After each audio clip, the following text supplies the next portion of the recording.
Our hero was born in the slums, standing among the top 5 elites. He still became the Empire's genius, fearless with a determination that was off the charts. He advanced his power through sleepless nights, training in supreme killing techniques. He even replaced parts of his body with modern machinery. He didn't care about the trivial things that would slow down the speed of his sword draw. All he wanted was overwhelming power. Even when faced with the sacrifice of his loved ones, he didn't lose heart.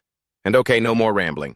Let's begin. Everything is for the Empire, to eliminate all enemies who could endanger the Emperor and his subjects. The sole reason for the Royal Guard's existence is just that. A fired bullet is pierced by another bullet. The one who fired the first bullet was honored with a hole punched through his skull. An individual in a full-body tech suit ends the performance. Applause rings out. The robot-like individual turns around, bowing gracefully before the Empire's flag. Technology in Earth's future had advanced by leaps and bounds. But that doesn't mean humanity would be saved. The depletion of resources led to endless wars. And with each passing day, Earth gradually became a dead land. Humans began to build colonies on other planets. But in the end, they were suddenly attacked by an unknown alien civilization, and Earth was destroyed. Even so, some people survived and continued to drift through space, and at the end of their long journey, they discovered a planet with an environment similar to Earth. Humanity settled on that planet and named it Novost, which means new home, and they broadcasted this planet's coordinates across the universe. As a result, the remnants of humanity, who had been scattered everywhere, began to flock to the planet Novost, and together they rebuilt their civilization. The Boloto Federation, home to many different alien races, with humanity as its main component. The Akosa Empire, known for its powerful robot army with immense firepower. The Koga Alliance, possessing monks who can control energy, photons with their mental strength. However, even Novost's resources were limited, and so once again, a war for the monopoly on resources broke out. The Akosa Empire at the Akosa Mechanized Laboratory. A middle-aged soldier said to the teenager next to him, "You're the next one up. Tough luck. They're going to use you for comparison." The captain of the Akosa Royal Guard, Khalid, said, "Today is your chance to perform in front of His Majesty. Therefore, this is an incredibly important day for the cadets. Don't forget that." Akosa Royal Guard trainee Luca replied, "I think it's a bit early to say I'm the unlucky one." Khalid said encouragingly, "Luca, right? Since you've already boosted your own morale, then make sure you do a good job." Luca replied, "I will keep that in mind." Putting on the black tech suit, Luca thought, "At the very least, I have to be able to block and dodge bullets. That's an essential skill to become a Royal Guard. I am a Royal Guard trainee. I've completed every simulated training for dangerous situations in virtual space, and I've enhanced my nervous system to improve my spatial awareness. I only have to face 5 death row criminals using cheap mechanical technology. It's not too difficult." He drew the sword from his hip. The simulated criminals charged forward, brandishing their firearms. He planted his feet and used them to launch himself into the air. 10 seconds is all I need. A single slash across the neck of the man in front. The man's head flew off before he could even react. The rest of them stared wide-eyed at this scene. The remaining group surrounded Luca, aiming their guns at him. "But I have to show them my skills. I have to impress the Emperor. Can I do it like the person before me? I've never tried it before. But this is my only chance." Hostile glares, the clicking of gun hammers. All of it flooded Luca's senses. If I push my perception to its limit, the muzzles flashed. The bullets had left the barrels. But something knocked the bullets off their path. It was Luca with only a single sword in his hand. He used it to deflect a series of shots. Khalid was extremely pleased with this performance, and the Empire would surely be as well. In the end, not a single bullet managed to touch Luca. While at his feet, bodies lay scattered everywhere. He had cut down the criminals beautifully. "I did it. I've surpassed my own limits." The sound of applause rang out as if to say that his efforts had been recognized. "This will increase my value." Seeing Luca, Khalid spoke. "I didn't expect you to use bullet redirection. That skill hasn't been taught in your curriculum yet." "Right, hearing this, Luca?" replied, "I was just imitating the person who went before me." Khalid said he comes from a prestigious family, so he was taught that from an early age. "A far cry from an orphan like you. But I like you. I'll give you a special gift." Khalid thrust his hand straight into one of Luca's eyes and gouged it out before the horrified eyes of all the other students. Khalid was even more pleased. "Oh, you didn't even flinch. How surprising. It seems you've been taking your pain tolerance training very seriously. You're the kind of student I like." Luca calmly replied, "I'm glad to hear that. That eye was going to be replaced sooner or later anyway. But now that it's broken, I'd like to request a new one with a ballistic prediction system. That eye was going to be replaced sooner or later anyway. But now that it's broken, I'd like to request a new eye with a ballistic prediction system." A friendly young man came to greet me. "I'm Ile. Number 12, I came to talk to you, Luca." Number 32, oh, sorry, did I come at a bad time? In the end, not wanting to be rude and leave a guest at the door, Luca told him to come in. Ile sat down and immediately complimented him. You were truly outstanding just now. Honestly, I was very impressed, Luca said coldly. If you're just here to flatter me, then I'm sorry, rich boy. Luca silently sized up Ile. He exuded an aura that made it obvious to anyone that he was a descendant of the noble and prestigious Katika family. Logically speaking, I had no reason to act this way towards the son of a noble family. Perhaps it was due to envy or jealousy. But let's just say it's because I'm tired. Ile held out a blue pill towards Luca. I brought this for you. It will help relax your nervous system and help you rest more effectively. At first, Luca said, I don't need it. But Ile persuaded him, saying, in your exhausted state, it's going to affect your training session tomorrow.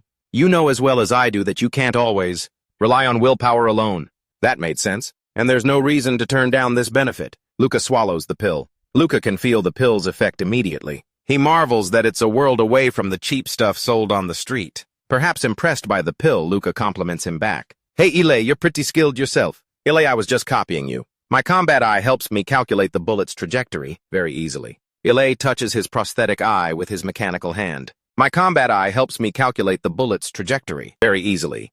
But even the captain seems to be very interested in you, because you're an anomaly. That's probably why he was willing to pay out of his own pocket to get your eye replaced. Lucas says as if it were obvious. I'm just following the curriculum, as if my life depended on it. Because nobles are superior to us worthless commoners. I don't have any other choice. Someone from the lower class like me isn't allowed to miss an opportunity to be chosen. Ile is silent for a few seconds. So you think nobles are superior? You know that some people pass the test, but get eliminated afterward, right? I bet they paid to fake their results. Luca looks a little surprised. The results can be faked. I don't have proof, but it's just a gut feeling. I don't have proof, but it's a gut feeling. You don't have any backing, but you know how to adapt. People like you never drop out of the advanced training course, because you can't afford to bribe anyone. So it's obvious you've made it this far, on pure skill alone. Luca thinks to himself. I never thought I'd hear a noble admit that nobles can also be incompetent. I'd never even considered that possibility. What is this guy trying to tell me? Ile holds his hand out towards Luca and says, I truly believe that people like you deserve to succeed. I support you. Hearing his words and seeing the hand extended towards him, Luca hesitated for a moment.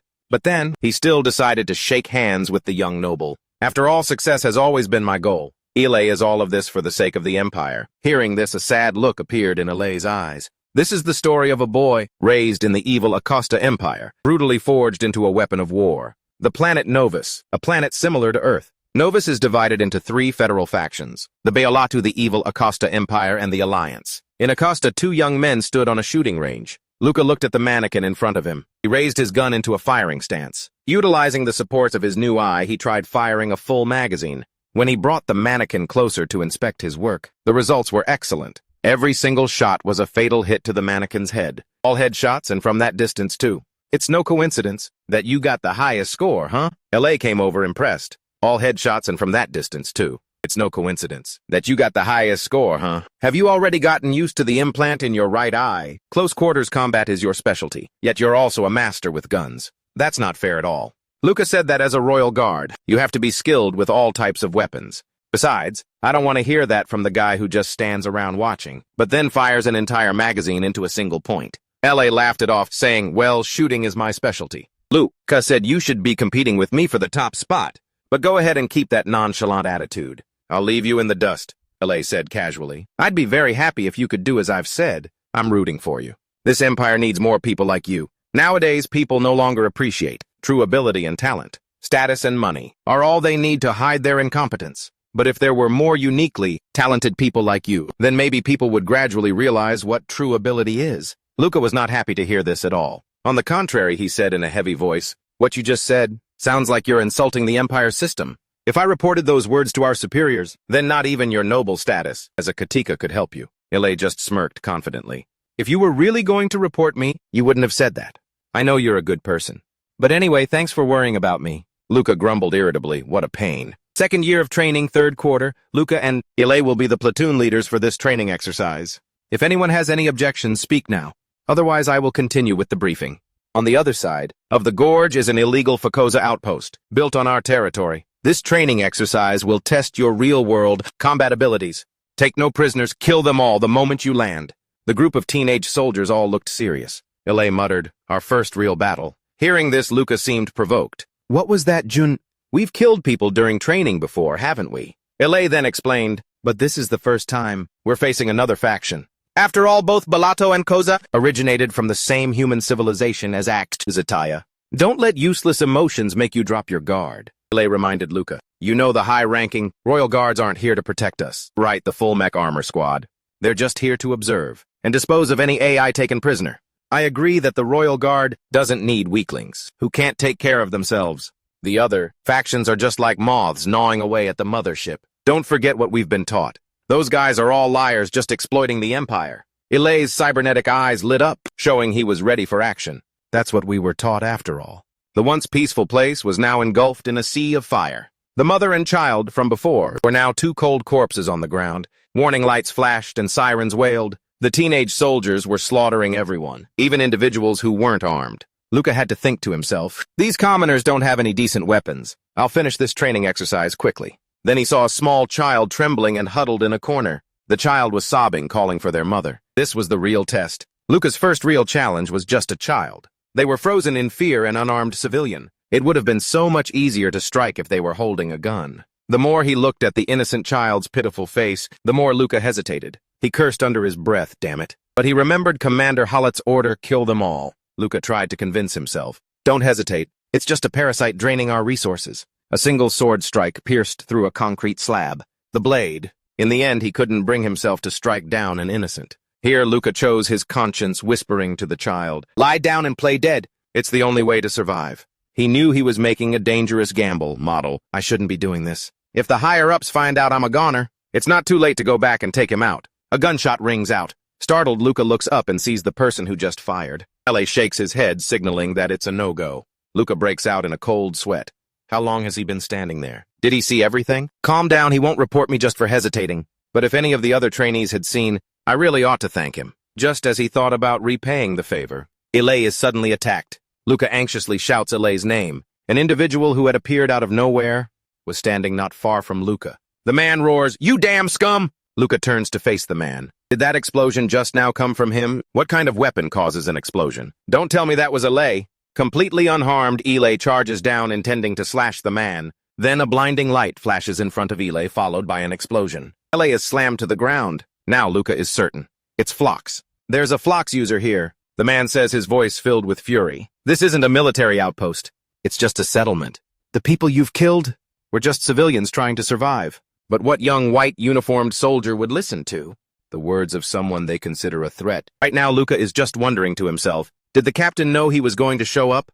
If he had told us beforehand, L.A. wouldn't have. I let my guard down. I'm sorry, listen, Luca sighs. Let me handle this. You just try to hang in there. My hesitation put someone else in danger. I've learned many different tactics for dealing with Phlox users, no matter what I have to make this right. I've learned many different tactics. To deal with a phosphorus user, you have to exploit their openings at all costs. With that in mind, Luca told his comrades, leave this guy to me. Everyone else spread out and secure the outpost. Hearing his command, the group immediately split up to get to work. Hey, where do you think you're going? The man yelled, trying to run.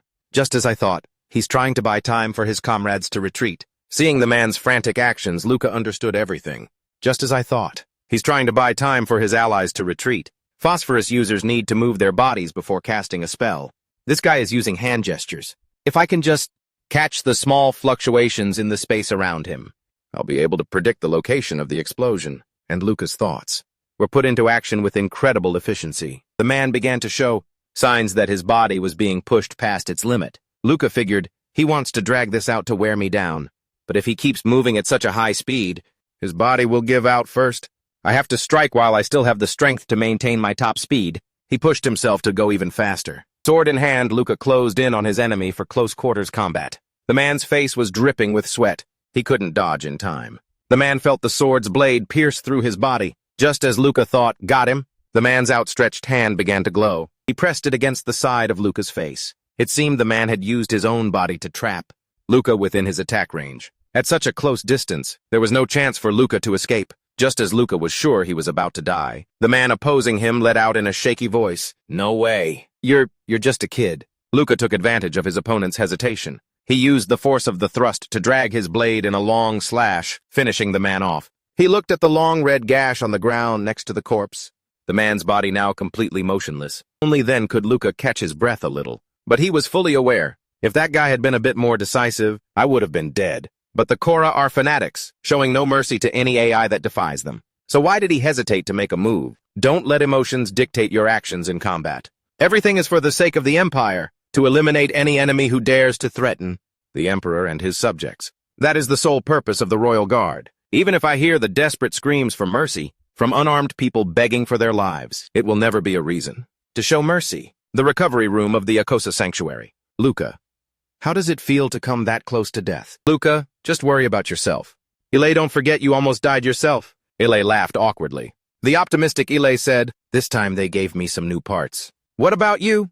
What did they replace? Luca, my back was a total wreck. So they replaced my spine with titanium and added a layer of artificial skin. I guess in another 15 years or so, my entire body will be mechanical anyway. So replacing a few parts now and then is no big deal. Right, Ile hesitated for a moment, then voiced his suspicion. The captain must have known one of them was a force user, right? And the reason he didn't say anything was because he wanted to test us. Luca considered it. Plus the fact that none of the high-ranking guards stepped in. They probably thought we could handle it. In any case, no one died. Ile remained skeptical. Don't you find it odd? Both you and I, the cadets, and who took a direct force hit, survived. Calling it luck seems like a real stretch. That guy uses dirty tricks. He probably never intended to kill us from the start. Luca truly had no argument against that. He remembered the Korra man who shed tears of pity when he realized Luca was just a teenager too young to have stained his 2 hands with blood. The more Luca thought about it, the more uncomfortable he felt. But I'm a warrior, a soldier. If he spared me just because I was young, then that was because of his weakness. That foolish mercy will cause more Korra people to die in the future. I hope he's gnashing his teeth with regret in hell as he watches me kill his comrades. Suddenly, Ile asked Luca, why did you spare that Korra kid? Can you tell me the reason? Luca turned his back to Ile and snapped at him. You talk too much. They must have given you an extra mouth instead of a new arm. I made a mistake, but it won't happen again. You have completed your 2nd year of the 4-year training program for the Royal Guard. Be a good example for the new batch of cadets, especially Luca and Ile, our 2 most outstanding cadets. You 2 might even become centurions in the future. Devote yourselves to the Emperor and his subjects. The 2 replied in unison. Yes, sir, Luca thought to himself, a centurion, huh? The structure of the Royal Guard is simple and neat. 1,000 members are divided into 10 centurions, and the highest-ranking commander is the captain. This captain is also called a Chiliot, who also directly commands the 1st centurion. After the Chiliot finished speaking, he left. Training continued. Luca silently clenched his wrist. As for cadets like me, once our bodies have been fully mechanized, we will be assigned to the 10th centurion, the lowest-ranking unit. Luca smirked and thought, and if I climb to the top of that unit, to become the 10th centurion. Your future is basically set. The 2 of them spar on the platform. Ile throws a punch, but Luca both blocks and dodges it. The 2 exchange a flurry of blows, neither one giving an inch. Luca thinks to himself. Ile is definitely stronger with his new upgraded arm, but Luca uses his leg to kick Ile in the knee. Ile is suddenly thrown off balance. Taking advantage of Ile's inability to recover his balance, Luca presses his attack. All Ile can do is watch as Luca's fist is about to connect with his face. Luca shows restraint, stopping just in time and saying with a smile, Luca 124, Ile 0. No matter where you are, a clear night sky full of stars is always so beautiful and romantic. The 2 teens sit under the stars talking. Ile says, I really thought I was going to win this time. Luca points out, then what's the point of all this miserable training? If all it takes to get stronger is swapping out a part, Ile remarks. It seems ever since the commander's speech, you've been a lot more focused. The part about becoming a centurion seems to have had a big impact on you. Luca frankly admits, of course it did. Anyone with a background in the Royal Guard is considered part of the elite wherever they go. Ile advises, your background doesn't matter anymore. You should try to relax a little. Luca reminds Ile, unlike you, I don't have a home to go back to. If I can't move up the ranks, the only way for me is down. You're talented, Ile, but you don't seem to be taking this seriously at all. Why did you join the Royal Guard anyway? Ile asks, is that how I come across? Ile shares, I used to want to be a scholar, an archaeologist who studies ancient civilizations. A calm Luca said, if that's what you want, then go ahead and do it. Ile mentioned that the Empire forbids its citizens from doing their own research on Luca, or from expressing their own opinions. So you're sad because you can't pursue the career you want. Crying about it is useless. In the slums, it's full of people who don't even know if they'll survive until tomorrow. They're just happy to have something to eat. Ile replied, I knew you'd say that. I only shared a little secret because you're my friend Luca. Luca threatened him as usual. Other people might see your words as criticism of the Empire. If I reported you to my superiors, you'd be done for, Ile said confidently, but you won't do that. Just as I won't reveal your secret. Luca made an excuse, saying, I only hesitated because he was a civilian. I was planning to go back and kill that kid if you hadn't shown up. My loyalty belongs to the Empire and the Emperor, the ones who recognized my talent. Anyone who is an enemy of the Empire is my enemy as well. And that includes you, Ile. But Ile just gave a slight smile. Ile jumped down from the steel wall and said one word, liar. If you truly submitted to the Empire and weren't just loyal, you would have killed me on the spot. Ile then advised, don't beat yourself up over it, Luca. Luca watched Ile's retreating back and muttered, idiot. Keep that up and you'll get yourself killed, you fool. Year 3, a live combat reconnaissance mission. An unexplored neutral zone. These were the Aken ruins. It's hard to believe that after hundreds of millions of years, these structures still have traces of energy. Ile's eyes lit up. Isn't this amazing, Luca? Even before humanity existed, there were civilizations traveling across the universe. Luca didn't seem to want to answer, thinking that guy needed to learn his place. But Luca still spoke up. Don't get distracted, Ile. Recon mission. This time it's a part of our training. If we run into enemy forces here, we will engage immediately. Ile was endlessly fascinated by the ruins. If the enemy is too strong, the high-ranking guards will step in to handle it. Luca bit his lip, trying to suppress an outburst. Good grief. A third person spoke up. The present exists because of the past, and from its records we can predict the future. Royal Guard Cadet Akosa, Flora Mott spoke up.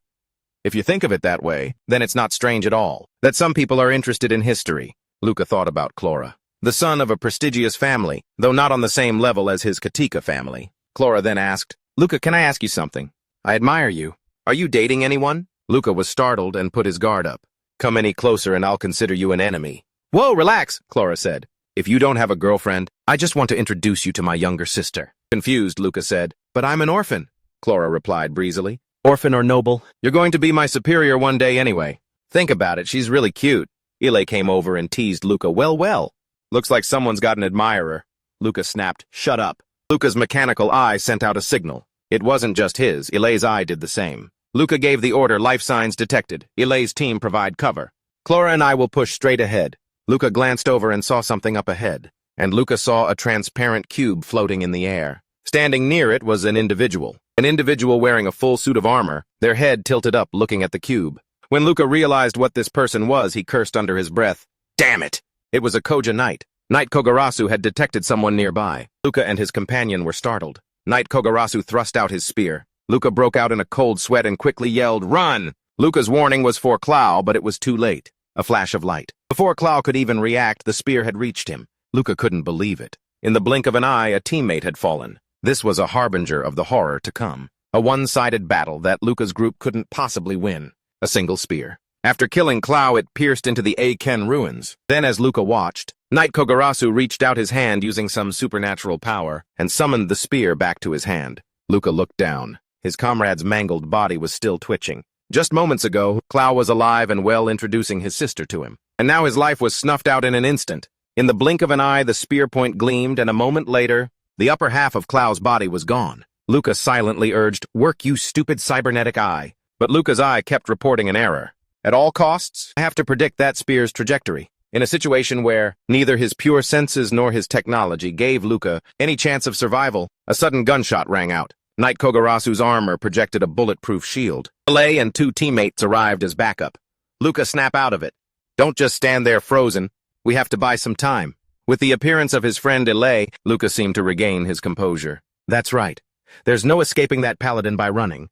There's only one way to survive. We have to stand our ground right here until the royal guards arrive. If we can survive for another 10 seconds, the guards who are monitoring us will appear. Acting on his thoughts, Luca drew his sword. His goal was to stand firm against an enemy many times stronger than him, for as long as possible. Knight Ra raised his spear again. The spearhead was right before his eyes. It didn't even take a second for Luca to understand. Easier said than done. Even if he used his sword in time to deflect the dangerous spear, it still shattered Luca's helmet. He flicked his wrist and the spear swung back around. Luca couldn't react in time to turn and block the spear or to dodge it. Death was closer to him than ever before. Am I going to die? There's no way. I can last this long against this monster. In his mind, the image of the demonic strict Khaled appeared.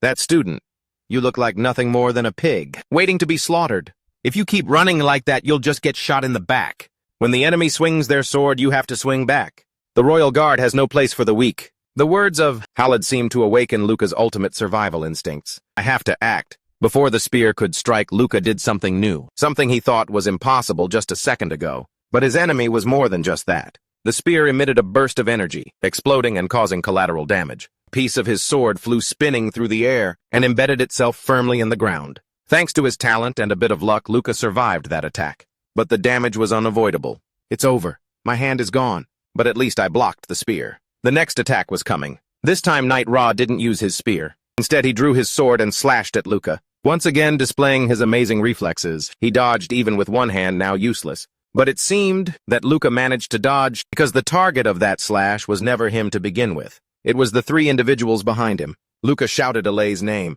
He now realized he wasn't the target. With a firm footing, the knight charged at Luca with his sword, not giving him even half a second to compose himself. Luca gritted his teeth, pushing himself beyond his limits. Moreover, he was betting everything he had to fight the powerful enemy in front of him. The efforts of him and the others were not in vain. Some distance away, an individual activated their leg thrusters, blasting off like a rocket straight to their destination. Royal Guard Akosa streaked through the forest like the wind to rescue a rookie who was struggling to face off against a knight, Koga. When the Royal Guard was right on top of him, they reached out and grabbed Knight Koga by the head. To Luca's astonishment, the guard slammed the White Knight's head into the ground. The engines of the guard's armor roared, and Knight Koga's head was relentlessly forced down, as if it were about to be crushed. A panel on the guard's hip armor opened, and the guard pulled out a gun, jamming it into the knight's chest. While pinning him down, the guard continuously unloaded bullets into Knight Koga at point-blank range. The Royal Guard then raised their fist, and with one punch, slammed the knight into the nearby ruins with the force of the blow.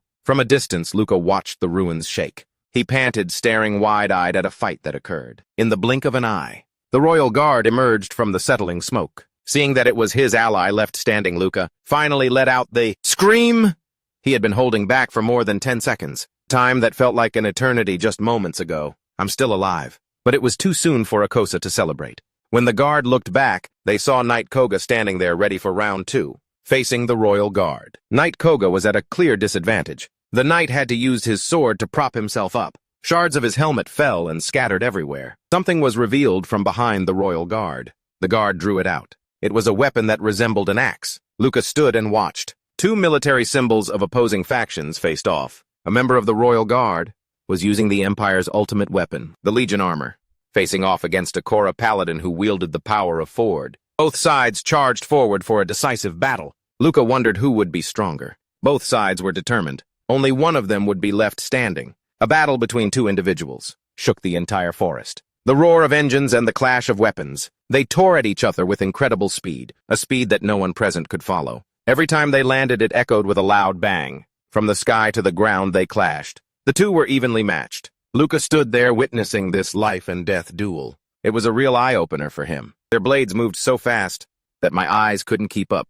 "This is the combat level of the Royal Guard," Luca prayed silently. "Please let the Royal Guard win." The guard's axe revved its engine. The exchange ended with both of their weapons breaking down. The guard quickly grabbed his opponent's head. The moment he lost his weapon, he revved the engine in his gauntlet, and just kept unleashing the force generated by the engine, putting pressure on his opponent's head. With his head held tight by the guard obscuring his vision, the knight Korra controlled his hand to use the spear that had been lying there this whole time. And as fate would have it, Luca was standing right next to that spear. At that moment, a thought flashed through Luca's mind. I've faced the speed and power of that spear before, but the Royal Guard doesn't even know it exists, making it nearly impossible for him to react in time. Damn it, if the guard dies, I'm done for. I have to do something. He stuck out his foot. The spear was pulled from the ground, slicing right through Luca's leg. Now all Luca could do was beg, please. He slipped away as the Royal Guard saw a flash of light. It only grazed the back of his neck. The knight Korra grabbed a ridge on the guard's helmet, holding his head in place, giving the guard no chance to dodge the energy blast from his own fote. Faced with the light from the fote energy, which was like a bomb about to go off, the guard raised his fist, using all the strength he could muster. He delivered a decisive blow to the knight Korra's head. Sound like an exploding bomb rang out. Luca lay panting, watching the rubble scatter everywhere. What just happened? Who survived? If that paladin Korra won, I'm really screwed. Please. As if in answer to Luca's prayer, the footsteps of black armor approached. Good job. It's because of a trainee like you that I was able to take down that knight. Are you wounded in the stomach? Luca sighed in response. I guess I am. It must have happened while I was dodging those stabs from the fote spear. The royal guard reached out, offering, "I can carry you on my back." "Let's go back." Suddenly, Luca saw something that horrified him. The lice, a complete set of mecha armor, bestowed by the Empire upon the members of the royal guard, by eliminating all weak and redundant mechanisms that were unnecessary for combat. This is a weapon created to turn its wearer into the strongest warrior on the battlefield. To be given the iconic armor of the royal guard, the Lyson was the dream of every trainee. But what Luca saw was the empty helmet. Yet the guard acted as if nothing was wrong. Luca couldn't help but ask, "How can you still be alive when your head's been blown off? Are you human or some kind of machine?" In a confused voice, the royal guard replied, "My head." He reached his hand to where his head used to be, but now it was empty. He was bewildered, unable to accept it. Blown away, the royal guard let out a long, panicked scream, then collapsed to his knees, falling motionless before Luca's eyes. Luca's own world was shattered. He couldn't accept it either. "The thing I've always wanted to become. Was this monster all along? It's so cold, my body won't stop shaking. Can I survive until reinforcements arrive? I can't believe the last thing I see before I die is..." Just then a familiar voice called out, "Are you still alive, Luca?" It was Yele. He had only lost an arm. Compared to Luca, he was in much better shape. Feeling like he was in a dream, Luca sought confirmation. "Yele, is that really you?" Yele replied, "Yeah, I'm still alive." That was close. Luca asked, "What about the others?" Yele answered wearily, "They're all dead. It's just you and me now." He sat down next to his friend. Yele asked, "How bad are your wounds?" Luca said pessimistically. "Yeah, I don't think I'll last much longer." Luca asked Yele, "What are you going to do now?" Luca was trying to give his friend an idea. "Look straight ahead. The life you want is in that direction." Yele knew but still said, "Isn't that the direction of Kuga and Bellotto?" Luca said, "Yeah. What you're looking for isn't in this empire." Luca told him, "You should go, I'll be fine. Reinforcements will be here soon. If they find us, we'll both be taken back to the empire. Go quickly, Yele. You have to go now." Yele was silent. Then he got to his feet. Luca tilted his head, watching his friend walk away step by step. Luca thought, "With your skills and background, you could succeed easily. Any citizen of the Empire would dream of having that position. I really can't understand you. Yele." Luca remembered the day the two of them watched the stars together. As they sat and talked, Luca was always watching Yele. Even though he didn't understand this noble friend of his, there was one thing Luca was sure of. When you told me about your dream, your eyes lit up. "So, I hope you get the life you've always wanted. So I hope you get the life you've always wanted. I really mean it." But the person who he thought was supposed to leave came back with a cloth to stop Luca's bleeding. Luca looked at him and asked, "What are you doing?" Yele even had the heart to joke. "Hearing the way you talk, I thought you were really about to die. But if you die like this, I will never be able to forgive myself." Hearing this, Luca sighed. It wasn't clear if it was out of annoyance or relief. Luca exclaimed as if complaining, "Seriously? Are you kidding me?" Sitting and reading a book titled Infiltrating a Spaceship, Luca had a distant look, his thoughts unknown. Yele came up from behind and asked, "Choosing a new arm? If so, I recommend this one. The F-24 Duyot model. It's easy to use. It'll help you get back to your duties quickly. And its technical specs are definitely superior to your old arms." Luca put the book down and told Yele, "Don't just pop up like that." Yele scratched his head. "Did I startle you? Sorry about that. As soon as I returned safely to the Empire and finished recovering, I was immediately summoned for investigations everywhere. The tragic event involving a royal guard, and many cadets that day, was named the Paladin COVID encounter incident. I thought I was going to be interrogated about what happened. But to my surprise, they didn't ask about that at all, model. Yele, did you hear? They said they found an artifact in the ruins where we used to fight. Now everyone's talking about it, wondering who its rightful owner is." Luca thought to himself. "So they're really after that spinning cube?" Luca asked, "Has anyone gotten it yet?" Yele explained, "I heard they're putting together a team of experts to handle it. If the Korra Alliance refuses to hand over the ruins and the artifact to us, we might be facing a major battle. And if that leads to an all-out war with Korra, that would be great news for the Bellotto Federation." Yele lowered his head and said, "Up until now, we've always tried to keep the fighting localized, to limit the damage. But," Luca interrupted, "I don't care about politics. I just fight on command. That's the duty of a royal guard."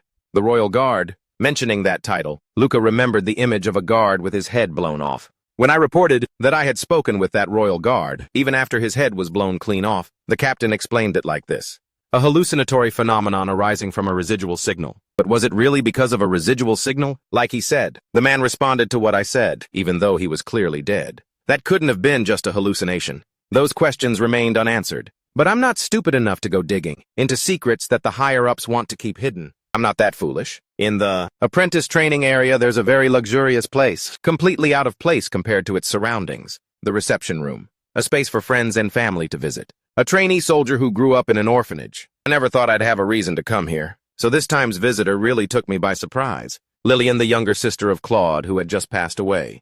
What is she doing here? Is she here to blame me? Because I was the one responsible when her brother died. Lillian, sensing what Luca was thinking, said, I hope you're not thinking that I came here to blame you for my brother's death.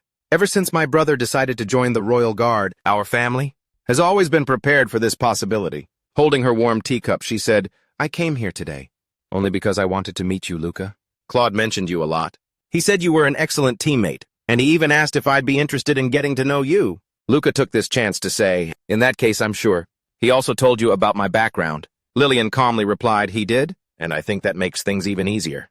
We don't need to beat around the bush or be formal with each other. Luca said what he was feeling. The way you're talking. It's like you want to ask me out. Lillian asked.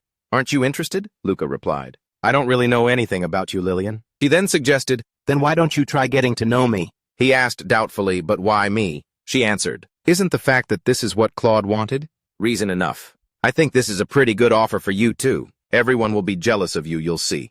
Luca thought, she has a point. I don't have any reason to refuse. A guy from a lowly background. What better chance would I get than to be involved with a girl from a noble family? I've made it this far thanks to, I always thought I'd do anything to change my life. If I was lucky enough to marry someone from a noble family and change my entire future. What could be better than that? And now this opportunity just fell right into my lap. That's exactly why I'm even more hesitant. So Luca decided to refuse the offer, this seemingly lucrative offer. He stood up and said goodbye. Until recently, I still thought Eli was an idiot for being born into luxury, yet wanting to leave the empire. And yet here I am acting just like him, betting everything on just a vague premonition. Lillian comes from a noble background. She might get angry because of my choice. I just hope things don't end badly. But Lillian reached out with both hands and grabbed Luca as he was leaving.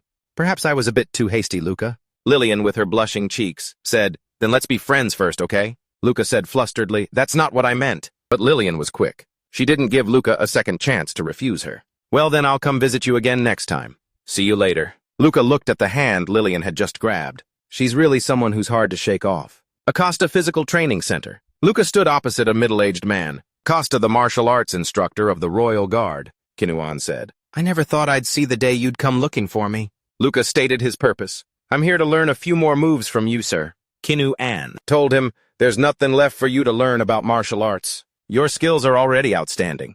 In the history of the Guard, it's rare for a trainee to reach your level. Luca thought to himself, that means there are still people better than me. He said being at the top of the trainees isn't enough.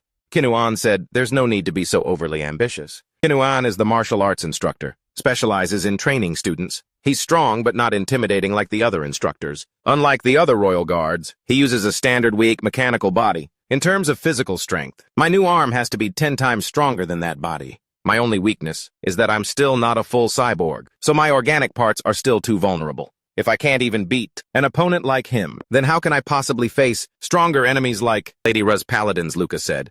So I'd still really appreciate your help. Although Luca didn't say everything, Kinuan seemed to understand. If you're that eager, then come at me. Luca immediately lunged forward with a running start.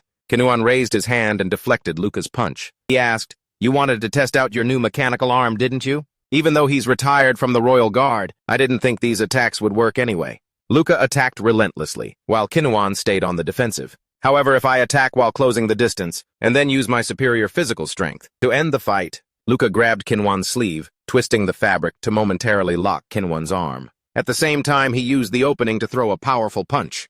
Got him. Watching his student's fist get closer, Kinuan remained stone-faced. His mechanical eye lit up, and then he made a move. Luca couldn't follow, sending him flying into the air. Luca was utterly bewildered. How am I floating in midair? Upon landing, Luca used his hand to break his fall. I have no idea what just happened, but that's not enough to take me down. Kinuan blocked the flip kick with his hand. He caught Luca's leg and flipped it upward, sending Luca tumbling upside down in the air once again, ending with him landing flat on his back. A moment later, Luca's face was filled with bewilderment. What was that? Kinuan's footsteps approached. Not only did you underestimate your opponent, you also let yourself get distracted in the middle of a fight.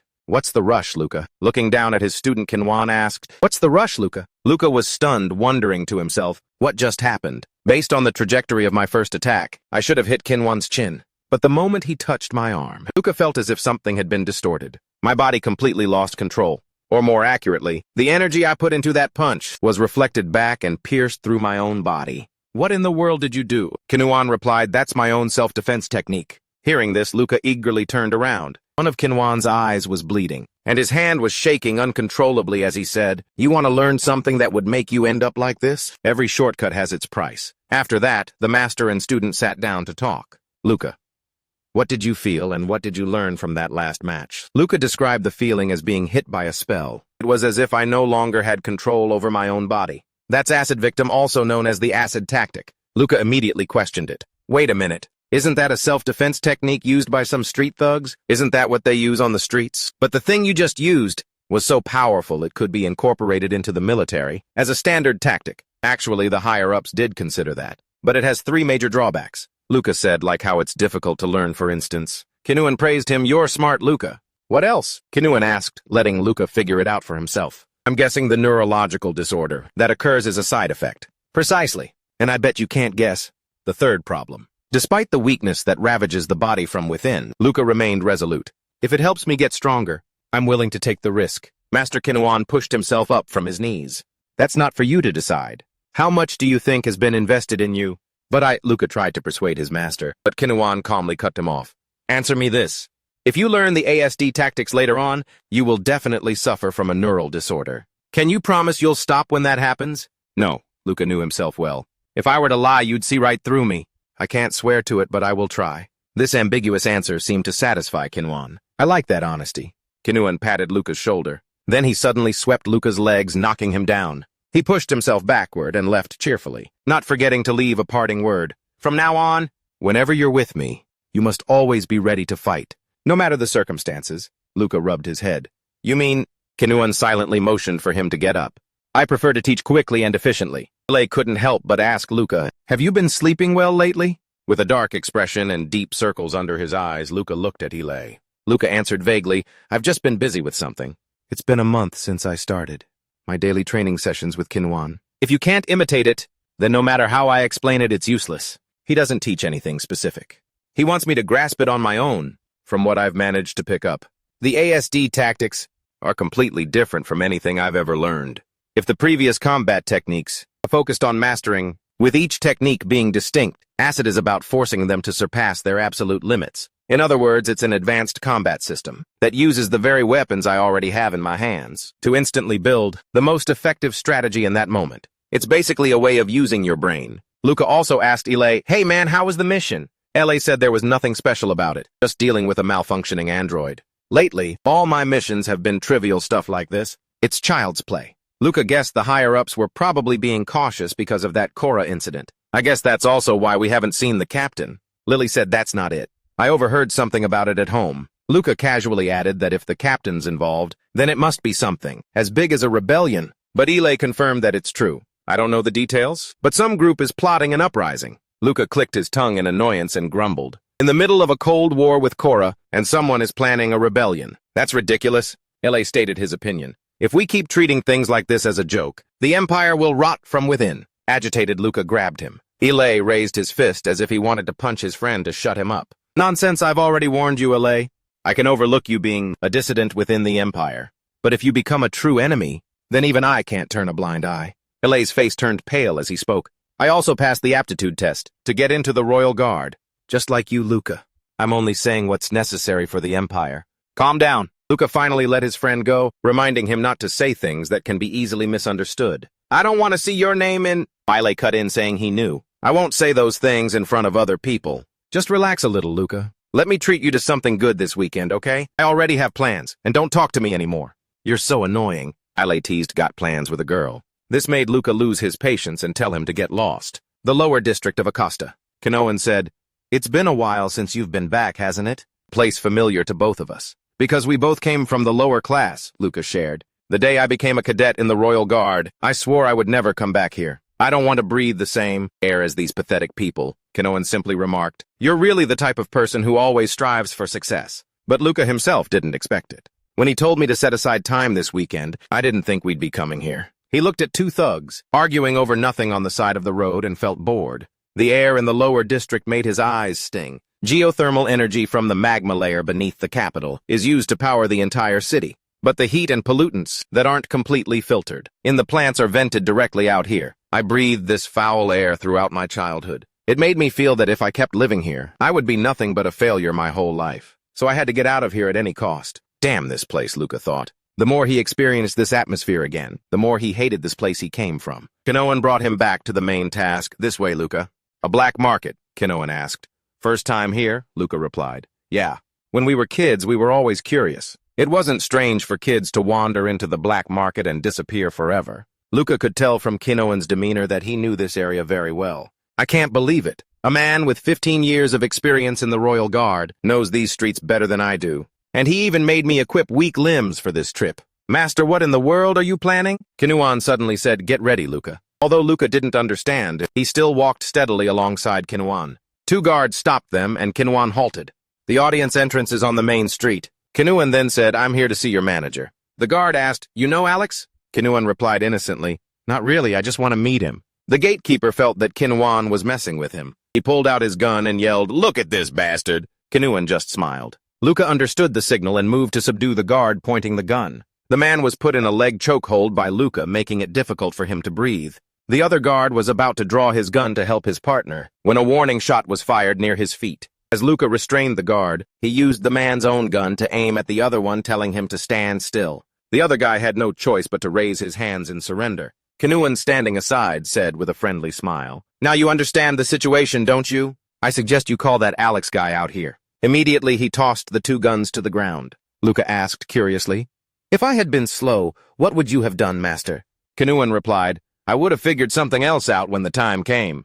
Luca asked again, anyway, what the hell is this place? To which Kinuan replied, the hottest place in the entire empire. He smiled, looked at Luca, and mentioned the arena. In a room guarded by 2 thugs, Kinuan and Luca sat across from a man named Alex. Alex appeared to be the promoter of this low-class arena. Kinuan got straight to the point. I want this kid to get in the ring. I won't ask for any payment, and it's fine if he dies. Luca silently realized, so that's it. This is why Master made me equip weak limbs today? Alex took a final drag from his cigarette, then flicked the butt towards Kinuan. Luca reached out and caught the butt before it could hit Kinuan. Seeing the movement, Alex's 2 henchmen immediately pointed their guns at Kinuan and Luca. Lillian points a gun at the 2 Kinuans. Alep sneered, don't get any delusions. We didn't bring you guys in here to listen to some bullshit proposal. It's just that killing you in here makes it easier to dispose of the bodies. Luca mentally calculated that he was just bluffing. If he didn't want to negotiate, he would have already opened fire. 3 guys in front of us are pointing their guns at us, and 2 armed gangsters are outside the door. First off, Luca, you'll kick the table up to block the 3 guys' line of sight. While those 3 are disoriented, Luca will reach out and grab Alep. When the leader is captured, his 2 henchmen will hesitate, unsure whether to shoot or not. Taking advantage of their hesitation, Luca will snatch Alep's gun and aim the barrel at the 2 henchmen. You'll use only 2 precise shots to take out both of them. The 2 guards outside will hear the gunshots and run in to check. By then, Luca will have already leaped high into the air, firing 2 more shots to wipe out all the minions. Simulation complete. Kinuan asked, where is the person who held this position before? Alep said, you mean Tora, he's dead, for fixing match results. Kinuan understood. So you killed Tora to take over the arena. Must be raking in the cash in a business like this, huh? Tora was my friend, but I won't hold that against you. Tora also killed his predecessor to get to that position. That's the law of the streets. Alep cocked his gun, threatening, who are you? How much do you know? Just then, Kinuan calmly revealed a murderous aura, making his opponent understand who really had the upper hand here. Calm down, Alep, unless you want to end up like Tora. This made Alep's hair stand on end. Alep knew he couldn't do a thing to him. Alep slumped back into his seat. Damn it, fine. I just have to let that kid fight in the ring, is that it? Alex lowers his glasses slightly, using his cybernetic eye to analyze Luca. His arms and legs weren't designed for combat, and his torso is still human flesh. He'll be blown to bits in the first second of the match. Alex negotiates, I can let him fight. But what's in it for me? Kinuan says, I know where Tora hid the key. You must have Tora's eye already, right? Alex tenses up. How do you know all this? I'm starting to get curious about who you really are. Kinuan gives a faint smile and says, I'm just a trivial ghost from the past. Alex offers, if you want to watch the match, I'll give you a VIP seat, fine wine, and beautiful women. Kinuan replies, the wine is enough. And don't go easy on the kid. Throw him in there. Pit him against one of your strongest fighters. Luca observes his master's methods and comes to a conclusion. I still have so much to learn from Kinuan. He dominates his enemies and controls the situation without even using force. He has skills that I still lack. In the arena's locker room, the camera is destroyed. Kinuan reminds him, "You have 2 hours, get warmed up." Remember this carefully. It's the most important part of the acid technique. A principle? Adapt to whatever is given to you, Luca replies. I was taught that adapting means failing. Kinuan makes an analogy: water never fails. It just changes its form. You have potential. I've had my eye on you ever since you fired those shots. Without a trajectory prediction system, I was quite surprised when you came to me asking to be taught. You have a gift, and yet you sought me out. As if guided by something greater, Luca is suspicious. Why are you suddenly praising me so much? Kinuan grips Luca's shoulder. Isn't it obvious? Because this moment could be your last. Hearing this, Luca just forces a strained smile. The lights of the arena flashed on. We have a new challenger. Who dares to challenge the Iron Fist? Gabby L. in his very first match. Will this kid make it back home in one piece? Let's welcome our greenhorn rookie fighter. Good boy, Luca. He silently complained what a terrible name. The audience could tell Luca was inexperienced and felt this match wouldn't be very satisfying. Who the hell is this guy? This guy definitely came here to die. He's going to get torn to shreds on this stage. I'm so excited. Humanity's dark desires are satisfied by the sight of another's flesh and blood. A certain feeling of excitement is pushing me forward. All of them can't wait to see me get my limbs broken and my face smashed in. I don't care. In fact, that's even better. Finally, I can clearly feel that I've returned home. Long time no see, you scumbags. Let's rewind a bit to Luca's childhood. Ever since I was a child, I never knew what it felt like to have a full stomach. Even though people from the Empire came twice a month to deliver food to the orphanage, the director would hide half of it to sell in the slums. Because of that, we orphans gradually came to believe that being hungry was normal. But no matter how hungry I was, I never neglected my training. I took every opportunity to read the dusty books that no one else paid attention to and trained my endurance with rusty weights. Because he was so focused on training his body and mind, Luca was considered an outcast among the other orphans. Hey, Luca, are you stupid? Why waste your energy on something useless? It'll just make you hungrier. Luca didn't care that he was isolated. The boy calmly said, so what? If I'm hungry, I'll just take more by force. The law of the jungle. I know exactly how this world works. The strong eat their fill and the weak starve. It's as simple as that. The kids couldn't fight back against Luca. All they could do was run their mouths and talk trash. What are you acting so high and mighty for? You're just a second-rate orphan like us. If you were really that good, you would have been sent to the first-rate orphanage. But you're nothing but low-class trash, you know that. After venting their frustrations, all these kids could do was run away. And because of that, Luca looked down on these people who didn't even try even more. I don't need to listen to a bunch of losers. I was only 12 years old when I passed the second round of the selection test. My name was added to the list of candidates for the Imperial Guard. And by 15, I officially became a cadet. Do you people get it? Don't even dream of comparing yourselves to me. I hope we never have to see each other again, you failures. I buried my memories of this place deep down. During my entire time as a cadet, I never thought I'd have to come back. Now Luca has returned to this low-class place, all to find a path to even greater heights. In front of Luca is the arena's heaviest hitter, Gabriel, hailed by the cheering crowd. What the hell is this? Why do I have to fight a little brat like this? Alex must be on something strong. Whatever. As long as I get paid in full, I don't care. Luca silently analyzed his opponent, Gabriel the Iron Fist. His body is a patchwork from different manufacturers, completely unbalanced. His spine is warped from supporting all that heavy metal. The connection points between the machinery and his body are constantly swollen. He probably can't even sleep without painkillers, but he's strong. Luca gave Gabriel that much. His body was designed to kill, nothing more, nothing less. Gabriel glanced at Luca and asked, "You've got a nice face. Want to be my servant?" Luca smiled in response. Model, on second thought, you're going to need someone to take care of you after today's fight, because I'm about to put you in the hospital. Gabriel was even more excited to hear this. Gabriel declared, I'm going to beat you so badly, you'll be begging to be my servant. Alep the commentator said that this world is cruel. The weak die, the strong survive. And this match will make that crystal clear. Will the kid be crushed? Or will he rise to the occasion and make something of himself? Let the slaughter begin. The bell to start the match rang out. Gabriel made the first move. He brought a devastating blow down on Luca. Luca nimbly dodged it and kicked Gabriel in the face. Gabriel said, that just tickled, kid. His body is a killing machine, while my limbs weren't designed for combat. In other words, if I take just one hit, I'm dead. If I had used my usual legs, that kick would have smashed his head like a rotten melon. Luca jumped back, creating a safe distance. This ring is too small for me to keep dodging. Every one of his blows is lethal, while my attacks are almost useless. The crowd isn't on my side either. As proof, they're all shouting, you little brat!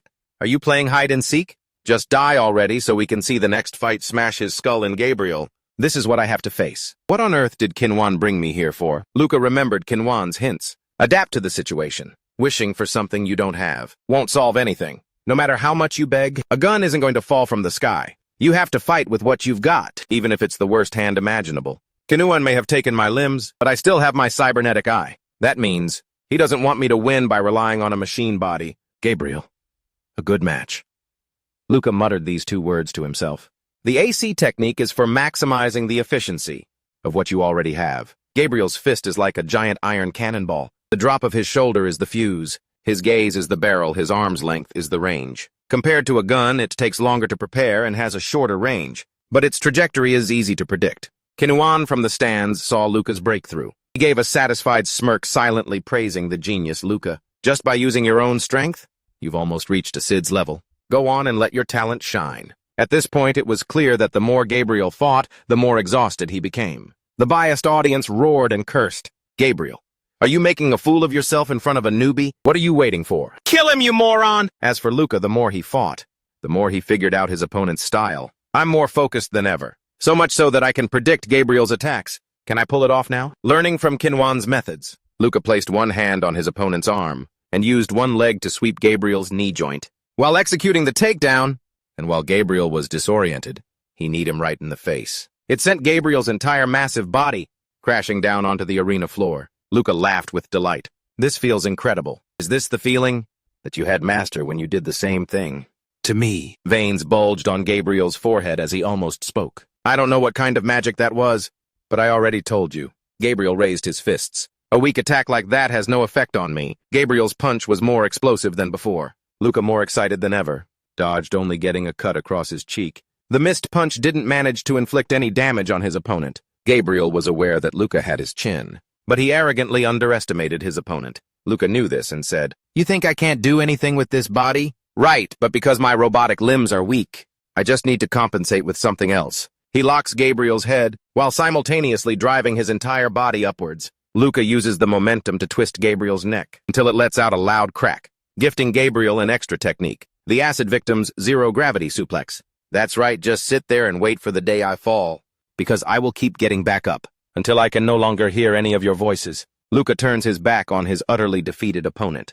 If this were a real battlefield, where there are countless variables that need to be considered, then perhaps I wouldn't have been able to maintain such focus.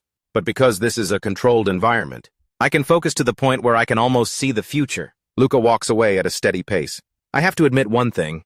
Kinuan is truly an excellent teacher. Kinuan was already waiting and said, "Good job, kid. Congratulations, you've officially joined Acid Victim." Luca shared what he had just learned. It turns out that following a pattern doesn't mean failure. Kinuan said, "Hey, take this." At first, Luca thought it was a credit card. "Are you giving me the prize money from the match?" Kinuan laughed and said, "Don't be silly. That's for Gabriel's hospital bills. Go bring it to him. We should show a little kindness. Try to look a little sincere," Luca said coldly. "I'm trying to become a warrior, a soldier, not a philanthropist." Kinuan gently patted Luca's head and said, "Looks like you're still quite naive when it comes to social relationships, Luca. The kindness I'm talking about isn't an act of charity. It's an investment. If you gradually invest in relationships like this, they'll pay off someday. Today, I just collected the return on my investment in him." Don't forget that the ability to create a favorable environment is also one of the qualities of a talented soldier. At that moment, Luca realized I was completely wrong about Kinuan. I thought he taught me because he recognized my talent, and because he felt a sense of empathy since we came from similar circumstances. He was just investing in me, waiting for the day he could collect his return. And he did it in a way I couldn't refuse. An individual in a white lab coat examines a mechanical spine on a digital screen. This person is the doctor diagnosing Gabriel. It seems the bandwidth of this device is too limited to be compatible with your cybernetic system. Your current robotic system is too powerful. It could lead to malfunctions or paralysis. Personally, I recommend you use Sonic's Hyper-Lindell Night model, Gabriel yells. But that's the latest model. Where am I supposed to get the money to buy that? Are you trying to rip me off? Other people use cheap stuff and they're fine, aren't they? The doctor calmly points out, "True, but they haven't undergone bodily modifications as extreme as yours." "Sir? The old models are fine as long as they're compatible." Gabriel tries to find another option. "At least it has to be something for combat, right?" The doctor says bluntly, "I'm afraid that's not possible. Selling this stuff won't even be enough to buy some old civilian models." Gabriel shouts in frustration. You people think, how much is this pile of junk worth anyway? Luca casually walks in and says, I came to see you, Gabriel. Glad you're still in one piece. Seeing Luca's face, Gabriel looks like he's about to snap. You bastard, you damn bastard, I'll kill you, you hear me? I'm going to kill you. Luca got close to remind Gabriel. I warned you before the match, didn't I? That I'd put you in the hospital. With that slip of the tongue, he suddenly realized he'd let his emotions get the better of him. He remembered what Kinuan had taught him. Don't forget that the ability to create a favorable environment is also one of the qualities of a great soldier. Gabriel was left fuming, not knowing who to blame or where to vent. Luca walked over to the doctor. He said, you just mentioned this Brolinder thing. Right. He held out the money Kinuan had given him and asked, is this enough to pay for it? The doctor replied, yes, this amount is enough, but Gabriel yelled out, hey kid, what the hell do you think you're doing? Luca simply replied, can't you see? I'm paying your hospital bill. Gabriel wondered, but what for? Luca said nonchalantly, I just felt like it.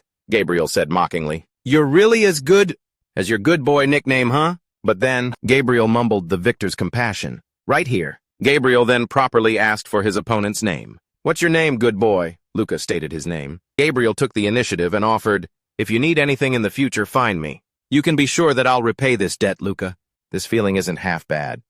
Luca felt a little warmth in his heart. Acosta Physical Training Center. The sparring rematch between Ile and Luca. Luca now possessed a calmness similar to Kinuan's. He used the acid technique. He grappled Ile in midair. Then, before his opponent could even understand what was happening, he landed a finishing blow. Afterward, Ile clutched his aching waist. Ile asked, did you learn the acid tactic from Coach?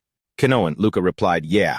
Ile had the exact same suspicion Luca had at first. But isn't that the kind of fighting style street thugs use? You know, like using a piece of broken glass or throwing a handful of sand in your opponent's eyes, Luca said frankly. I can hardly believe it myself.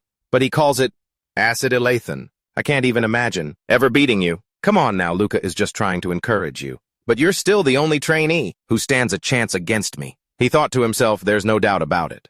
That recent experience in the arena has shaken my fighting style to its very core. It feels like everything I've ever learned has now been refined, down to a single pure drop. Ile thought to himself, Luca seems to be in a really good mood today. Feeling that this was the right time, Ile spoke up to ask Luca for a favor.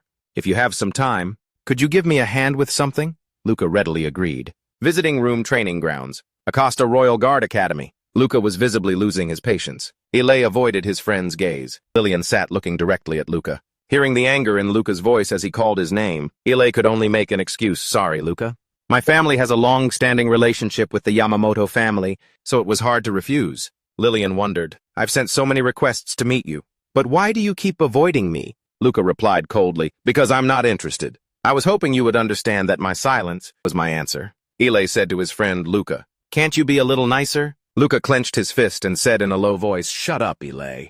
Just bringing me here was enough to piss me off. Lillian's eyebrows furrowed slightly. She asked, what do you hate about me? Luca replied, I don't have time for romance. I'm not like you. An orphan like me can't afford to make mistakes, not even once. That was Lillian's argument. Then shouldn't you try to get closer to me? Luca decided it was time to be perfectly clear. You clearly don't get what I'm saying, Lillian retorted. Relying on a noble like you to secure my position would only make me dependent on your every whim. I'm going to climb up on my own merit. On one hand, the atmosphere was incredibly tense when Lillian pointed out that Luca was close to Ile, a noble. On the other hand, Luca's response couldn't have been more blunt. I'm not close with Ile because he's from a noble family. I'm close with him because he's my friend, a comrade I can trust with my life. Lillian asked, so you are not going to give me a single chance? Luca sipped his coffee in thoughtful silence. He remained completely unmoved. Sorry, but no. So don't come visit me anymore. Luca left without hesitation, not even glancing back once. Ile then ran after him, calling out to Luca, you didn't have to be that cold. Luca said it was the only way to make her give up.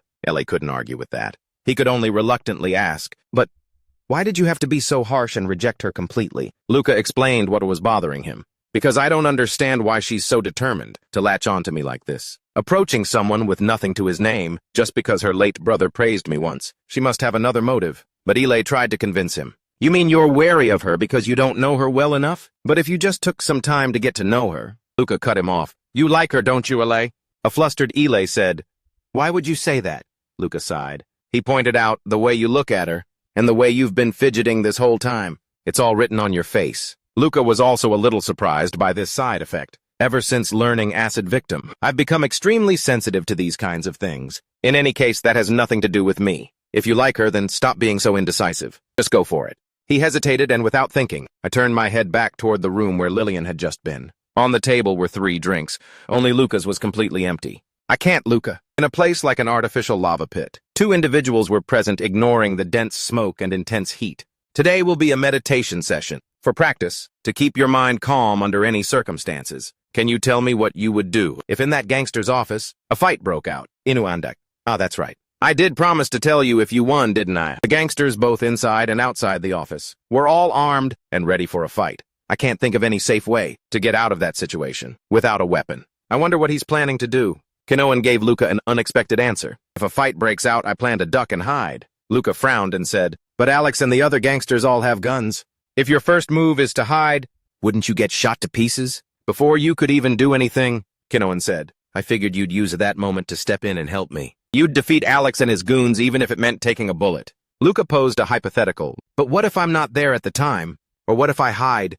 Or if I run away? Kinuan pointed out. Weren't you planning on taking Alex hostage and grabbing his gun? You were trained to always be on the offensive, weren't you? I'm sure that as soon as you stepped inside, you had already simulated how to take them down in your head. But if you had done that, both you and Alep would have died. In the lower districts, it's common for leaders to be replaced. Taking the leader hostage would only give his subordinates an excuse to kill him. But of course, if they had targeted you at that moment, I probably would have wiped out all the gangsters right on the spot, then carried your injured self and retreated through the secret exit, Luca thought cautiously. Not only did he predict my actions, he even knew about the secret exit. At my current level, I can't even begin to imagine what superhuman plane he's on.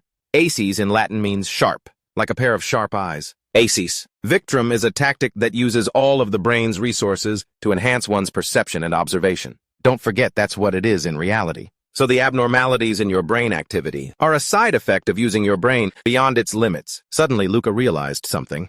But that means you can't use the Aces tactic if you're operating Legion. Aken, you truly are extraordinary. I thought it would take you at least another 2 months to realize that. Once I join the Royal Guard, I'll also be equipped with a Legion. No one can indefinitely operate the Empire's most advanced full-body power armor. Because Legion requires extremely high bandwidth, the user must utilize their brain's full capacity. It even requires an additional auxiliary processor to operate the armor. In other words, if you are operating Legion, your brain will no longer have the resources to use acid. Kinuan knew that from the start and didn't say a thing. Luca said through gritted teeth, if I had known I couldn't use it at the same time as Legion, I wouldn't have wasted my time learning it. It's all my fault for being so stupid. Seeing Luca's expression, Kinuan understood. So I guess this is it, huh? Putting that aside, Luca still said, thank you for your time, Master. Kinuan suggested, if you ever change your mind, please come and find me, Luca.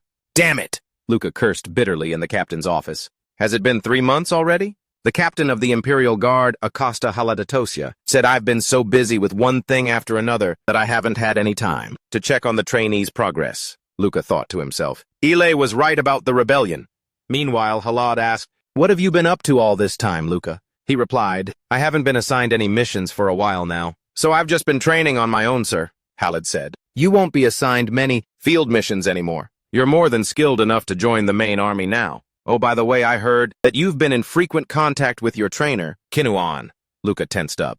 So that's why he called me here. The higher-ups must know everything. About me going to the black market in the lower district, and about me participating in the arena. Halad asked, is he helping you learn acid victima? Luca replied sternly. Not anymore, sir. Halad said, I'm just guessing. But I'm sure you were the one who decided to stop. Luca blurted out. How did you know? Even as he asked, Luca went on to explain the reason.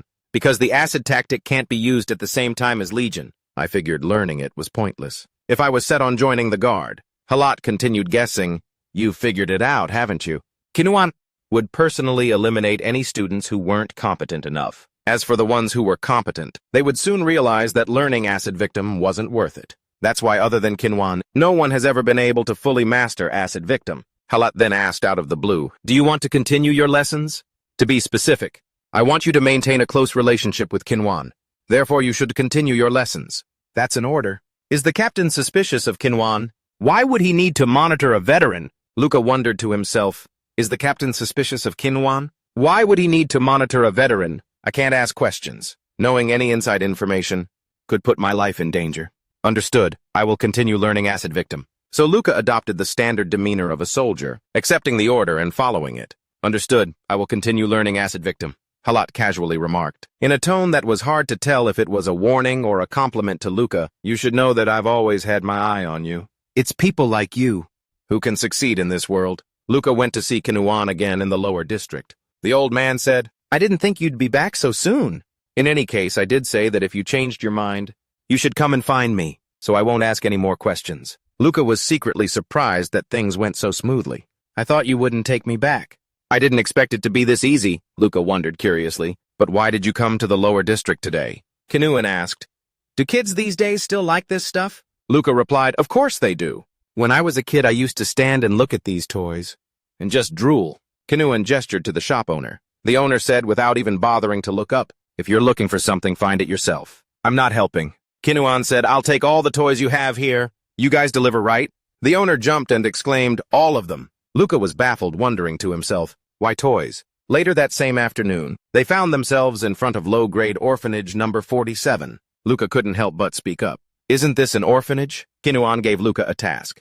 Take these boxes inside the gate. Hearing someone call his name, Luca looked over. It was Gabriel carrying a box in each hand.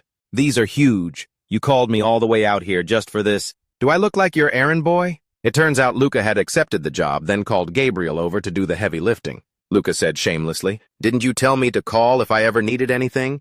I probably couldn't have handled this without you.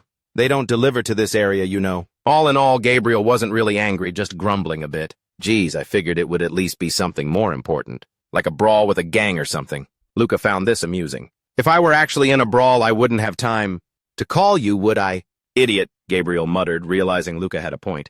Luca looked at Gabriel's brawny but genuinely goofy demeanor and thought to himself, he's a lot more stable now thanks to his new life. Looks like that money wasn't a waste after all. Gabriel glanced at Kinuan and asked curiously, but hey, Luca, what's the deal with that guy?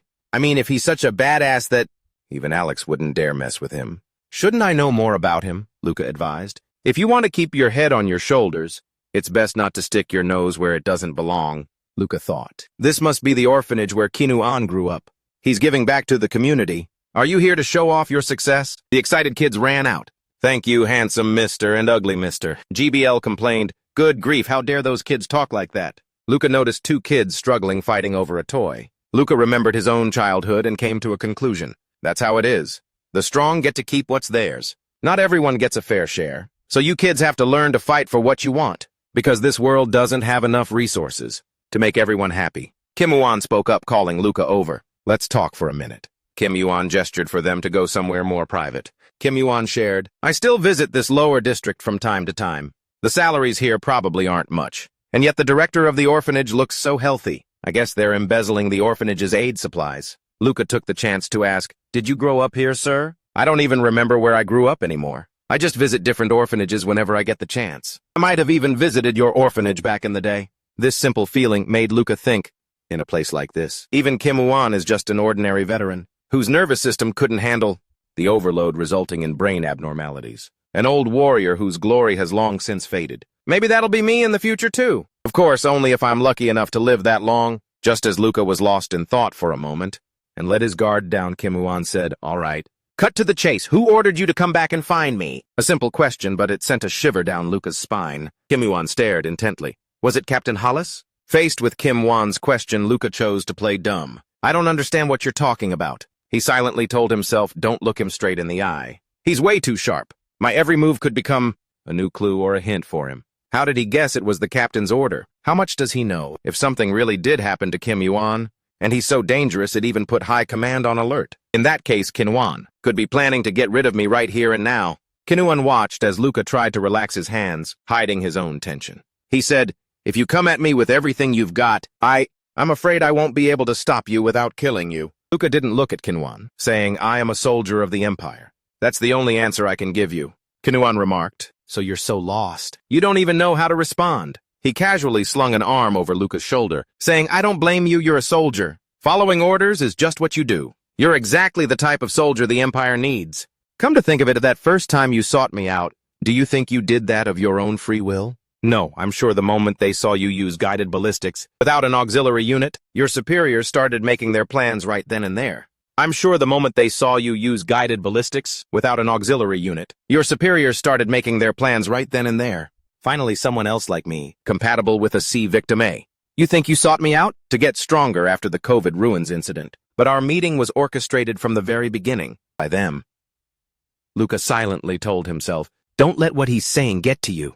After I faced that overwhelmingly strong enemy on the recon mission, I knew I had to get stronger. So I looked up instructor profiles to find someone who could help me train. Everything I've done has been by my own choice. Luca replied with conviction that was my decision. But Kinuan continued to plant a seed of doubt. Luca, everyone in this world is a slave to an AI. The only difference is whether or not you're aware of it. But for some, it's not so good. After saying that, he fell silent for a moment, then turned back with his usual smile. But I'm sure that right now, you want to run away from the truth. Anyway, you're still young, just go back. As for whether you report back to Grand Duchess, Halid or not, that's up to you. Luca lowered his gaze, as if he was mulling over what he'd just been told. I don't believe him, but it's true that Grand Duchess Halid wanted me to continue studying. Aside victim A. Don't doubt the Empire, Luca. After all, you just want to succeed. Don't get caught up in his words. Stop thinking about it. You're not allowed to doubt.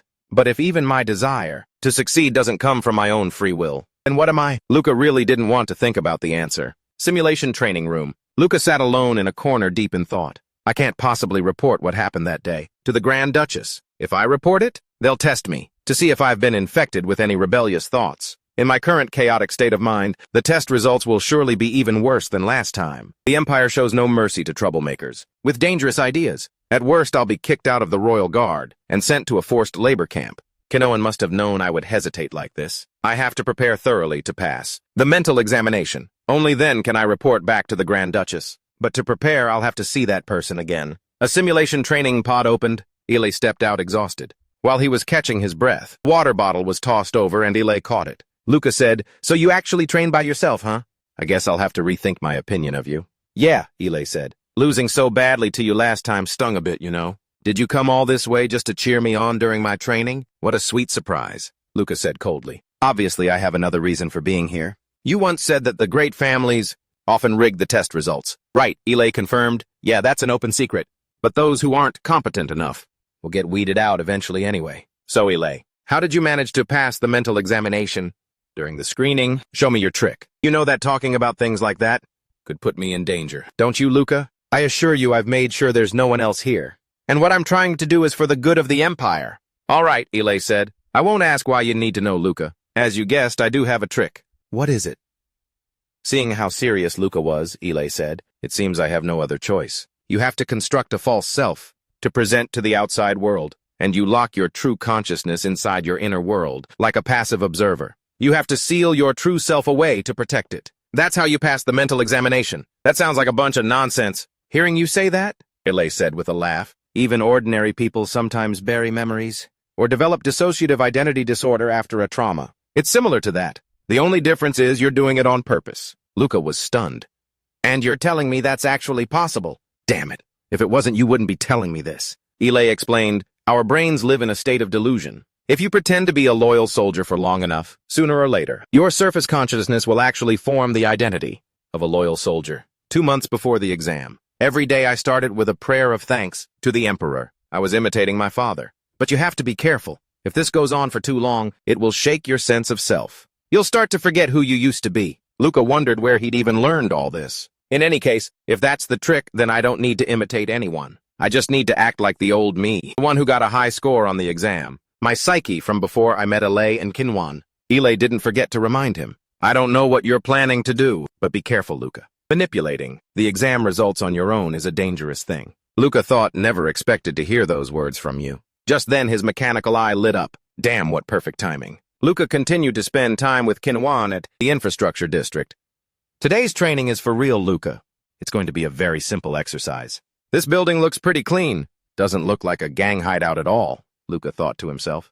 Kinuan was still treating me as usual after what happened that day. It was as if our conversation at the orphanage had never happened. That just made me feel even worse. Kinuan then told Luca, I'm giving you 20 seconds. Take down all the gangsters inside. Take down all the gangsters inside. Luca didn't waste words, just a sharp got it. Luca's hand gripped the door's control panel.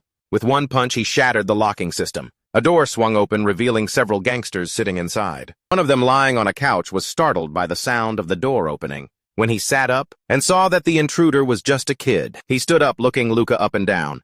"Who the hell is this brat?" "A customer doesn't look like one," Luca silently assessed. A dumbass with a gun was nice enough to step out and say hello. 3 armed gangsters. One of them appeared to be their leader, and he could sense that someone was in the bathroom. An idiot, Luca assessed, who was now pointing a gun at his head. "Didn't think first thing in the morning I'd have to blow some kid's head off. Unlucky for you."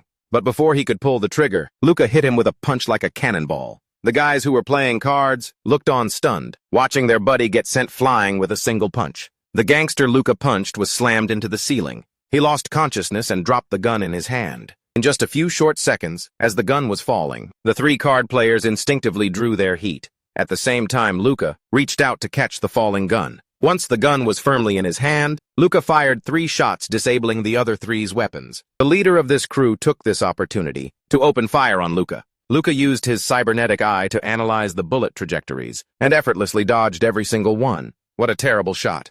Who would have thought people who live by violence could be so clumsy? When the guy ran out of bullets, it was his turn to face the barrel of Luca's gun. His life ended with a single decisive bang. The guy from the bathroom rushed out, pulling up his pants, awkwardly holding a stun gun. "What the hell is going on?" This guy sounded high, wondering what all the noise was. Luca pointed his gun at the junkie and threatened, "Do what you want, unless you want me to blast those metal limbs to bits." The fool looked down at the stun gun in his hand. After a flash of electricity lit up the entire room, it's unclear whether Luca did it or if the guy self-destructed, but he was now twitching on the ground. Luca, however, was focused on the next target. There was still one more person in the bathroom. Luca went into the bathroom to take a look, but what he saw filled him with rage. Inside, a helpless girl was tied up by those bastards. Kinuan smiled in satisfaction for about 12 seconds.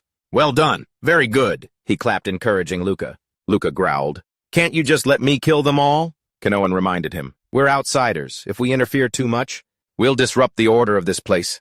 There are many people in this world who are too weak to protect themselves. You know that better than anyone." "Right." Luca involuntarily looked down. If this woman had been stronger, she wouldn't have had to go through such a horrible experience. I myself had to struggle to get to the position I'm in now because I didn't want to live like this. Usually when I see people like her, I just think of them as weak, for not knowing how to take advantage of the opportunities that the Empire provides. But today, for some reason, I really can't stand this unjust society. After that day, Kinuan would occasionally take me back to the lower class district and throw me into battles without any explanation. Winning wasn't the goal. What mattered was learning to fight more effectively. I had to learn how to assess the enemy's abilities and read the situation around me to determine the optimal course of action. And in the days that followed, all that Kinuan did was send me on training missions, saying nothing more. At a certain repair shop, a young girl, her face still childish and her body smeared with machine oil, welcomed them to the shop. Kinuan asked Zilda to get me a cup of coffee, black with cream and sugar. Zilda asked the other man. "And you, Luca, want some milk?" Luca replied. "I'll have a coffee too, just black." "Thanks," Luca asked doubtfully. "Do we really need to stop by Zilda's workshop?" Kinuan said, "Zilda is the girl you rescued. Aren't you proud to see her working so hard?" "What Zilda is the woman I saved from that building run by those gangsters not too long ago. It turns out she had been kidnapped and was brutally abused for months. But luckily her spirit wasn't broken, and somehow she was able to return to a normal life. Zilda was kidnapped because of her friend. That friend ran off with the gangsters' money and ended up hiding at Zilda's shop. The gangsters came looking for that person and ended up taking Zilda too. Now that friend is no longer of this world. Zilda grew up in an orphanage. She had a talent for mechanics since she was a child, so I sponsored her education. But that's a secret. She doesn't know I was the one who helped her." Kinuan revealed. The sound of a door opening was followed by a surprised shout, causing Luca and his companion to turn around. Gabriel said, "You're here too, kiddo." Gabriel called out, "Zilda, get me another beer." Zilda advised, "Your nervous system is a complete mess, and because you treated your body so badly. Why don't you show a little self-control?" After Zilda was rescued, Kinuan had arranged for the two of them to meet. He made Gabriel Zilda's bodyguard, and Zilda became Gabriel's mechanic. Luca spoke up, "You should listen to your mechanic." Gabriel grumbled. "It's just one beer, what's the big deal?" In the end, only 2 cups of coffee were brought out. Gabriel muttered to Luca under his breath. "You're the one who's been causing such a stir lately, aren't you? What are you planning?" Even the top brass are starting to say something has to be done about you. If they all make a move together, not even I will be able to protect Zilda. Kinuan tells Gabriel, "You don't need to worry about that. I guess we won't be coming back here for a while." When a restless Zilda asks how long, Kinuan sips his coffee and replies, "It could be a few months or a few years." Luca wondered to himself. We won't be returning to the lower district for that long. I can't come here by myself. My superiors would never allow it. A trainee leaving the training grounds alone. Perhaps today is the last time I'll ever see them. Even after going through something so horrible, Zilda can still face reality and get right back to work. Gabriel lives by accepting the dangers that always come with his job. Don't get soft, Luca. The fact that I won't be coming to this place anymore might actually be good news for me right now. In the captain's office, that concludes my report. After listening to Luca's presentation, Alat pondered. So Instructor Kinuan is still as mysterious as ever. He started as a trainee quite late. Normally he wouldn't have stood a chance of becoming a royal guard. But the Empire was in dire need of people back then. So we were forced to accept even less than perfect candidates. Those were chaotic times. Even I don't fully understand what kind of man Kinuan is. When I was still a rookie, he was already a core member of the Royal Guard. I suspect that most of the missions he undertook were off the books. Luca was inwardly shocked. So that means even the captain doesn't have any information about Kinuan. Halid concluded. In any case, it's true he's taken a real liking to you. I've sent him many trainees in the past, but none of them ever lasted long. You're an excellent trainee, but in these circumstances, you're easily susceptible to negative influences. You look like you need a mental evaluation. I'll schedule one for you. Don't be late. Obeying the order. Captain Luca humbly bowed his head. This was all within his expectations. Halad added, I'll be frank, Luca. There are two outcomes for a trainee who takes on this type of mission. One, they get eliminated. Two, their efforts are recognized, and they rise to the top ranks of the Royal Guard. I want you to be the latter. Luca stood straight, his expression unwavering. I will simply do my best in the role I've been assigned, he said. Sir, I believe that if I complete this mission, I will have your full support. The answer was just what Halid wanted to hear. That's right. Give me the results I'm looking for, and I will support you. To be more specific, I will adopt you, Luca Kutosia. That doesn't sound half bad. It was like a pie had just fallen from the sky, and Luca couldn't hide his shock. Immediately after, it still felt unreal to Luca. The captain wants to adopt me. The captain's name is Halid Kutosia. Kutosia is one of the most prestigious families in the entire empire. No way. The examination robot said, We will now begin your mental evaluation, Mr. Luca. I'm detecting joy in your facial expression. Did you receive some good news, Luca? It was true. He couldn't stop the corners of his mouth from turning up into a smile. He said calmly, Don't worry about it. Let's begin. The sound of a fist slamming into a punching bag. Ellie unleashed a barrage of punches as if trying to tear the punching bag to shreds. Right after the flurry of punches came a powerful sidekick, and finishes it with an explosive punch. Illy is completely exhausted afterward. While resting, he takes out a can of oil and sits down to maintain his mechanical arm. Luca, sitting next to him, teases, You've been going so hard your joints are wearing out. So who are you and what have you done with the real Illy? Yili asks him, So you passed the psychological evaluation? Luca says, Yeah, and it's all thanks to you, Yili. I don't know what you're planning, but if you need any help, just let me know. Yili, who clearly has something on his mind, says he can't talk about it right now. But in a little while, I'll have a favor to ask you, Luca. Luca looks at his friend quietly for a moment, then says, If you're ever in danger on the battlefield, I'll rush in to save you even if there's only a 1% chance. Even if it costs me my life. L.A. says gratefully, Thanks, Luca. That means a lot to me. You'll find out what I need to ask you soon enough. Though I really hope I'm just overthinking things. It would be a lie to say I wasn't curious about what Ile was going to ask. But I didn't let myself dwell on it. Now that I had passed the psychological evaluation and earned the Major's trust, my goal was to be accepted into the Kutosia family. And at that moment, I decided not to think about anything else. Atlas announces at this time, we are conducting a special military operation. Our mission is to suppress the rebel forces that have risen up against the Empire. The rebel forces consist of 3 families, led by House Jamet. House Jamet. The words hit Luca like a lightning bolt. He instinctively turns to look at his friend Ile. Yili Jamat, I think I finally understand what Ile was going to ask of me. All the soldiers prepared for the campaign to suppress the rebel uprising. One by one, they boarded the military transport ship. The engine roars to life, speeding towards its destination. My name is Luca. From this moment on, I will be the commander of Suppression Squad 21. The soldiers assigned under my command greeted me with strict military discipline. I can't believe they'd throw a bunch of cadets like us into this, and even make one the squad commander. It seems the higher-ups are turning this whole rebellion into a training exercise. The squad is divided into 2 platoons, with a total of 27 members. The sergeant, commanding under me, is Master Sergeant Kodak. It seems they took into account that I'm just a new cadet, which is why they assigned a squad full of seasoned, experienced veterans. These veterans must also understand that they're being used as training tools for us cadets. And even though I'm the commander, they won't listen to me so easily if I don't prove my worth. I have to take real command and show them I deserve to be their leader. So what should I do now? There are two paths I can take. The first is to leave everything to Master Sergeant Kodak. Even if I give vague orders, Kodak will handle everything himself. This is the common choice. But there's a second path. Luca had already made his decision. He declared with authority, I am your superior. Therefore, I demand absolute obedience to all my commands. Anyone who defies me will be severely punished. Luca was playing a dangerous game, making them hate him so he could completely dominate them. The veterans were visibly furious at the arrogance of a junior, who was still wet behind the ears. Kodak tried to reason with him. Commander Luca, may I have a word? Luca grabbed the hand on his shoulder and with a sharp twist violently threw him back. Are you laying a hand on your superior, Master Sergeant Kodak? Do you think I'm a joke just because I'm young? I'm from the slums too. Like you all, I grew up in orphanage number D10. But do you know why? Our ranks are so different. Even though I'm younger than you, it's because my achievements far surpass yours. You may not understand now, but you will soon enough. Because I will be a commander, the likes of which you've never seen before. Although Kodak was defiant, according to military regulations, Han had no choice but to begrudgingly bow his head. My apologies. I will be more careful, Commander Luca. After his initial show of force, Luca turned and walked away. Luca silently noted Kodak's flexibility. Sergeant Kodak really gets it. He must have realized, I won't be taking the easy path. Near the rebel fortress at the Empire's outpost, the soldiers were already standing in neat rows. Ile covered his face and sighed. So you let your emotions get the better of you and picked a fight with your own soldiers. Huh, Luca said calmly. I figured the sergeant would look down on me for being young, so I made the first move, Ile said.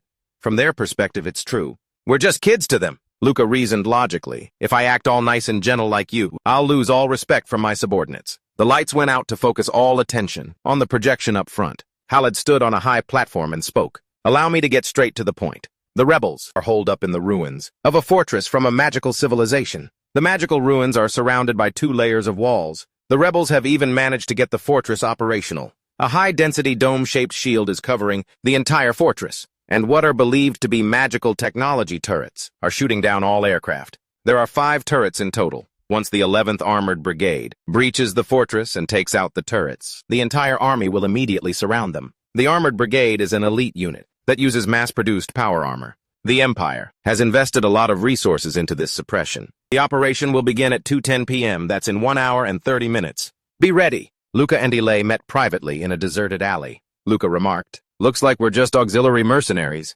Not that it's surprising, though. Ile said that their superiors didn't really want them to die. Luca joked, this is basically a picnic at this point. Ile replied, you say that as if you're some kind of war maniac. Ile really couldn't bring himself to be positive. After some hesitation, just as Ile gathered the courage to speak, Luca cut him off. Is this about the Jamet family? I know you're close to them, Ile, but this isn't something we can interfere in. If you side with those traitors, not even the Katika name will be able to save you. Ile knew this and didn't want to make things difficult for his friend. I'm not expecting a miracle to happen, but if there's a chance, please do whatever you can to save Lillian, Luca asked. You care about Lillian so much you'd risk your life for her. Ile replied, not anymore. She was just my first love. Luca criticized. You tried to set me up with your first love. Ile revealed she didn't want to marry someone of noble blood. Luca's voice dropped, advising, snap out of it, buddy. I usually turn a blind eye to your weird actions, but not this time. Trying to save Lillian is extremely dangerous. If you're caught, you'll be executed. On the spot, please don't do anything foolish, Ile. This isn't advice, it's a warning. Ile whispered, I know. Perhaps this was a sign of what was to come from here on out. As everyone went their separate ways, Luca looked truly distressed. I can always tell when someone is lying. It's all because of that damn bastard acid victim. That guy is definitely planning to do whatever it takes to help Lillian escape. If I find her, for Ile's sake, Lillian must die, whether Ile can accept it or not. Please let her die in this chaos. That is my desperate prayer. The head and chest are the most important parts. As long as they remain intact, an Imperial soldier will not die. If you're still breathing and blood is still flowing to your brain, the Empire can save you with cybernetic technology, one way or another. Kodak stepped forward with something to say. Commander Luca? Luca asked, what is it? I know better than anyone just how outstanding of a soldier you are. You see, I always do a thorough background check on my superiors. I hope that when we go into battle, you will listen to my advice. I've dedicated 10 years of my life to the Imperial Army. And while I may not be on your level, I'm not completely useless either. Luca told him not to worry about that. I always listen to good advice no matter who it comes from. Kodat seemed to be at a loss for words, so he bowed his head and said, "Thank you."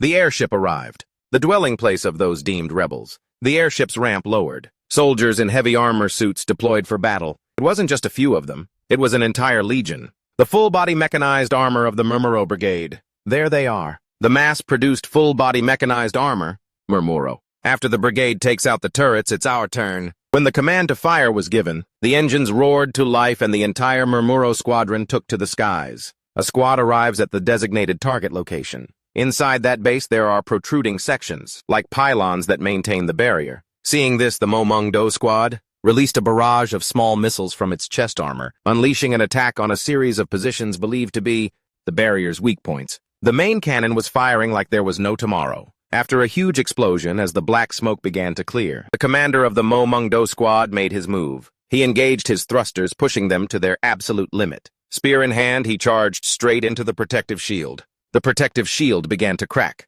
and under the relentless non-stop bombardment, the protective shield was breached. The Momung-dos have made it inside the fortress. Now everything depends on whether or not they can disable the turrets. If they fail, we'll be in a tight spot. According to the tactical computer's calculations, the turrets must be taken down within 1 minute from the moment the Momung-dos infiltrate. If they can't take them down, our suppression force will have to take heavy losses and continue the assault regardless. Turrets are down, proceeding to Phase 2. The battlefield is a place of danger and injury, but at the same time it also fills a person with adrenaline. I'm no different. I'm just a guy, looking for a thrill and a little sense of achievement in this damn place. I probably would have gone crazy by now, if I didn't have that to hold on to. Let's move Luca helmet on. It's time to show them who we are. The strategy is for all infantry platoons to simultaneously attack the fortress from every direction. The orders from above are to cut off all the rebels' escape routes. Beneath the fortress lies a labyrinth of tunnels. We only know it goes down at least hundreds of meters, although we have a map of the maze thanks to a previous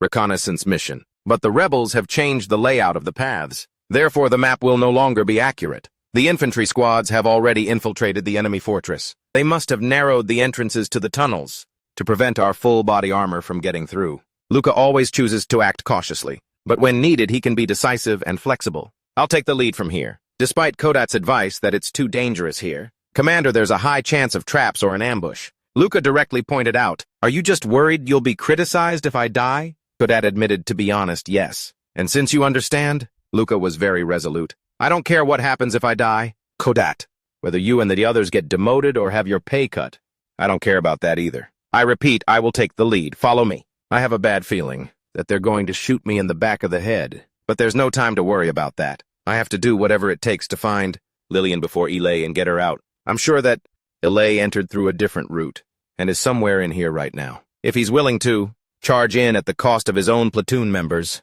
then he'll advance quickly. If I also treated my men as expendable, I could get down there faster. But I won't let these loyal soldiers die for my personal feelings. So I have no choice but to take the risk myself." Seeing a dangerous object fall towards Luca's head, Kodat shouted, but Luca was already prepared for the unexpected. Luca drew his sword and deflected the potential threat. Unexpectedly, I will enhance my senses to their absolute maximum with the acid tactic. Sight, hearing, touch, and taste. Ahem.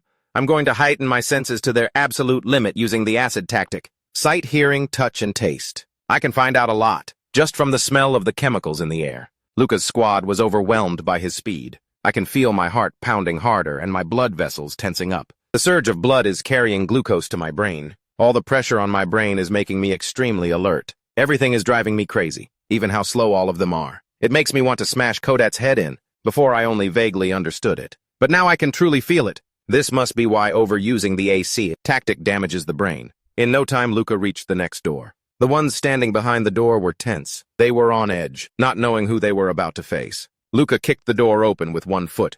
The door simultaneously sent one of their men to the afterlife. Sensing the dangerous aura emanating from Luca, they cocked their guns as a volley of bullets rained down on the enemy. For Luca, with the skills he learned from Kinuan, dodging bullets now was a piece of cake. A few moves and it's over. Then with a speed that no enemy could match, in the blink of an eye, Luca chopped off a man's head. Then he kicked the head. It flew right into the face of a guy who was shooting at Luca. The man who got hit by the head turned red with rage. But before he could even vent his anger, Luca immediately sent him to be reunited with the aforementioned head. Luca paused for a moment. A large artillery shell was fired from the other side. Luca calmly sliced the shell in half with one stroke. Luca was unharmed after the shot, and that also meant a death sentence for the one who fired the shell. The other guy didn't even have time to react, other than with a horrified expression, before he was finished off by Luca, right in front of his squad who couldn't keep up. Luca's performance terrified even the squad's second-in-command, Kodat. Luca sternly asked, "What are you still standing there for?" "Sir Kodat, we have to move. Try to keep up. The rebels are relentlessly and fiercely fighting back." Luca's squad takes cover behind a wall, waiting for Luca's command to make a move. Who would have thought that underground there would be such a vast space? So this is where they've set up their defensive line. I've gone in pretty deep. I should catch up with the fleeing nobles. Luca releases a camera to scout ahead. Through the camera's lens, an infrared scan gathers information for Luca. They have about 100 people on the defensive line. In the back, there are people who don't look like combat soldiers. Lillian might be somewhere in this group.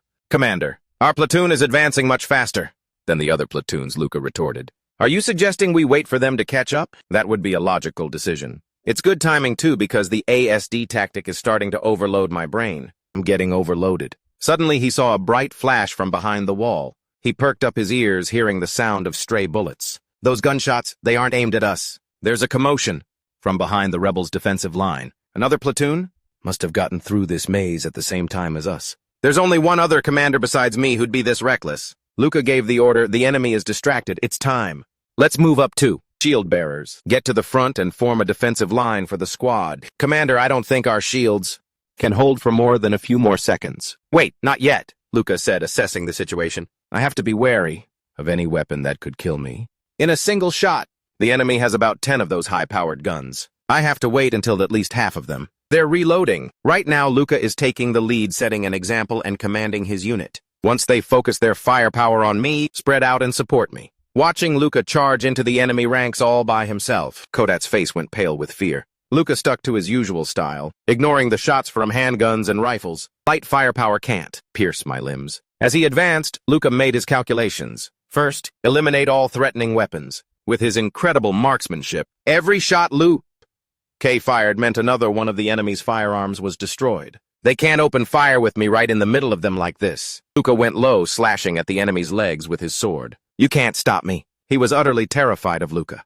The enemy raised their hands in surrender to Luca. He left the task of restraining the insurgents to his second-in-command. As Kodat approached, Luca froze for a moment. He saw that the bodies on the ground were his own men. But more importantly, these were members of Ilay's platoon. So, it's true that his platoon advanced from the rear. Why is he attacking so recklessly, wasting his forces, without even bothering to stop and secure his formation? Is he so desperate that he's willing to throw away the lives of his subordinates? For this, damn it, Ilay. Damn you, Katika, Lilianja, and Maud. My loyalty to the Empire, and my desire to help Ilay. I can only choose one. Damn it, how am I supposed to choose? If I find Lillian, I have to kill her on the spot. By doing that, I can save him from becoming a traitor, even if it means he'll hate me for it. For now, I have to go after Ilay with that resolve. Luca gave an order to his second-in-command, Kodat. "Gather the prisoners here, while waiting for the other platoons to arrive. Once another platoon gets here, I'll give you full authority to decide the next course of action." Just then, Kodat spoke up. "You're a talented warrior. Your performance in today's battle was beyond expectations." Luca thought Kodat was about to drone on with some empty flattery, but he cut right to the chase.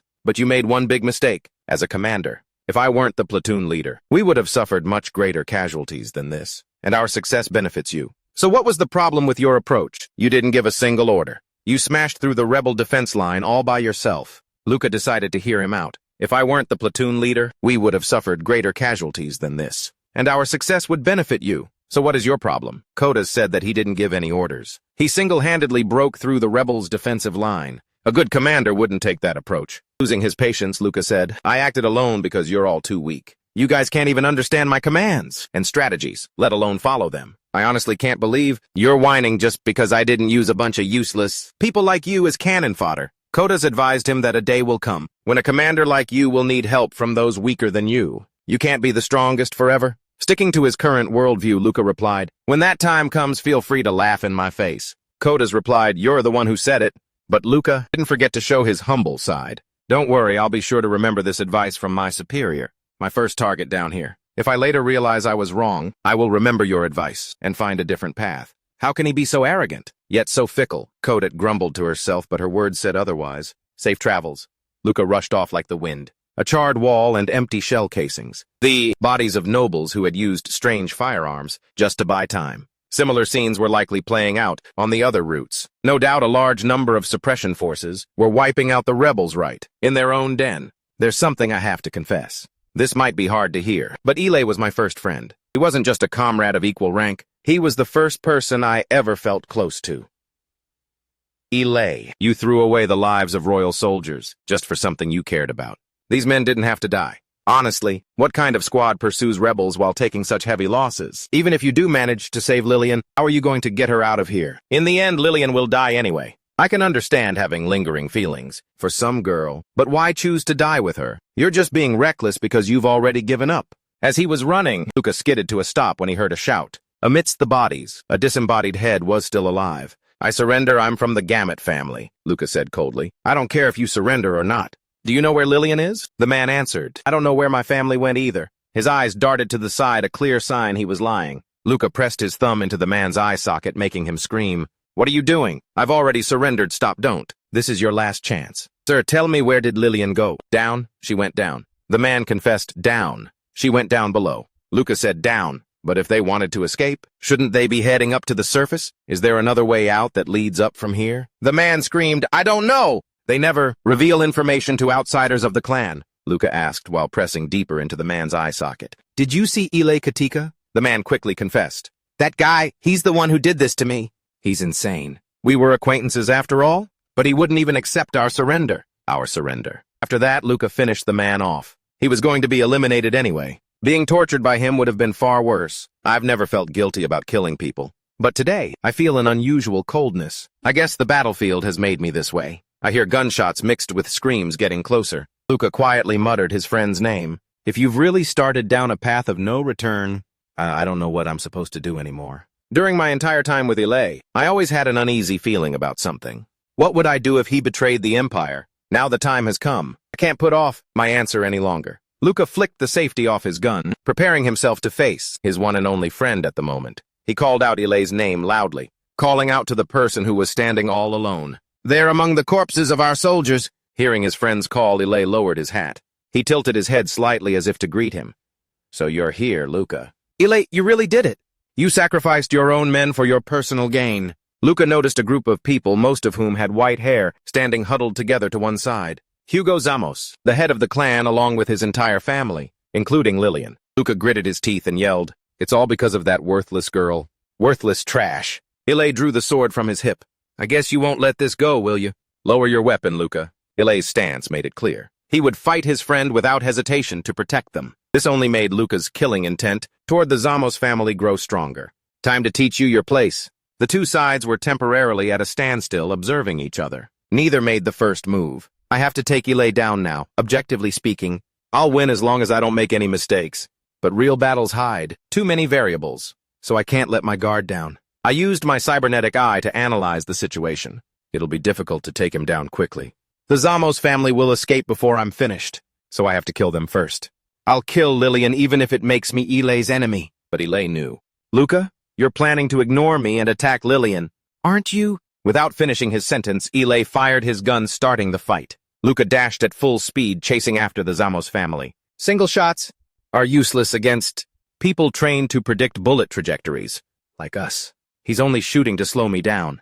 However, before this mission, I enhanced my speed and the bandwidth of my electronic signals. These few scattered shots can't stop me. Two young Ramot soldiers stepped forward to hold Luca back. Eli. I tried to warn them not to fight him, but it was too late. Before Eli's bullet could reach him, one life was already taken. As for Eli's bullet, Luca blocked it with his sword and deflected it toward the remaining Ramot soldier. Having finished off the two armed men, now only 3 defenseless family members were left. The head of the Ramot family shouted, "Wait!" But Luca didn't care. One thrust of his sword went straight up from the man's chin and sliced across, taking Lady Ramot's life. Only the daughter stood at the end, so the arc of the blade hadn't reached her. Only Lillian is left. Ellie will restrain me soon. But it'll be easy to kill her before he gets here. Lillian Ramot, the one who approached me with such goodwill. As long as I have a conscience, I will never be able to forget her. But at the very least, I'll give you a painless death. That is the greatest kindness I can offer you. But reflected in Luca's eyes was an expression he couldn't comprehend.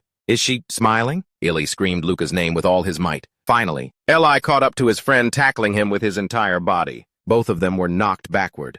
And just like that, Lillian's life was spared for the time being. She cautiously glanced behind her and saw the two of them clashing swords. Hey, Eli. Did you see her face just now? Her whole family was just killed and she was smiling.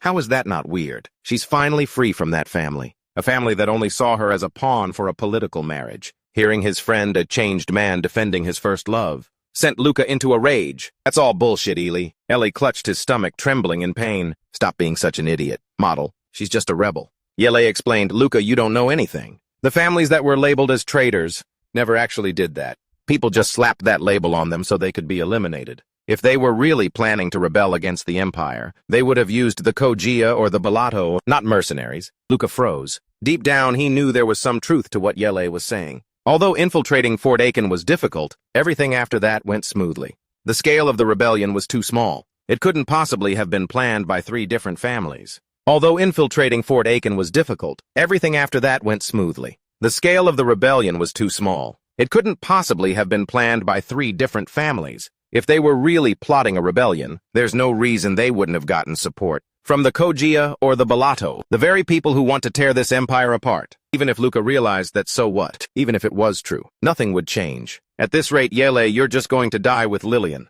Lillian looked up at Luca. As she revealed, my father wasn't entirely innocent.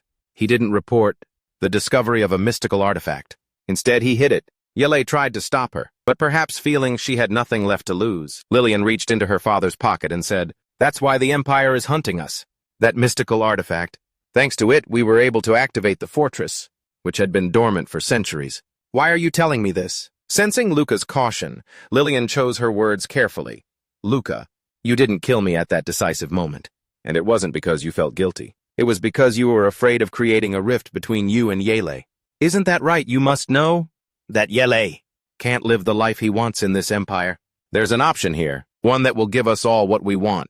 With this, we can activate the fortress's hidden teleportation device to help us get out of here. Lillian made an offer that Luca found hard to refuse. Faced with Lillian's convincing proposal, Luca skeptically asked about the teleportation device. Lillian confirmed it was true. This fortress has a hidden teleportation device. Perhaps they created it to escape when the fortress was under attack. If you don't believe me, then just kill me. I don't want to watch Ele die because of me. But if we can activate the teleportation device with this artifact, Ele and I will escape this empire, and you can just say you never saw us, Luca said. You think the Imperial soldiers would just overlook something like that? Lillian assured him. Only the descendants of the Gamut family know the way to that machine. Once we get deeper underground, we'll be safe. Honestly, I was wavering. To me, it didn't matter if Lillian lived or died, but I had to consider what was best for Ele. He's always wanted to leave the Empire, and if he stays here, he'll be executed for his rebellious ideals. On a battlefield like this, erasing all traces of him would be all too easy. A simple report stating he's either missing or killed in action would be enough. After calculating the chances of this plan succeeding, Luca temporarily sheathed his sword. Seeing that his friend was about to argue, Luca cut him off first. Shut up. Ele just promised me one thing. If we can't find the teleportation device that Lillian mentioned, or if it doesn't work, you won't try to stop me again. You heard what she said, didn't you? Lillian doesn't want you to get into trouble either. Ele was speechless. He turned to get his first love's opinion and saw Lillian nodding in agreement with Luca. Even though he was extremely torn, if the worst were to happen, Ele gritted his teeth and struggled to say, I promise, Luca. After that, the two boys worked together to escort the girl to the escape route. At every turn, Luca would signal them to stop, to check the situation. I can't believe what I'm doing. I should have stopped Ele. But now I'm the one escorting Lillian out of here. If any soldiers see us, it'll be the end for all 3 of us. Feeling anxious, Luca wanted to know more about that teleportation machine, but a gentle voice said, wait, Luca. Lillian was using a handkerchief to care for Ele. She said, let me wipe the blood from your face. Ele looked at his pale friend, his head covered in blood as the girl he liked tended to him. Luca sighed and suggested, you two should get married, if you're lucky enough to get out of here. Hearing this, Lillian suddenly stopped her hands, and Ele also looked toward Luca. Lillian said, I'm sorry, Ele. I really didn't know that would happen. Ele said, it's okay. After all, you're the one who showed me the world outside. Lillian asked, is that really okay? Then Ele confessed, it means more than you think. You changed my worldview. Thanks to you, I realized the source of my own dissatisfaction and confusion. If it weren't for you, I would have lost everything. But now I know that I'm not strange for thinking this way. Just different. And through this, Luca realized that Lillian was connected to Ilei's rebellious ideas. Rebellious ideas are like a disease, spreading from one person to another, slowly eroding the empire from within. If thoughts like these continue to spread, the empire will collapse, or perhaps it will just weaken and fall under an attack from Balato or Koza.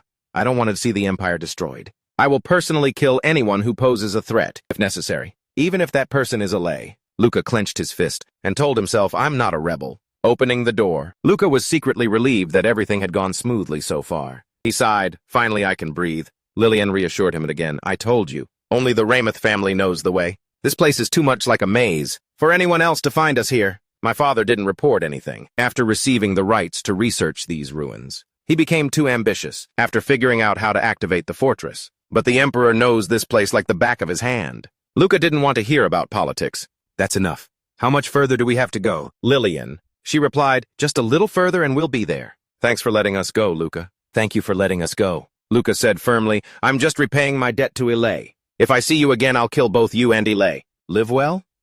Hearing his friend's sincere blessing, Ilei didn't know what to say. Lillian decided to reveal, if we escape, I'll go to the border city. If we get separated, go there, Luca. If you want to leave the empire too. Luca immediately dismissed Lillian's suggestion. I have no business out there. Only Ilei silently muttered to himself. The border city. Luca felt mentally exhausted. Maybe my decision to help Ilei was a mistake. I'm letting my guard down too much now, but I can't rest. I have to think about how I'm going to report this when this is all over. Luckily, the captain has a good impression of me, and I'm the only one who can investigate Kinuan. Besides, Ilei and Lillian are just an academy student and a noble girl. They aren't that important. Logically speaking, the Empire won't investigate this matter too deeply. The final door was so close. Luca stepped up to the control panel. Like a loyal friend, Luca told Ilei to get ready. If there isn't a teleporter inside, it's all over. Ilei nodded in agreement. Luca pressed the button to open the door. Suddenly, a bad feeling washed over me. Something's not right. I need to find the source of this unease. The answer is definitely on the other side of that door. The lights inside were on, but that wasn't strange. All the lights turn on when the fortress is activated. If I ignore my other senses and focus only on my sense of smell. If I ignore my other senses and focus only on my sense of smell, the first thing I notice is fresh blood. Then the smell of oil and metal. The first thing I notice is fresh blood. Then the smell of oil and metal. The lack of any organic body odor must mean what greeted Luca's eyes as the door fully opened were the Akosa royal guards.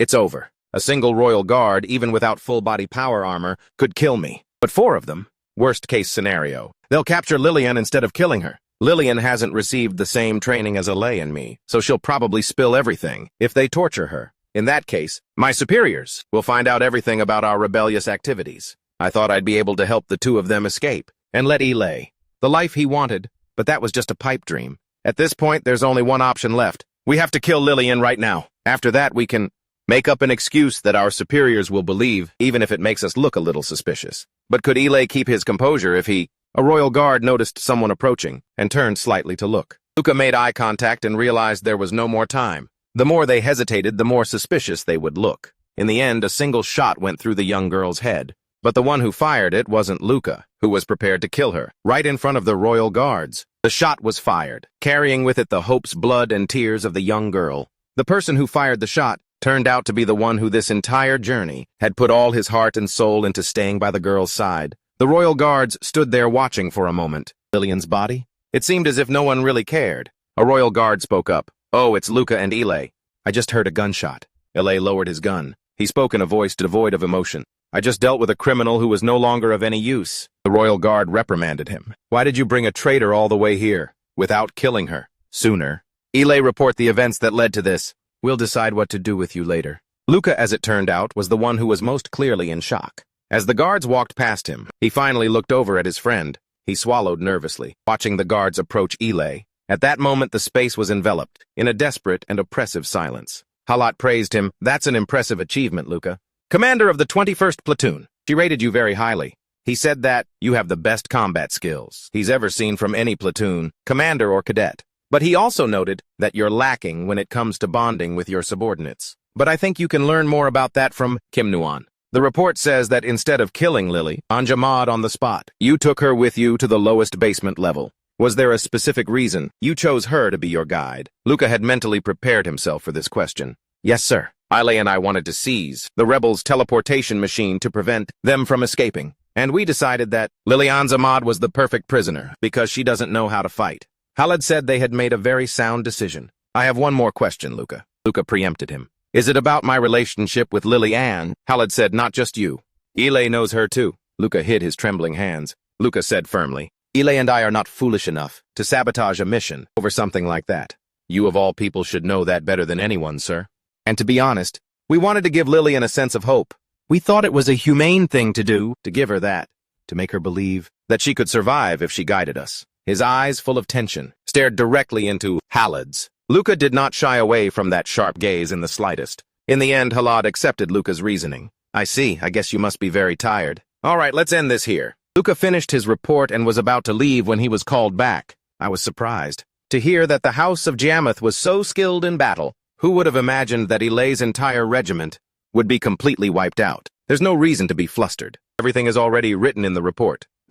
Ilay's squad pursued the rebels too hastily and ended up getting ambushed. But why would he bring that up? I feel like I'm about to break out in a cold sweat if I lose control of my breathing, even for a second. Luca said that wouldn't have happened if I had been there. It seems I'll be at the top of my class. Khalid let me go as if to say, I certainly hope so. Later on the high-speed train, I passed out on the way back to the capital. That was to be expected, because for the past few days, my adrenaline has been through the roof, constantly. Memories of that cursed event keep replaying in my mind. Ilay, Lillian, the fortress, and the mystical artifact, the teleportation device, and the border city, where Lillian wanted to go. But in the end, she died before she could escape the Empire, killed by the man she believed to be her knight in shining armor. I couldn't look Ilay in the eye. After all, he only killed her because I was there. I feel guilty for saying this, but I achieved my objective for the mission, the goal of saving Ilay.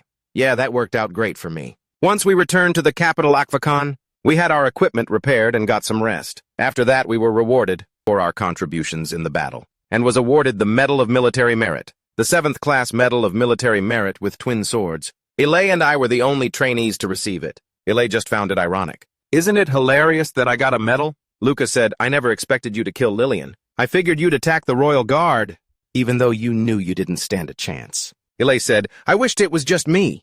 My family was so happy to hear about my achievements, even though we already saw each other very often, with the Jia clan. Then Luca gave him some honest advice. You should get out while you still can. You're not cut out to be a soldier. Ilay had sacrificed his own teammates for personal reasons, all for love. Ilay reluctantly said, I wish I could, but it's not that easy. My family will do whatever it takes to make me a Royal Guard. They might as well just kill me. Pissed off, Luca punched Ilay in the stomach. Ilay's medal fell to the ground and broke. Take back what you just said, Ilay. Ilay groaned in agony. I think you damaged some of my internal organs, Luca said coldly. Stop whining. You can just replace them with robotic ones anyway. Then Ilay slid down and said on the way back, I was angrier and more resentful than ever before. I resented my past self for not training harder, Luca said bluntly. That wouldn't have changed a thing. Luca slumped down onto the floor. He dazedly asked his friend Luca, what have I done? Luca couldn't give his friend an answer. Ilay wasn't a cruel murderer. He must have felt guilty for killing his own subordinates. And on top of that, he couldn't even save Lillian. After all the chaos he had caused, this guy will definitely lose control soon, both his mind and his life. Luca raised his head high, looking at the sunlit sky. Up there were all sorts of military airships. Luca thought he couldn't stay in this empire. While going down the elevator, Ellie told Luca, I'm planning to take some time off to go home. We're about to start our 4th year now. A 2-month break seems reasonable, right? Luca wanted to know something that had been bothering him. I want to ask you a few things before you go. Why did Lillian smile when she saw her whole family die? Ellie answered that Lillian was in an arranged marriage. Her fiancé was a whole 30 years older than her. When Lillian was just born, he offered an exorbitant dowry with one condition. When Luca asked curiously what that was, Ilay revealed. He sent thousands of photos and videos of his ex-wife and demanded that her parents raise Lillian to be just like that woman. From her face to her hobbies, her gestures, even her name. She had no say in any of it. She must have endured so much. She told me that's why she understood my feelings so well. Luca thought to himself, how disgusting. I guess this is the result when dark desires, perversion, and power collide. Luca said, so she's been tortured ever since she was born. Ilay replied, yes, the only person who sympathized with her. Luca continued to wonder, and the reason Clow introduced her to me? Ilay suddenly gave an unnatural laugh. Ilay scratched his head. That was a plan Lillian and I came up with together. We told Clow that you were the captain's illegitimate child, and he fell for it hook, line, and sinker. Luca was shocked. Why would you wait? Are you saying Clow actually believed that? Lay's reasoning was that everyone could see that the captain took a special interest in you. That also justified how you from a humble orphanage could become a cadet in the Royal Guard. After all, the captain is a member of the Cortisol family. Lay thought that if Lillian married you and had your child, she would be free. These guys were giving Luca a real headache. On the outside, he acted normally, but Luca had secretly realized. Lay is my friend, but he's not a good person. He'll use and deceive you if he has to. He killed his own subordinate and even lied to me. The funny thing is, I still trust him. I don't know why, but I still believe he'll be on my side. But I think you need one more of these. So Luca gave his dear friend another loving punch. Sound of a book closing. Kinuan clapped. Look at that! The war hero has finally appeared. I visit Kinuan regularly, because I have to keep an eye on him. He is well aware that I'm monitoring him under the captain's orders. Kinuan started the conversation. I heard you were awarded a military service medal? Luca replied. Sir, one doesn't have to be too exceptional to receive a 7th-class medal. It's nothing compared to your brilliant achievements. Although he had to be close to Kinuan for the mission, Luca didn't mind being around him. I've spoken with the captain. He said you could teach me how to better lead my subordinates. Kinuan laughed. Is that what Halad said? He overestimates me. He asked, are your subordinates being disobedient? Luca was frank. To be honest, sir, they are all excellent royal soldiers. They are willing to charge to their deaths on my command, even if they don't really know me, because that way you lose less face than others. Kinuan just told him, dream on. The very act of leading has caused your nervous system to become exhausted, affecting your judgment as a leader. You have wasted all the necessary resources to protect your platoon. Luca argued. Are you telling me I should have just let them die? Kinuan said. I don't mean you should just send them to their deaths. You have to make them act for themselves. To give an example, he pressed a button. Do you remember Zilda and Gabriel from the lower class sector? You saved Zilda from those gangsters and paid for Gabriel's medical expenses. The two of them would gladly help you. To Luca, that was a matter of course, because I saved them. But Kinuan said, that's still not enough. You have to make them willing to die for you. You have to spend time with them to form a deeper bond. And of course, you must also psychologically detach yourself from them. If you get too close to them, you won't have the heart to sacrifice them. I was taught to be heartless, but I don't want to do that. Hearing Luca say that, Kinuan didn't press the issue. I like that kind side of you. The key is, you need to make them love you without you having to love them back. That is the secret to holding power and control in any relationship. Luca wanted to know Kinuan's way of dealing with it. I have a question. What would you do if your own thoughts prevented you from sacrificing others? For example, if you felt a guilty conscience or a sense of guilt. Kinuan replied, you have to get used to those things. If you don't, you will never be able to rise above others. Luca pushed himself up from his knees. Turning his back to leave, he spoke. Next time I'll try to be more proactive in sacrificing my subordinates. Kinuan chuckled and mumbled, what a good boy. The next day, Luca was standing at the airship landing point. This was because Halad had told Luca, I want you to go to the Koja Academy. He chuckled, are you surprised? It'll be 2 months at most, so I think it'll be a good experience for you. Traditionally, the cadets are dispatched in the order of their rankings. Oh, by the way, Ile has requested leave. He said he wants to go home and rest for a while. Luca thought to himself. It seems he couldn't get over it in the end. Halad said, you've never been exposed to high society. Have you? That won't do. You need to know how to fit into that lifestyle if you truly want to become a member of the Kato family. Luca had no reason to turn down the opportunity. If that's the case, I'm ready to go. Halad was pleased. Excellent, I'll send a guide for you. I think you'll like my choice. Luca heard the sound of the wind and looked up. Before him was an airship with its doors already open in welcome. A harsh female voice rang out. What are you doing just standing there? Hurry up and get in! Luca picked up his suitcase and stepped onto the airship. Accompanying him on the trip to the Koja Academy was a noble girl with long, dark blue hair. Luca gave a polite, slight bow in a military fashion. Royal Guard cadet, Luca reported, but the girl cut him off. You don't need to introduce yourself. I already know all about you. Luca sized up this arrogant girl. She's aggressive and conceited, with a body that hasn't been fully mechanized. I guess she's a noblewoman around my age. I am here on the captain's orders. How much farther to the Koja Academy? And did the captain really send you to guide me? The girl shrugged. Even if I told you, it wouldn't make the trip any shorter. Luca suppressed the urge to hit her. Geez, I just want to wipe that smug look off her face. So this is what they call a noble, huh? All right, Lady Corteza. The lady of House Corteza asked, how did you know? Luca said, it's pretty easy to figure out. Not just anyone can comfortably complain about an order. From Captain Halad. The girl was suspicious that Luca had figured it out on his own. You already knew who I was, didn't you? He told her that if she wanted to know, she should ask her father. I'm guessing this girl is the captain's daughter. Perhaps sending his daughter is his way of confirming he'll keep his promise and adopt me. He quietly mumbled the name Luca Cortezza, and he silently thought the combined name had a pretty nice ring to it. The girl said, "You're right. My father sent me here. I am Vito. My name is Vito Cortezza. But don't you dare act all high and mighty with me like that. It pisses me off." Suddenly, Luca found a new appreciation for the young lady from House Jamet. "At least Lillian was pleasant," Luca retorted. "I'm sorry for offending you." Before he could finish the sentence, he suddenly stopped and thought, "Wait a minute. Why should I humble myself? I've endured so much hardship, not to kiss up to these nobles. In fact, the whole reason I agreed to come to the academy was because I hated that lifestyle. But I think I've been patient long enough. The captain will understand." Luca rubbed his head in annoyance. Luca wondered why he had to respect someone his own age, who had no rank or authority. "Forget it. I'd rather drown than kiss the ass of someone who hates me. Let's just focus on our mission. You lead the way and I'll follow." Happy now, Vito, trembling with anger, gripped the armrest of her chair. This Luca guy is completely useless. She decided to click her tongue and pretend Luca didn't exist. This was giving Luca a headache. It seems the road ahead will be a thorny one. Luca and Vidya arrived at the landing point. They got out of the hover car. Luca simply followed behind Vidya. Luca heard Vidya say, "Follow me.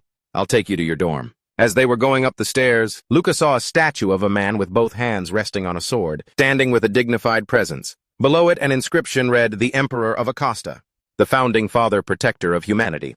Praise be to him, Nogar Gotcha." This was the first time Luca had seen the statue in person. Gotcha Academy. I've only ever seen it in videos. Luca's measured footsteps drew the gazes of the nearby students. While everyone was whispering about Luca, "He's a royal guard," Vidya was giving him the rundown. "You can identify the academy's students by the color purple. That stupid shade of purple." In the crowd of students, there was one person who was rudely shoving another student. Luca witnessed this offensive behavior. He thought to himself with annoyance, that guy just used his robotic arm to bully someone else. Vidya called out, "What are you doing?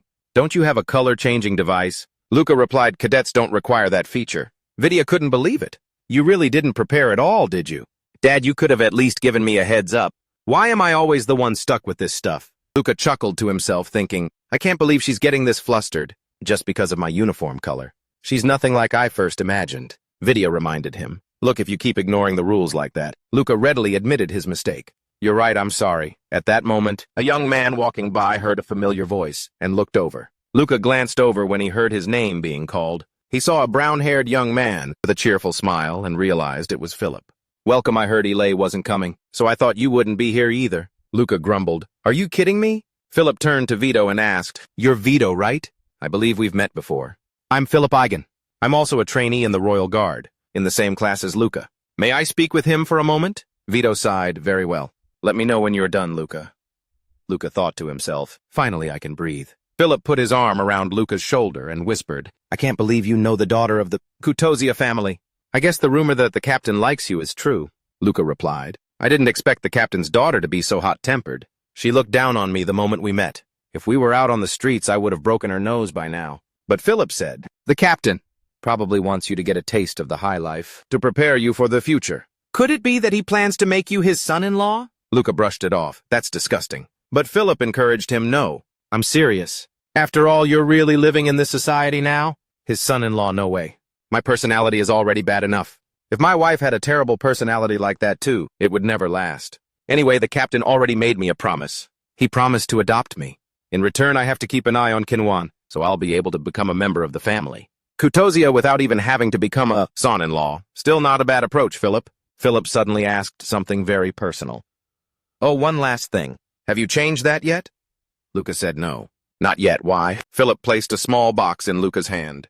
"Here, take this." Luca's eyes widened in surprise. Academy students are usually very popular with the girls. Philip also told me a few things about life in the academy. I have a feeling that Philip and I will become closer after this is all over. Luca quietly put away the small accessory box. One of the things he said about the dorms was something like this. "This place is home to lower-class kids like me who have recognized talent, and also the children of fallen noble families who have nowhere else to go. They're here because they can't afford to find another house." But this wasn't a big deal for Luca. "I guess this place also has a ladder that I'm forced to climb. On second thought, it wouldn't be any fun if climbing to the top was too easy." Luca took a look around. A robot carried Luca's luggage to his room. It said, "This is your room, sir. If you need anything else." Luca said, "No, I don't need anything.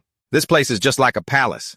Kids from the lower class and fallen families live here. It's truly unbelievable. I guess it's because they're still kids, with talent even if they aren't suitable to become soldiers. Luca sat back on the sofa. He closed his eyes to take it all in. But from the outside, it looked completely different. Earlier, when the video guided him here, she said this was the dorm he would be staying in.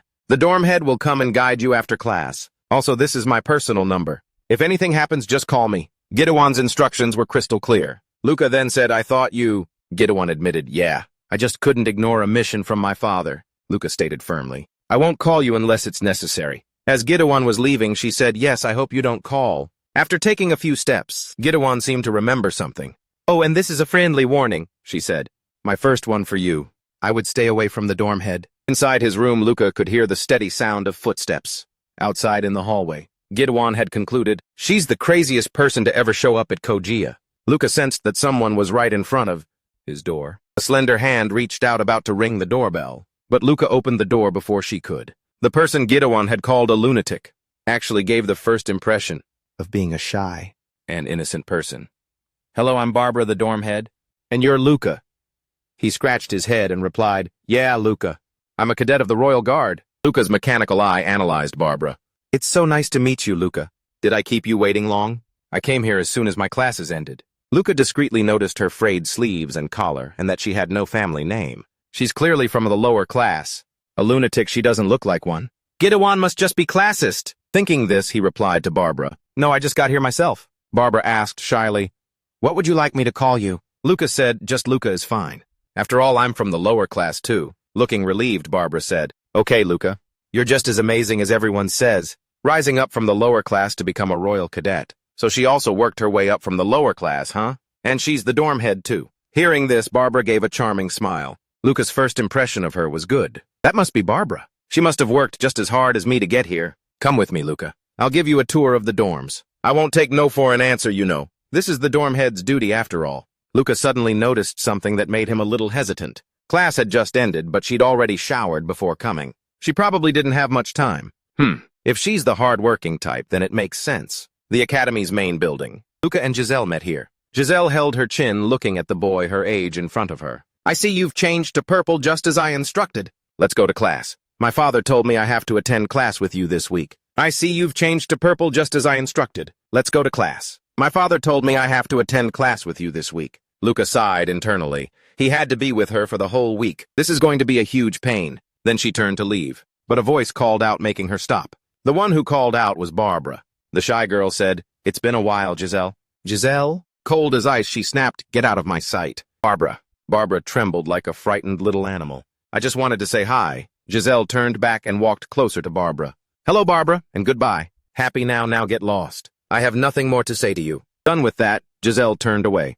Hurry up, Luca. If you don't want to be late for your first class. Luca glanced back at Barbara. She had such a pathetic look on her face, just like those failures from the lower district. How could someone like that become a dorm head? I don't like this one bit. Look, you're making Luca upset. On the way to class with Vito. You seem to know a lot about Barbara. Luca started the conversation. You seem to know a lot about Barbara. Vito replied, I only know her by face. We enrolled at the same time. Luca probed, so you don't like her? Vito remained silent, not answering. Vito calls, Barbara the worst person at Karkacha Academy. Barbara is just trying to cling to her. Honestly, I'm a little curious. Anyway, it's none of my business. The important thing is that I'll become a noble. If I can survive 2 months here. There's no need to worry about this. Or so I thought. But after a week of boring classes, I found myself wanting to stir up trouble in Vito's relationship with Barbara. This sappy noble academy has nothing interesting to cure my boredom. Bored Luca was playing with his knife. When Rix said he didn't want to fight because he was afraid of losing face if he lost. At this rate, my combat skills will probably get all rusty. I want to fight. It's probably because of all the synthetic drugs and body modifications. Back when I was a trainee, that now my mind is nothing more than a weapon of war. Damn it, I want to fight. If only anyone would start a fight. Ask and you shall receive. Someone actually came looking for trouble with Luca. Hey, you the royal student. Luca stopped throwing his knife. He turned his head towards the voice. This person was a young man with no combat value. He stammered, you've been sticking to Vito all week. What's your relationship with her? Luca replied. I don't see why I have to answer that question. Why are you in love with her or something? Seeing this, the young man's face immediately turned bright red. Luca was secretly surprised. Really, this guy is in love with Vito. Oh, come on, what's so great about that kid anyway? Come on, what's so great about that kid anyway? Hearing Luca make fun of his crush, the teenager, immediately got angry and wanted to punch Luca. Luca reacted instantly. How could an ordinary person ever compare to an individual? With Luca's training, he subdued the teenager effortlessly. Luca sighed, filled with disappointment. Are you really going to take your anger out on this small fry? That's ridiculous, Luca. After the teenager calmed down, he wiped away his tears and asked carefully, Ahem, so there's nothing going on between you and Vito? That's right, Luca replied. Now let me ask you a few things. The teenager talked tough. Why should I answer you? Luca felt his temper rising. Should I just punch this guy or? Forget it. Luca changed his approach, saying, I'll put in a good word for you with Vito. Now tell me, why is Vito so hostile towards Barbara? The teenager hesitated for a moment before revealing she wasn't like that before. It was only after that witch cursed her. Barbara, anyone who gets close to her, inevitably gets caught up in an android attack. And I'm talking about artificial intelligences, the kind of androids that are known for almost never going berserk. That's why we call it the Barbara curse. Luca offered his perspective.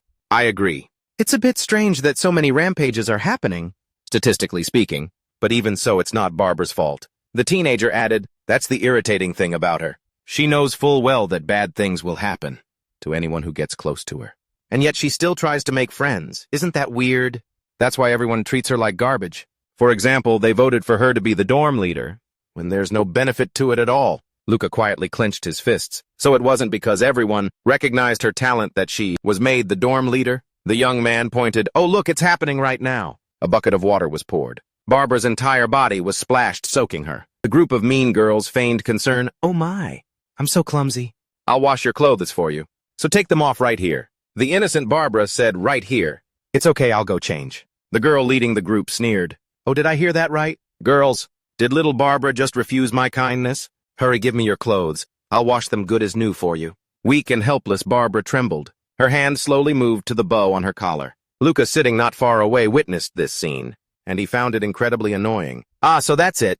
Something like this must have also happened. On the day I arrived, that's why she was in such a hurry to take a shower. You're lucky, Barbara.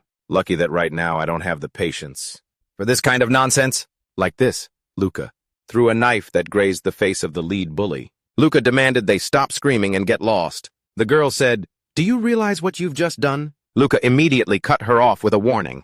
I don't mind hitting a girl. I'll punch you girls right in the face. After chasing off this group of bullies, Barbara, with her cheeks blushing, thanked Luca. On the outside, Luca smiled as if it were nothing. But inside, he was a little worried. Am I going to be attacked by Android? The next scene shows Luca, and standing with a young man who was panting heavily, as if he had just been running for his life. Him of all people? Had to be Calesicano. You messed with the wrong person, Luca. Actually, it was Barbara thanking Luca when the young man pulled him away. So, that was the important thing he wanted to tell me, Luca said calmly. I know who she is. She comes from a powerless family, so don't worry. Their no power thing is just a front. That filthy Kalesa family runs a gang in this lower district and makes money through illegal businesses. The young man worried for Luca. They're probably already investigating your personal information. Luca replied nonchalantly, I hope so. I'm bored to death. The young man advised, just be careful, will you? Kalisa's retaliation is notoriously over the top. That's why she bullies Barbara so much. It all started when her boyfriend fell under Barbara's curse. Luca said, I remember that. Just then a clicking sound came from the side. The two young men turned to see Vidal, standing there with an annoyed look on her face. Luca said to the young man, aren't you going to say hi to Vidal? I thought you liked her. Seeing his crush, the guy's heart felt like it was about to explode. For now, I'm fine with just watching her from a distance. But remember to put in a good word for me, okay? Goodbye. Watching the young man dash off, Vidal said, looks like you just made a new friend. Luca replied, oh, something like that. His name is Enrico Gen. He's a good, friendly kid, Vidal said uncomfortably. Is that so? To be honest, I have a bad feeling about him. He's always lurking around me. Luca thought to himself, sorry, Enrico. I don't think you stand a chance. In the hallways of the Chiara Academy, in Professor Gear Alburn's office. Luca, did you throw a knife at another student? Even if it was just a pocket knife. You can't just go around making a scene like this. I understand that this place is suffocating for you, but please try to keep yourself in check. Luca stood formally and said, yes, sir. He thought to himself, as a former royal guard, I thought he would cut me some slack. You're like a wolf among sheep. The kids here don't know how to fight. You know that. Professor Guy reminded him, you're like a wolf among sheep. The kids here don't know how to fight. You know that, Luca retorted. But everyone acts as if my fangs, I can't kill them. Professor Guy laughed and said, Now I understand why Halad is so fond of you. But in the end, the high-ranking officials from this academy are the ones who control, as soldiers like us, with just a snap of their fingers. All the students here might seem naive compared to you, but some of them are monsters in sheep's clothing. A monster far more fearsome than any wolf. I like your youthful passion, but be careful to stay away from those monsters. With that, he returned the knife to Luca. He also took the professor's suggestion. I'll take it to heart. Luca turned and left the professor's room. After all, what I'm chasing right now isn't a monster, but a witch's curse. Behind the training hall, Luca strolled alone. I've already missed the dorm curfew here, and everyone knows I saved Barbara. If the rumors are true, then the crazed androids should be coming for me soon. But it wasn't an android that found Luca. It was a person. Student Luca. Right, Luca thought with a sigh. Just some nobody. He asked, is there something you need from me? The other person said, Kalisa asked us to send her regards. An eye for an eye is the golden rule of the Kano family. You get it now, don't you? No way you'd just make up a story about getting jumped by some students you forgot to mention, right? Especially not for a brilliant royal guard, like yourself. The guys from the Kano family laughed smugly. Meanwhile, Luca thought with annoyance, how incredibly boring. Do they really think they can land a single punch on me? The other guy said, I'll give you one last chance. Get on your knees and apologize to Kalesa. She said she'll let it slide if you do. Luca shot back. I'll give you one last chance to walk away from here in one piece, because I really don't see myself losing to some rookies who've never even stared death in the face on a battlefield before. Ever. The guy got heated. You think you're so tough, huh? He activated his mechanical arms and legs. Winding up for a punch, he yelled, then try this on for size. Luca clicked his tongue, silently sizing him up. Tisk, his powered suit is too much for him to handle. The guy was just about to throw the punch, but suddenly a strange noise made everyone present freeze. They turned their heads toward the source of the odd sound. A bright red light appeared. From behind the bushes, a lone android clanked its way out. The android asked, do you require assistance? The guy exclaimed, I thought you said this wouldn't happen. They're not supposed to be on patrol at this hour. His accomplice insisted, I'm sure of it. There shouldn't be any androids here at all. The other guy got annoyed. Then what the hell is that Tin Man doing here? Listen here, cadet, this isn't over. We'll settle this score next time. Luca paid him no mind. The two from House Kano grumbled, what do you think you're doing? We're not going to fight in front of the robot. Let's go, what a party pooper. Luca just watched quietly. The android was asking if anyone needed help. One of the Kano guys impatiently kicked the android. No, you idiot, get lost. The android muttered, this can't be. Everyone present saw it clearly. The android showed signs of malfunctioning. Its eyes lit up with a deadly red glow. In an instant, it sent the head of the guy who had just kicked it flying. A member of the Kano family was horrified by the sight. The guy who had just wanted to fight Luca was now also terrified by the bloody scene. The android lowered its body and then leaped. It sought out its next prey. The closest person who was standing there stunned. But luckily for this young man, someone stepped in. Luca used a knee strike to push back the crazed android. The android's head was slightly dented after that blow. But that wasn't enough to stop it. The young man who had just escaped death screamed, the Babara curse. The witch's curse is real, it's real. Luca didn't believe in such superstitious nonsense. A student of the famous Kojiya-cha Academy shouldn't believe in such ridiculous curses. Luca approached the android. Its internal mechanisms seemed to be overheating. Luca observed and noticed, oh, it can only maintain this energy level for a few minutes. It knows that to fight me, it has to go all out. That's because this isn't a rampage, due to a simple technical glitch. To Luca, this was clearly man-made, but that doesn't matter right now. What's important is, this will finally help me let loose a little. Luca stood waiting for the android to make a move. The android rushed at its target, Luca. Luca moved just a little, and dodged its first attack. For a berserk robot, its movements were quite precise. It must have had combat protocols installed, not just elite, so its steel claws are strong enough to tear me to pieces. But I'm still not satisfied. It's not enough to get me excited. I want something stronger, more interesting. He gives the android a spinning back kick. The android is kicked back a fair distance. I don't need some stock model robot. The android continues to attack. Surprise me for once. Luca throws a knife high into the air. The android instinctively looks up at the thrown weapon. The android is distracted by the knife. When it turns back towards its target, the target is now right above its head. Luca says, hey, this won't do at all. One of the guys hired by the Kano family felt a chill down his spine, getting distracted by something so meaningless. You're no different from the other robots. Even as Luca tears off both its arms, the android mechanically asks, do you require any assistance? Luca calls out to the two remaining guys, so you guys want to fight? I'm all warmed up now. Bring it on! Luca's whole body was itching for a fight. I can't satisfy my urges like this. But the guy who was so aggressive at first is now running away like a scared mouse. This makes Luca look down on him with contempt. How pathetic. Just then a light shines down on Luca's head. Looking up, it seems the Academy's surveillance system has found him. The next day, Luca sits alone on a bench. He's lost in his own thoughts. After that incident, the school's security team has asked me to assist them with an investigation. The robot's controller has to be someone from the Academy. I want you to narrow down the suspects, says Jillian Chamber, an Academy security investigator. They'll probably hate it, but the nobles will have to be questioned as well. Since there was a fatality, Luca says, it sounds like you're saying the suspect must be one of the nobles. But what about the students from the lower class? Jillian shrugs. In reality, that's not impossible. Who among them could breach the security network and infiltrate the Academy's internal network? Luca says, I'm just a student too. But you also think I'm capable of conducting an investigation. Jillian replies, that's right. Only those with special observational skills can use it. It will allow you to carry out missions as an investigator. As Luca silently wonders how he knew that, Jillian sees right through him and remarks, what an interesting expression. Do you want to know a fun little fact? Users of the evil eye are monitored and listed separately from other students. Of course, that only applies to those who have learned about it. Like you, how about it? You'll have to interrogate the person who taught it to you. Luca wonders, Jillian, what is he planning? Hearing his name called, Luca glances over at the video call. Vio raises her voice, how could this happen? This is going to reflect badly on me. You know, Father trusted me to keep you safe. I told you not to get close to Barbara. So what? Luca replies. I can't just ignore everyone ganging up and attacking her like that. Vio gets even more agitated. So what?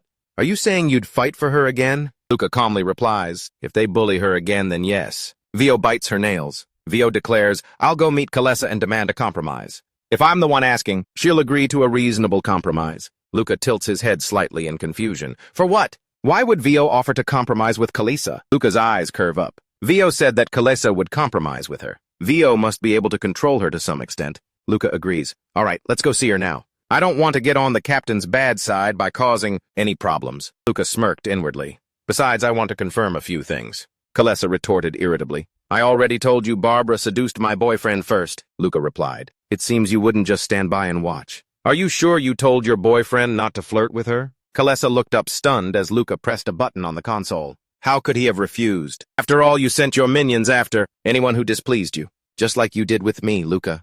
Had recorded the words of the people who came to pick a fight with him last night. Kalesa slammed the table, shouting, Shut your mouth! I didn't do anything wrong. Video just sighed, Calm down, Kalesa. Just as Kalesa was about to say something else, Video lost her patience and snapped, That's enough. Kalesa, are you two going to ignore what I said? Video said, Wait outside, Luca. I need to speak with Kalesa alone. Luca went outside, his suspicion confirmed. So it was true. Video clearly has some influence over Kalesa, but that raised a new question.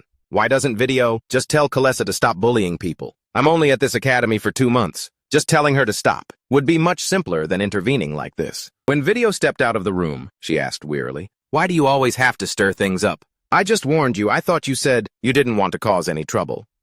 Luca explained, I had said that only a noble could pilot that robot, so I was just testing her. Besides, she hates Barbara anyway. Video said, Do you think you're special? Stop playing detective. The other investigators don't need your help. Luca replied, Yeah, I'm sure the investigators are looking into it thoroughly. Of those nobles, Vio lowered her voice. Are you being sarcastic with me? Luca calmly said, I'm just stating the facts. Like how Kalesa couldn't say a single word back to you. Vio replied, That's because family reputation is very important in high society. She's not in a position where she can just brush me aside. That's all there is to it. Luca wondered, So you're saying Kalesa is bullying Barbara? Vio, a bit confused, asked, What are you talking about? Luca stated his deduction. Someone hates Barbara, saw her as the perfect pawn, and is just using her. Vio grabbed Luca by the collar, warning him, You should learn to watch your mouth. Did you fry your own nervous system? With all that high-tech robotic gear or something? You're unbelievable. Suddenly realizing she'd gone too far, Vio let go. No, I'm sorry. I shouldn't have said that. She backed away. Anyway, if something like this happens again, be prepared to face the consequences. Luca took in Vio's every expression, thinking to himself in this situation, I'd say Vio is the most suspicious one, but something's not right. Why did she look so scared? This is the only time my observer's eye ability has left me confused. Later, Luca and Barbara met up. Barbara held out a sandwich box, which was neatly prepared, and offered it to Luca. Luca asked Barbara, What's this for? Barbara said timidly, You saved me from Kalesa, so I wanted to thank you. While you're at the academy, I could make lunch for you. Barbara looked away as she made the suggestion, but Luca flatly refused. Forget it, we don't want people getting the wrong idea. Barbara was visibly dejected. She said she wasn't afraid of people getting the wrong idea. Luca silently analyzed, does Barbara really like me? But it didn't sound right. So Luca probed, does Barbara really like me? But it didn't sound right. Barbara replied innocently, no way, I really don't know. Why does this keep happening? Luca knew she wouldn't reveal her true colors so easily. I'll have to put a little more pressure on her. So Luca brought up that Kalesa bullied you constantly because the video told her to do so. You know the girl you've always admired. Barbara said, I already know that. This surprised Luca a bit. She already knew. Luca pressed on. Do you know why she hates you? Barbara turned to face Luca. She dropped her usual harmless, naive act. She bluntly threw out the lunch she had prepared for Luca and said, why should I tell you, huh? I wanted to provoke a reaction from Barbara. There's something about her that's making this difficult for me. I suddenly remembered what Gui said. Some people are wolves in sheep's clothing. She is a wolf in sheep's clothing. Professor Gui told Luca. I've met Kalesa's boyfriend, or rather her ex-boyfriend. Just as you guessed. It seems Kalesa intended for him to approach Barbara. Jackson's family background, his personality, his abilities, none of it would allow him to challenge her. Kalesa was right to ask you to investigate this case. Luca took this as confirmation. So, she really did use her boyfriend as an excuse. Luca asked, if I identify a suspect, will I really have the authority to interrogate them like an investigator? The professor said only 1 or 2 people. However, there's always the risk you'll pick the wrong person. Luca remarked. You have a stronger sense of justice than I thought.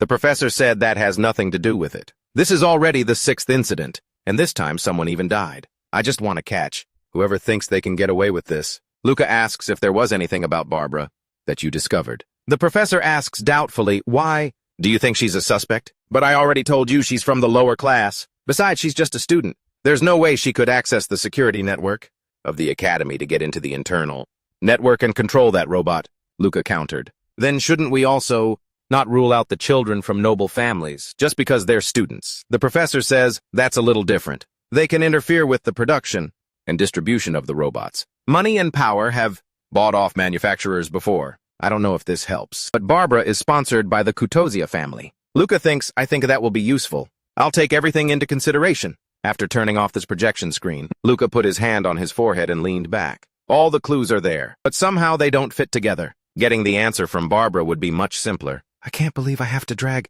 things out like this. I feel like I'm about to lose my mind over her. Luca decided he should go talk to Barbara. And then Luca witnessed something surprising. In a way, the nobles are also under a lot of stress. I guess it's because they have to prove their own worth to their families. Ile once said that nobles who are less talented are treated like trash and completely ignored. I didn't realize she had such a determined side to her, he mused, about what a spoiled brat she was. When we first met, twisting open a bottle of mineral water, Video took a sip and asked, why are you here? Luca replied, because I missed you.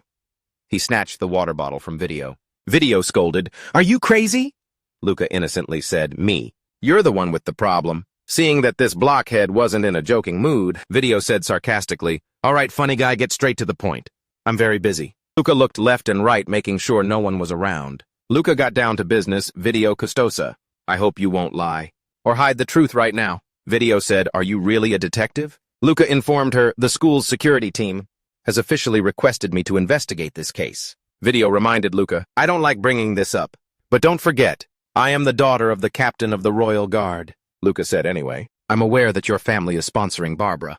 Is that why you want to expel her from the academy? Luca thought to himself, she wouldn't have to be this defensive if the captain allowed it. Video said, I was the second victim of her curse. Is that enough reason for me to hate her? I was friends with her until then. Luca argued, if you were really her friend, you would have tried to help her break the curse. Video had a logical comeback. We weren't close enough for me to have to help. Satisfied, Luca added, the school's security team believes that someone intentionally manipulated the robot.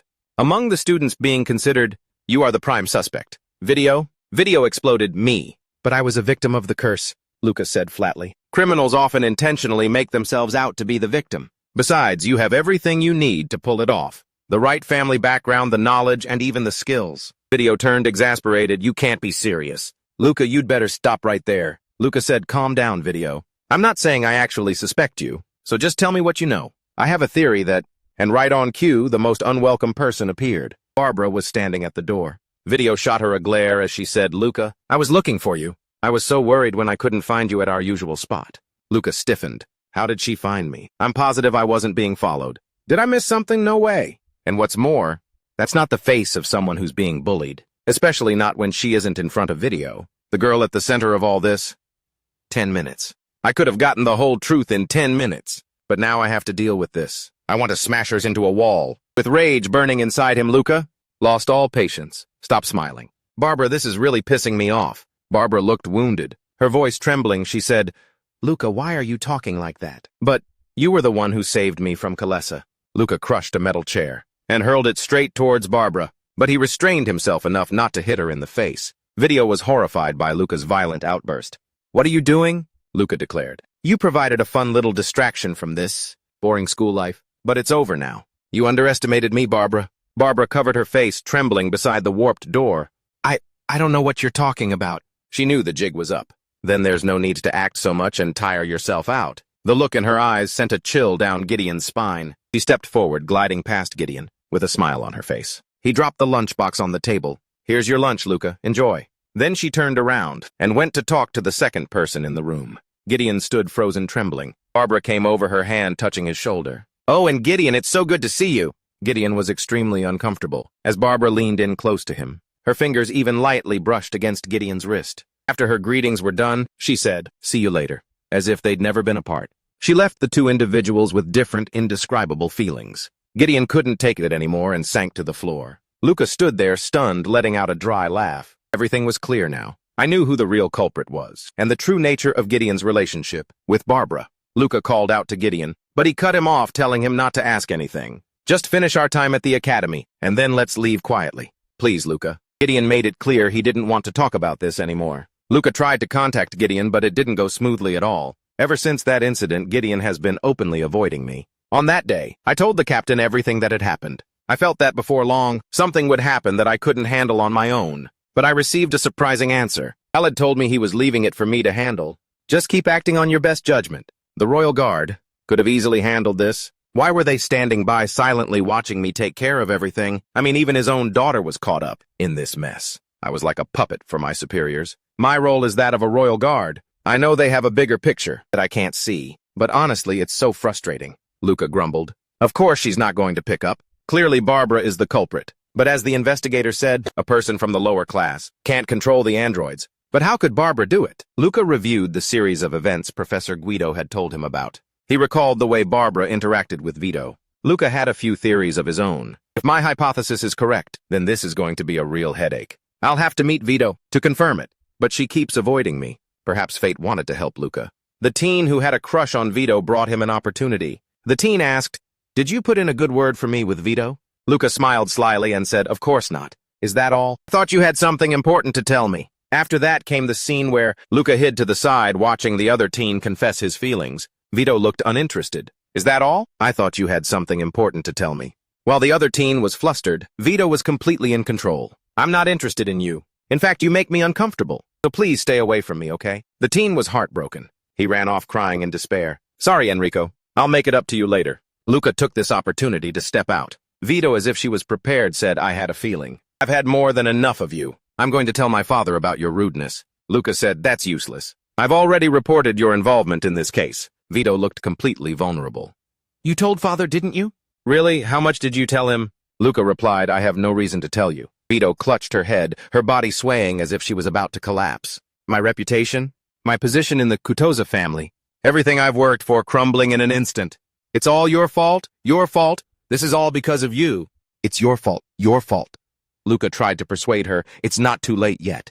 Tell me everything. It's the only way I can help you. She scoffed. Don't be ridiculous. How can a mere academy student help me? Luca said, what if I were to become a member of the Kutoza family? But don't you find it strange that someone of your status was ordered to be my mentor at the academy? It's a little awkward to talk about myself like this, but I'm being treated as a rare talent.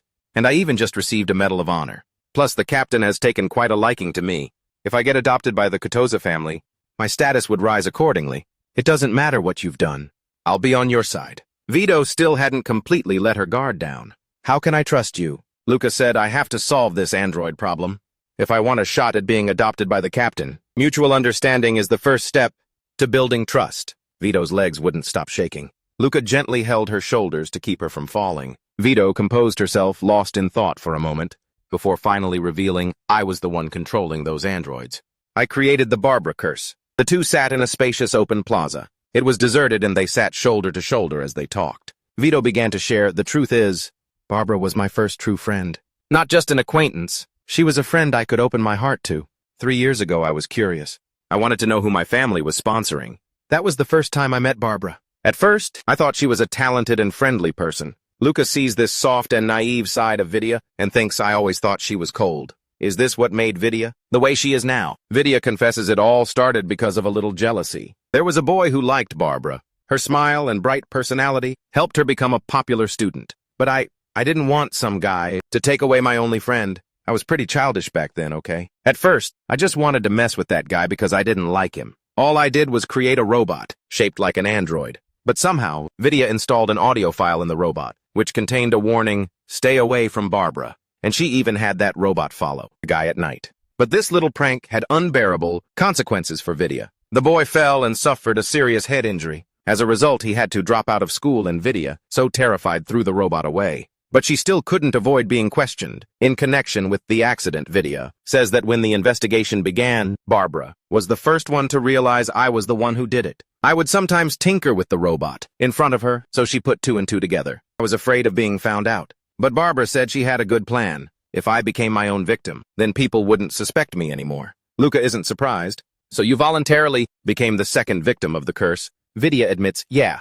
My position allows me to modify the Academy's androids model, so I implanted Barbara into one of them. I don't know exactly what that guy did, but it started chasing me like crazy. So I became the second victim. And so the Barbara curse began. And that's when Barbara started acting strangely. Giddel bit her lip as she said these words. She started making strange requests, like how she needed to be isolated within the Academy to make it a perfect crime, or that we would frequently need new victims. Newcomer Giddel had fallen into Barbara's trap, but Barbara had made it impossible for her to escape. Giddel's mechanical eye glowed red. Barbara hacked into Giddel's system, her voice threatening. You told our secret to a man, traitor Giddel.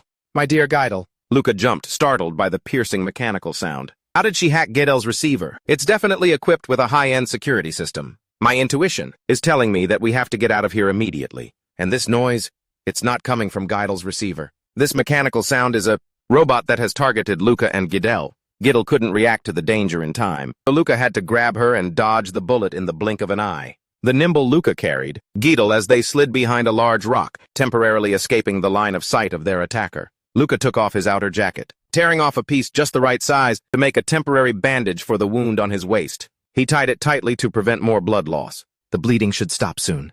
It must have been a fighter drone that shot me. If I activate my booster, I could catch it right away. But the wound on my side might rip wide open. All I have right now is this pocket knife. No one pays attention to it because it's disguised as a lipstick.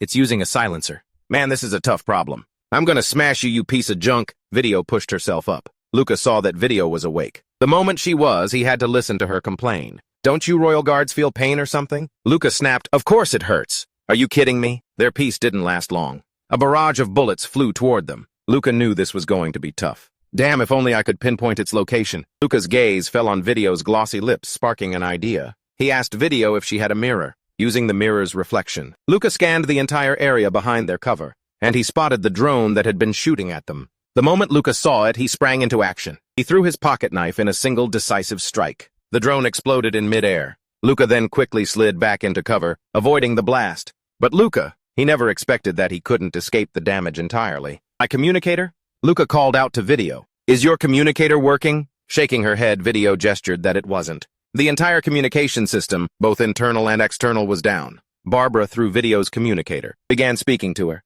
I'm trying to protect you. Why did you betray me and Luca? It's because I like you so. Luca suddenly lunged and grabbed Video's wrist. I wish you would underestimate me a little, Luca. He pinpointed the sound as coming from Video's wrist. He immediately pressed his finger down hard on the chip's location. Barbara's connection was instantly cut off. Don't pay any mind to a lunatic's words, Luca said. I think Luca left the rest of his sentence unfinished because he felt he didn't need to tell her just yet. We have to get to a safe place. Luca helped Video up. Model on the street. He runs into an acquaintance who is talking to some superior. Yes, sir. Yes, I've arrived. This person is Philip. Philip is clearly looking for Luca. Luca asks, an order from a superior. Philip replies, yeah, looks like you're getting special treatment again. I haven't even been briefed on this mission. Luca says about that. I wasn't told beforehand either. Vidya shouts agitatedly, "Wait a minute! Is this all my father's plan?" Philip answers, "Yeah, it's the captain's order, but—" Vidya's face turns pale. "No way! Does he think I'm that expendable?" Seeing Vidya's obviously crushed spirit, she's clearly not taking this well. Even though she's the captain's daughter, she's just a pawn. The fact that she's hurt by being treated like a pawn by her own father is understandable. I feel sorry for her even though she's a noble. Philip then turns his attention to Luca. He notices the wound on Luca's waist. Philip says that looks bad, and Luca replies, "Bad enough. I could be dead by tomorrow morning. So you're fine now." Philip laughs, tossing something to Luca. "Take this. You can't activate your speed ability, can you?" Luca catches the gun and says, "You don't have to worry about me." At the same time, Philip contacts his superior.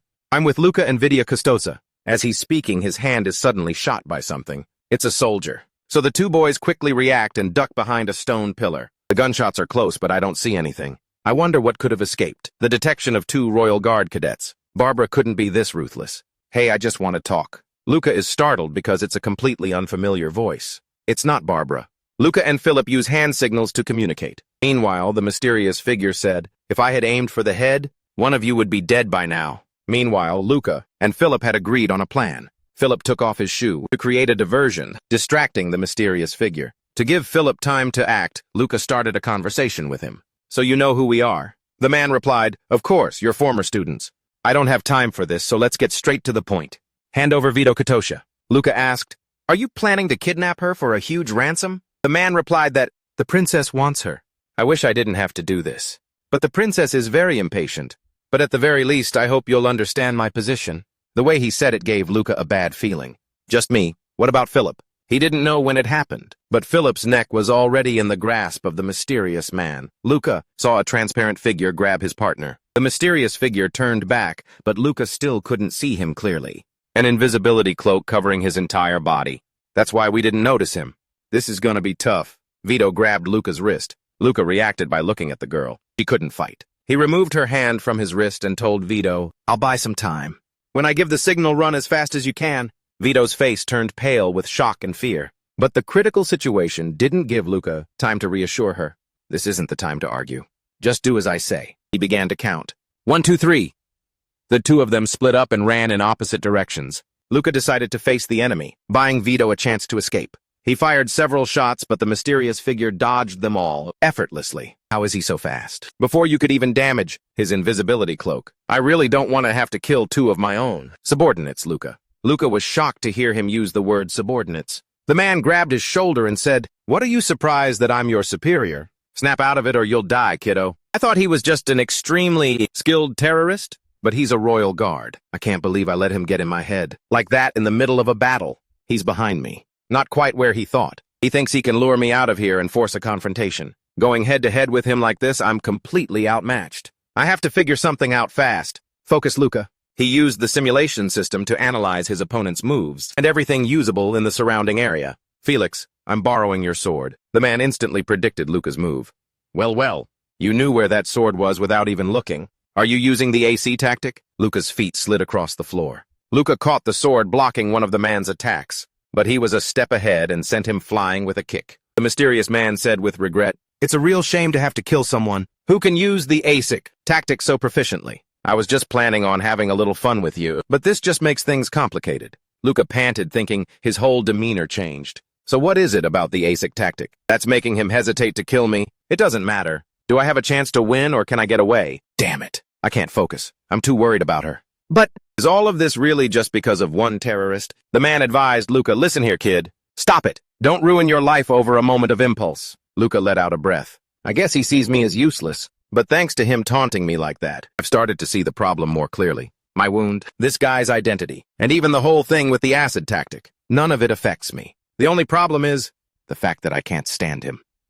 Luca swung his sword down. Although the slash missed, Luca didn't give up and continued to attack the mysterious man. He remarked, "For someone so young, you've been through some harsh training, and yet you're willing to voluntarily sacrifice your life for the Empire." To swing his sword with the most power Luca had to use his core. This caused the wound on his waist to tear open. The mysterious man said, "Do you really think I wouldn't dare to kill you?" Luca moved his sword, stabbing it into the ground to support his body. In a posture of defiance, Luca said, "I'm sick of your attitude." The mysterious man laughed out loud. with that defiant spirit of yours. It seems you're not like the others from the Empire. I have a feeling we'll meet again. So how about a little introduction? I'm Rick Kaiso, a supporter of republicanism. Luca scoffed. Aha, so you're a terrorist, Rick said. How about calling me a member of the resistance force? So what? Luca said. It's all nonsense. Rick Kaiso replied, just you wait and see. His feet lifted off the ground. His whole body floated in front of Luca. In a flash, he shattered the two arms Luca raised to defend himself. Rick reached out, grabbing Luca's neck with one hand, while his other hand tore at his leg, completely neutralizing his ability to resist. This is your last chance, beg for forgiveness. Luca just laughed defiantly and spat in Rick Kaiser's face. He mouthed a curse or something at him. Rick didn't seem very angry, smiling as he said, all right then, if you survive, tell Kinuan that I'm still doing just fine. After that, Luca's vision began to blur. The last thing I heard was the sound of my neck snapping. A rare experience. A hospital in the imperial capital. As Philip was fitted with a neck brace, he cried out, Ah, Luca! It hurts so much. Luca sat up and said, you idiot. Of course it hurts if you move your neck like that. Philip's brain had sustained severe damage. His broken neck was left untreated for too long. On the other hand, I was extremely lucky. I heard that after I was taken down. Reinforcements of 4 royal guards arrived. Thankfully, I received first aid in time. Otherwise, I would have been in real trouble. The hospital room door opened.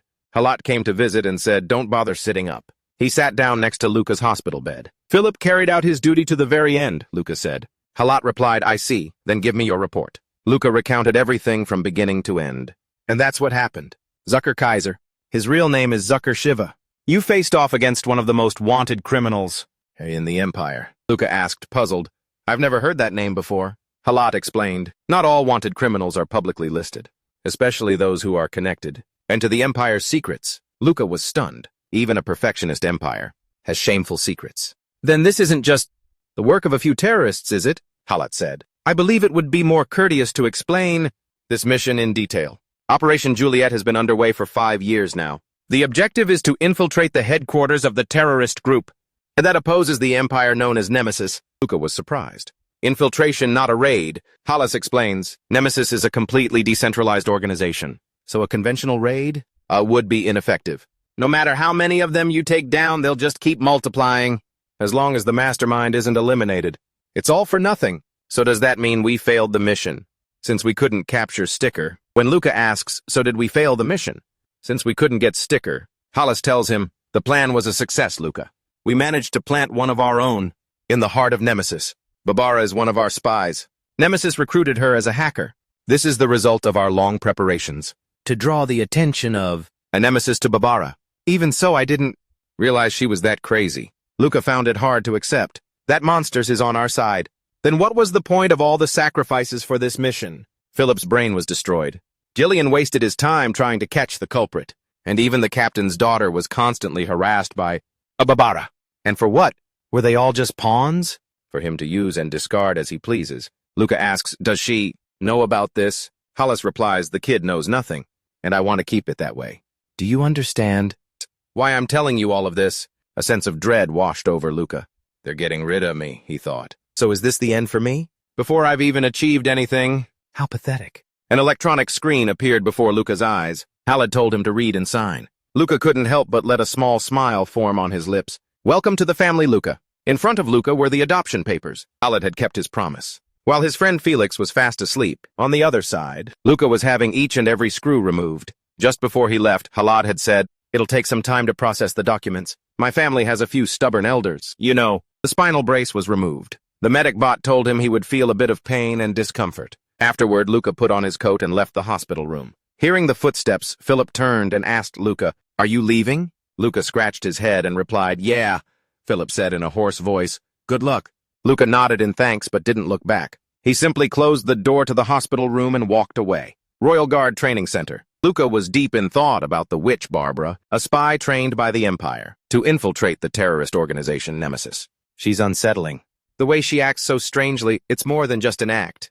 There's no doubt about it. She's a deviant. But maybe from the very beginning, she was trained to be perfect for this mission. Luca suddenly stopped in his tracks. All of a sudden, a suspicion welled up inside him. Is it all really just a coincidence? Rising up from an orphanage for the lower class? Meeting Kinuan, learning Asid's tactics? And everything I accomplished at the academy? I thought I made all of those decisions on my own. Does that mean I couldn't have by myself overcome that environment? That horrible environment and my own DNA. Is everything just... No, don't think about it, Luca. It's all just in my head. Maybe the captain only told me that secret, to test my loyalty. I can't let this opportunity slip away. This is the perfect chance to start my life over. The door opened. Seeing Luca, Kinuan greeted him. Oh, Luca, you're back. Did you enjoy your time at the academy? Luca replied with the utmost honesty. Yes, I enjoyed it so much I nearly died. Kinuan said, I feel very sorry for Philip. But then again, he was an outstanding student. Kinuan poured Luca a cup of tea. Luca accepted the tea, wondering to himself. But is he really sad? He took a sip of tea. Then he didn't forget to pass on a message to Kinuan. Professor Rich asked me to send his regards. He said he's doing well. But Kinuan casually said, oh, Jessica, you say I'm glad to hear he's doing well. I never expected him to become a terrorist, you see. You two seem to have been very close, Kinuan said, of course. We were recruited as guards at the same time. His reflexes were truly incredible. I'm surprised you ran into him and managed to survive. To tell the tale, Luca. Luca asked curiously, do you still keep in touch? Kinuan said, don't get me wrong, Luca. Although I'm retired, I still receive a pension from the Empire. Why would I keep in touch with a terrorist? Anyway, it sounds like you still haven't reported. What Rich said to the captain, have you? If what you're thinking is true, shouldn't you have reported to me first? Luca reasoned, but if I did that, I could be executed on the spot. I wanted to confirm it with you first before making a report. Kinuan found this amusing. If people were executed for something like this, and I would have been dead a long time ago. Now then, my good boy. What's the real reason you're trying to get on my good side? Luca suppressed his tension and asked, what exactly are the AC tactics? Kinuan's eyes sharpened with suspicion. Why do you ask? Luca replied, for whatever reason. The Empire figured it needed a list of those who use the acid tactic, and that's why Rick didn't smash my head in. Luca tried his best not to reveal his trembling hands. Kinuan took a sip of tea and said, I'm surprised you reached this level so quickly, Luca.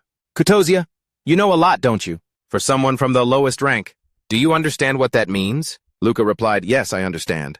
Kinuan said the Empire witnessed a rebellion, the first in its history. The rebels were led by Noel Molinka, an unofficial advisor to the Empire. He made immense contributions to the Empire by establishing all sorts of combat theories, from guided ballistics to tactics related to cybernetic armor. Noel realized that he wouldn't stand a chance in an all-out war against the Empire, so instead, he engaged in unconventional guerrilla warfare. But it was during that time that he came up with the idea of Hienyan, commonly known as the acid tactic. Luca was secretly in shock. The tactic I'm learning came from the rebels, Kinuan elaborated. Noel's rebels resisted the Empire. In that fashion, with the pioneers who first used Hienyan, they continued to fight in regional battles and guerrilla operations. I see. If it was used in guerrilla warfare, then the drawbacks wouldn't have mattered much. Luca voiced his opinion. I guess they knew they could die at any moment, so they didn't care about what it could do to their brains. That must have been it. And since they weren't a regular army, so they don't have any uniform standards or set rules. Therefore, they need a flexible strategy that allows them to react to any situation, Kinuan confirmed. Only Io and his close associates survived the Empire's large-scale crackdowns. They scattered throughout the region, gathering those willing to sacrifice themselves to attack the Empire's main headquarters. It didn't matter if low-level soldiers were captured, as long as the rest could escape. I'm starting to get the picture now. The rebels can easily disguise themselves as civilians. With non-combat mechanical bodies, no one would suspect they were key figures in the rebellion. However, Hienyan users can fight without high-performance mechanical bodies. Even if they're caught for random questioning, they can still get away pretty easily. That's why Rick gave me a chance to survive. I also understand why the Empire keeps a separate registry for Hienyan users, Luca asked. So, how did the Empire root out the rebellion? Kinuan revealed the brutal truth. They killed every single suspect. Luca was stunned into silence. They didn't have time to distinguish between civilians and rebels.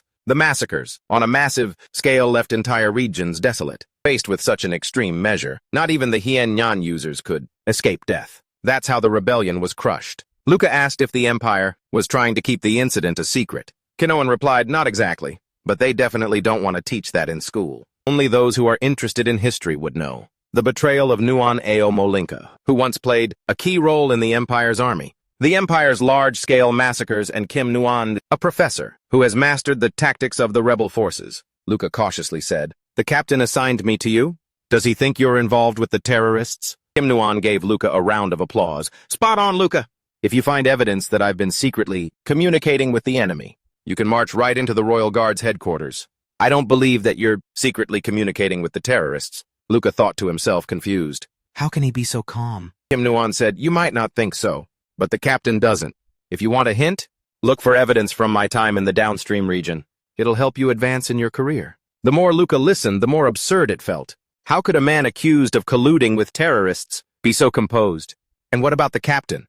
Just how much does he know? Don't tell me he knew everything and still sent me to Kinuan. Luca stood up and said, "I will report what happened today to the captain." Kinuan said, "See you later, Luca." Luca slammed the door without replying. He swiftly walked away from the place. His quick steps gradually turned into a run. When he got far enough away from that damned Royal Guard Academy, Luca could finally vent a little. Damn it. They both think I'm an idiot. The captain and Kinuan used me as a tool to probe each other.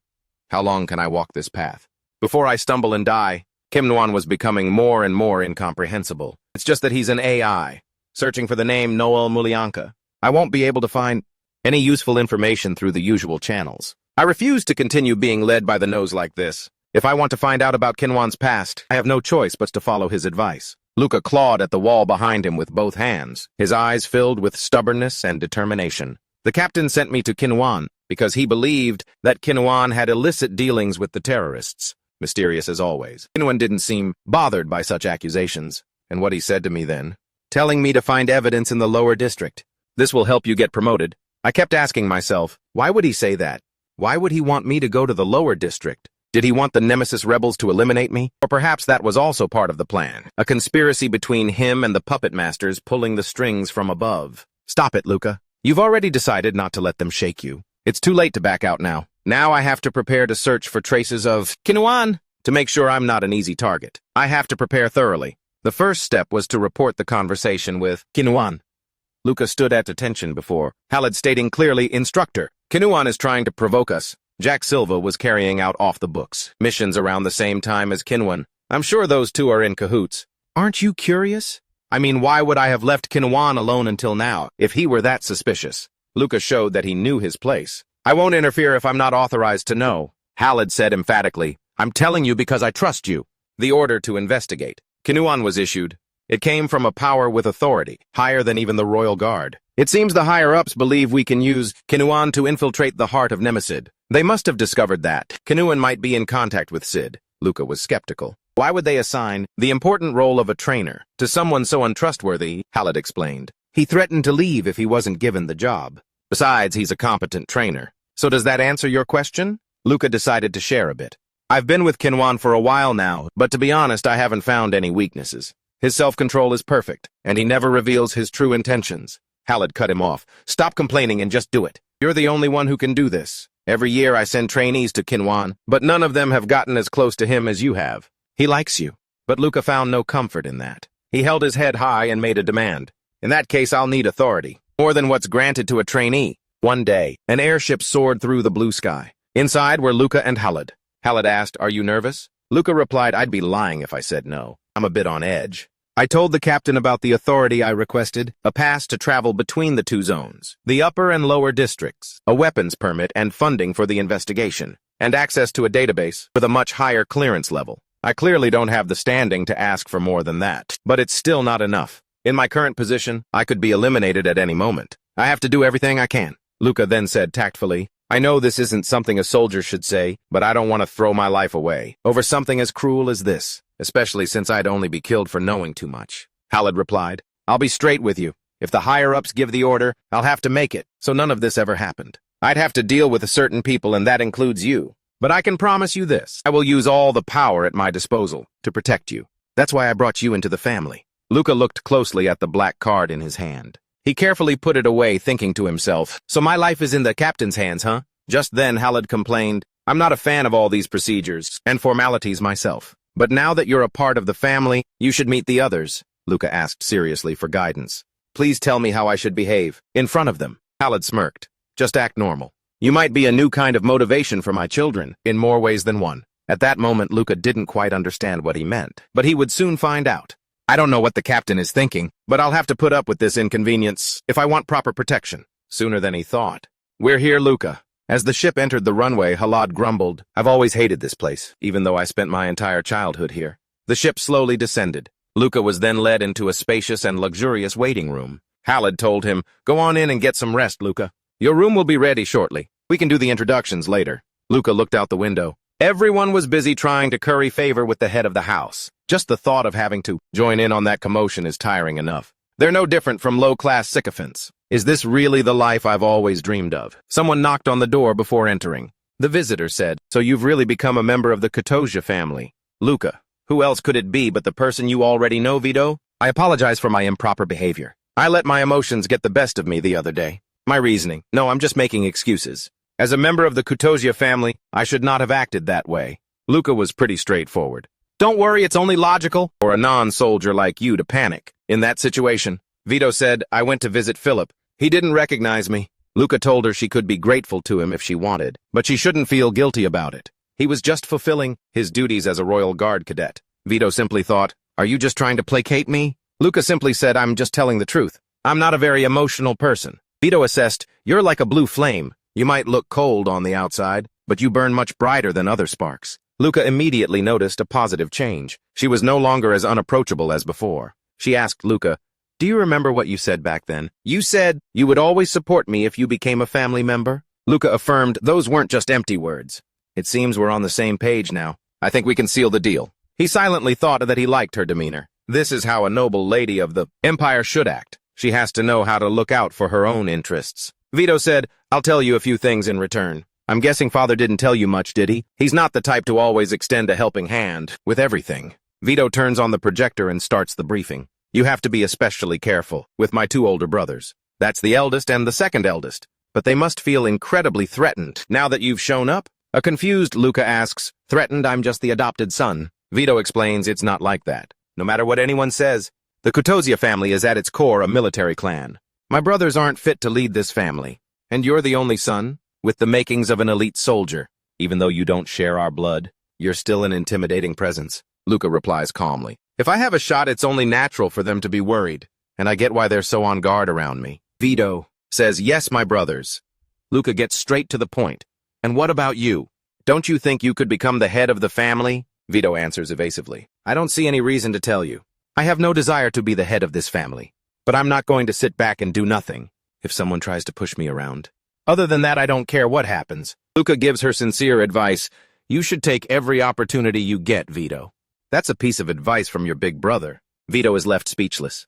Then she bursts out laughing. She even has to clutch her stomach, laughing heartily. Vito asks, if it comes to that, will you really be on my side? Luca replies, I already gave you my word, didn't I? Right, as long as you don't betray me. The two of them shake hands in friendship.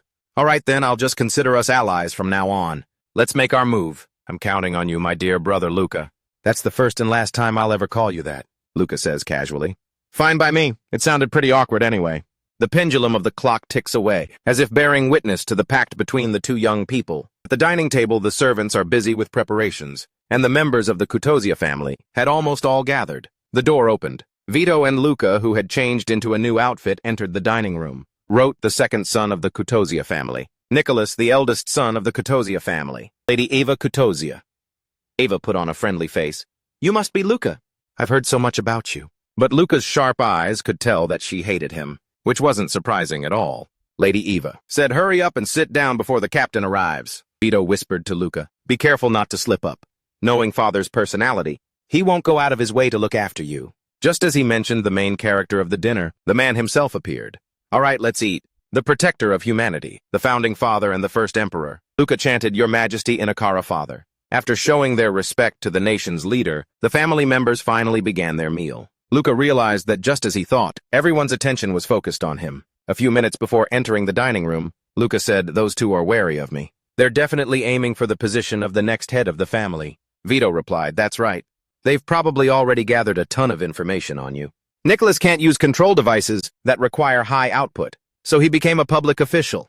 But thanks to his own abilities, he managed to win over most of the family to his side. As for Rote, he's not as competent as that, but he still believes that he can become the next successor as a soldier. The more conservative members of the family all support him. Hearing about Rote, Luca guessed for himself. I must be a real thorn in his side. Vito agreed, exactly. He'll probably look for a way to embarrass you, and your behavior or your background for that matter. Ah, so that's why he's taken an interest in me. Of course I know all about manners, but that's not what Khaled wants from me at all. Luca cut a large piece of meat. Now then, Duke Khaled. Father, I will do as you wish. Luca deliberately acted as if he were starving. He stuffed a large piece of meat into his mouth. As he did so right on cue, someone called out Luca's name. Luca asked, "What is it?" Jod said disapprovingly, "I really didn't want to do this, especially during our first meeting. I think I have the right to comment on your table manners. I don't know what kind of life you've led, but you should still observe some basic etiquette." Luca could barely take Jod seriously. He was so desperate to curry favor with me that he didn't even realize that this was all just an act. Truly a useless puppet. He must be on edge since I'm an elite soldier. On the other hand, I'm not sure if Nicholas realized I was putting on an act. Does he think that Jod and I will divide the conservative supporters? Either way, he's the threat I need to be wary of. That brings shame upon father and the noble name of Cortus Luca. Luca cut off Jod's ranting. Don't you think I'm still better than someone who's too afraid to fight and can't even earn himself a single medal? If we're talking about disgracing the family, that is. Cortus Gideo, sitting beside them, covered his mouth to hide a smirk. Jod was seething, but unable to win with words. He was met with Luca's suggestion. How about we settle this with our actual skills? Instead of this ridiculous etiquette, that's something I learned from my brilliant captain. Jod grabbed his dinner knife as if he were actually going to do something. Nicholas chose that exact moment to intervene. Luca, stop provoking Jod. And Jod, you need to stop too. Jod tried to defend himself. I was just trying to teach him some manners, like a big brother. Nicholas pointed out that Luca was well aware of dining etiquette. Right, but he was just pretending not to know anything. Am I right, Luca? Luca put a perfectly square piece of meat into his mouth, as if to taunt Rot. Luca said, I temporarily forgot. I'm sorry, I'm just nervous because this is my first time being in a place like this. At this point, if Rot didn't realize he was being played, then he must be a complete idiot. Nicholas showed much more grace, subtly complimenting Luca. It seems you've received the 7th class order of the Twin Swords, haven't you? I'm not a soldier, so I'm not too familiar with it, but I hear it's quite difficult for a trainee to receive one. Luca replied humbly. Any member of the Royal Guard would have one. It's nothing to brag about. Nicholas said, I've always felt guilty towards father because I couldn't become a soldier. It's a relief to see that you are such a talented soldier. Agitated Rot slammed the table. He had never heard those words from Nicholas. Rot asked, Brother, are you saying my skills as a soldier are still lacking? Nicholas calmly replied, Oh, you misunderstood. I know your abilities very well. After all, I am your big brother. I'm absolutely certain you'll do great things in the future. Rot spoke up again. I'm having some trouble myself. My superiors won't let me go into battle. Just because our father is the captain? Nicholas put on a sympathetic expression. I know you're very concerned about this, but aren't you overreacting a bit over just a single comment? Luca sat to the side, watching the two Kuttosia brothers bicker back and forth. The conversation between Rot and Nicholas grew more and more heated. The internal family conflicts became apparent, like old wounds bleeding all over again. But whatever this is what Khalid wanted from me as a father. I know Khalid is feeling smug inside. Eva Kuttosia's intervention diffused the conflict, and after that, there was dinner and a small party. When the party started, Eva introduced me to everyone. From now on, this is the new member of our family, Luca Kuttosia. She introduced me as Lukai, because my old name was too common. That's fine by me. All sorts of relatives whose names I couldn't be bothered to remember all came to greet me. They must have realized that I shouldn't be underestimated after seeing me talk to Dot. After greeting everyone and talking with Vido, my first day with the Kuttosia family came to an end, or so I thought. Luca didn't expect a night ambush, this late at night. Khalid came looking for Luca, saying, I knew you'd be awake, Luca. Sorry for coming in the middle of the night. I had to act natural while everyone was watching. Father Khalid sat down on the sofa in Luca's room. Seeing Khalid pour a drink, Luca said, I didn't know you drank alcohol. Khalid said, according to doctors and scientists, tobacco and alcohol are harmful to our nervous system and hormones. You know, things that are necessary for combat. He swirled the bottle and asked if Luca wanted a glass. He flatly refused. I don't want to take any unnecessary risks. My fighting method alone, the acid is already damaging enough to my health. So only Khalid sipped his drink. He drank half a glass, then said, I have some advice for you. Not as a captain, but as someone who was once a royal guard. If you want to survive for a long time, you need to have something irrational and inefficient within you, like an impurity. That is the key to the room, or in other words, your humanity. Luca wondered if a soldier even needed something like that. Khalid immediately took back his words. Those who say such things are always the first ones to be crushed by the course. Crushed, Luca said hesitantly. I think you're drunk, Captain. Khalid laughed out loud and said, just consider this a gift to celebrate you joining our family. At the very least, find yourself a hobby or a habit that has nothing to do with combat. It's even better if it becomes a hindrance. After that, Khalid said nothing more. He stood up, patted Luca on the shoulder, and walked silently to the door. It wasn't until he heard the door close that a flood of thoughts rushed through Luca's mind. It's already hard enough to sharpen myself, and yet he wants me to carry impurities. Does he want me to end up like Ile or Kinuan? Those freaks, who could cause trouble just because of their personal feelings. If not, then why would the captain say something like that? Sitting in deep thought beside the blazing fireplace, Luca sighed, troubled. Halid, the man who walked into my room with a strange impurity, acted in a way that was completely opposite to what I knew about him. Like any normal father, who cares for his sons, even at his own expense. Day 2 at the Kutozia estate. Touring the family grounds wasn't what I wanted to be doing, especially when I was busy. Preparing to track Kinuan in the downstream area, Gigio placed her hand on the scanner and said, "In here." A thick steel door opened, but of course, an armory the size of an entire building is an exception.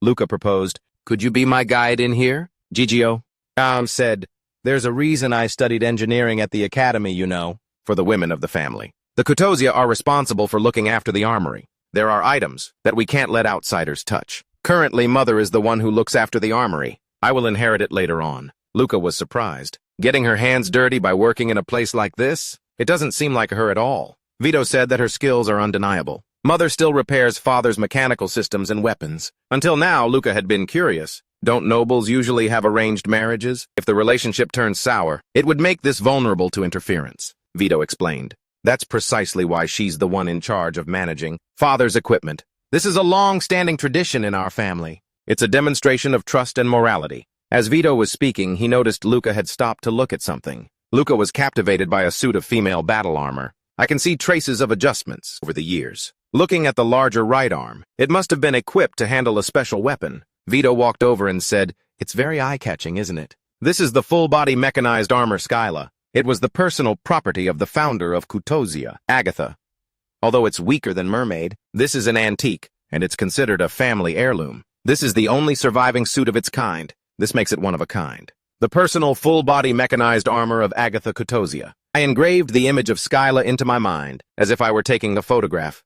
The next morning, Luca walked with Halid. Luca asked the captain, "Is it all right for the elders to be in seclusion, in such a remote place?" Halid replied that they want to avoid contact with others, because they are retired. They actively avoid interfering in family affairs. It would be better if the elders just stayed in an advisory role. Luca silently understood. "I see. This will prevent the head of the family from being manipulated by them. We're here." In front of them was the silver room. Just so you know, there are 7 elders in total. It's rare for anyone to live long enough to be recognized as one of them. The mere fact that they're still alive is a testament to their value. Luca was curious. "Did any of them object to my adoption?" Halid replied. 2 refused. 4 remained silent, and only 1 supported it. Luca figured that meant most of them were against it.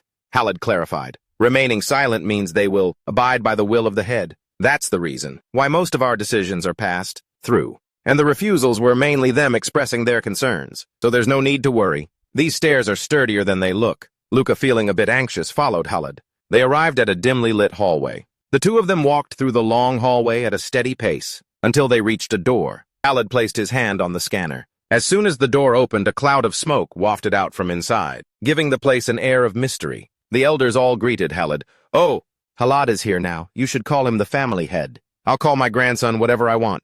Everyone gets old eventually." Halid cleared his throat authoritatively. He introduced his adopted son to the elders. "This child is Luca." The elders assessed him. "So that's the boy.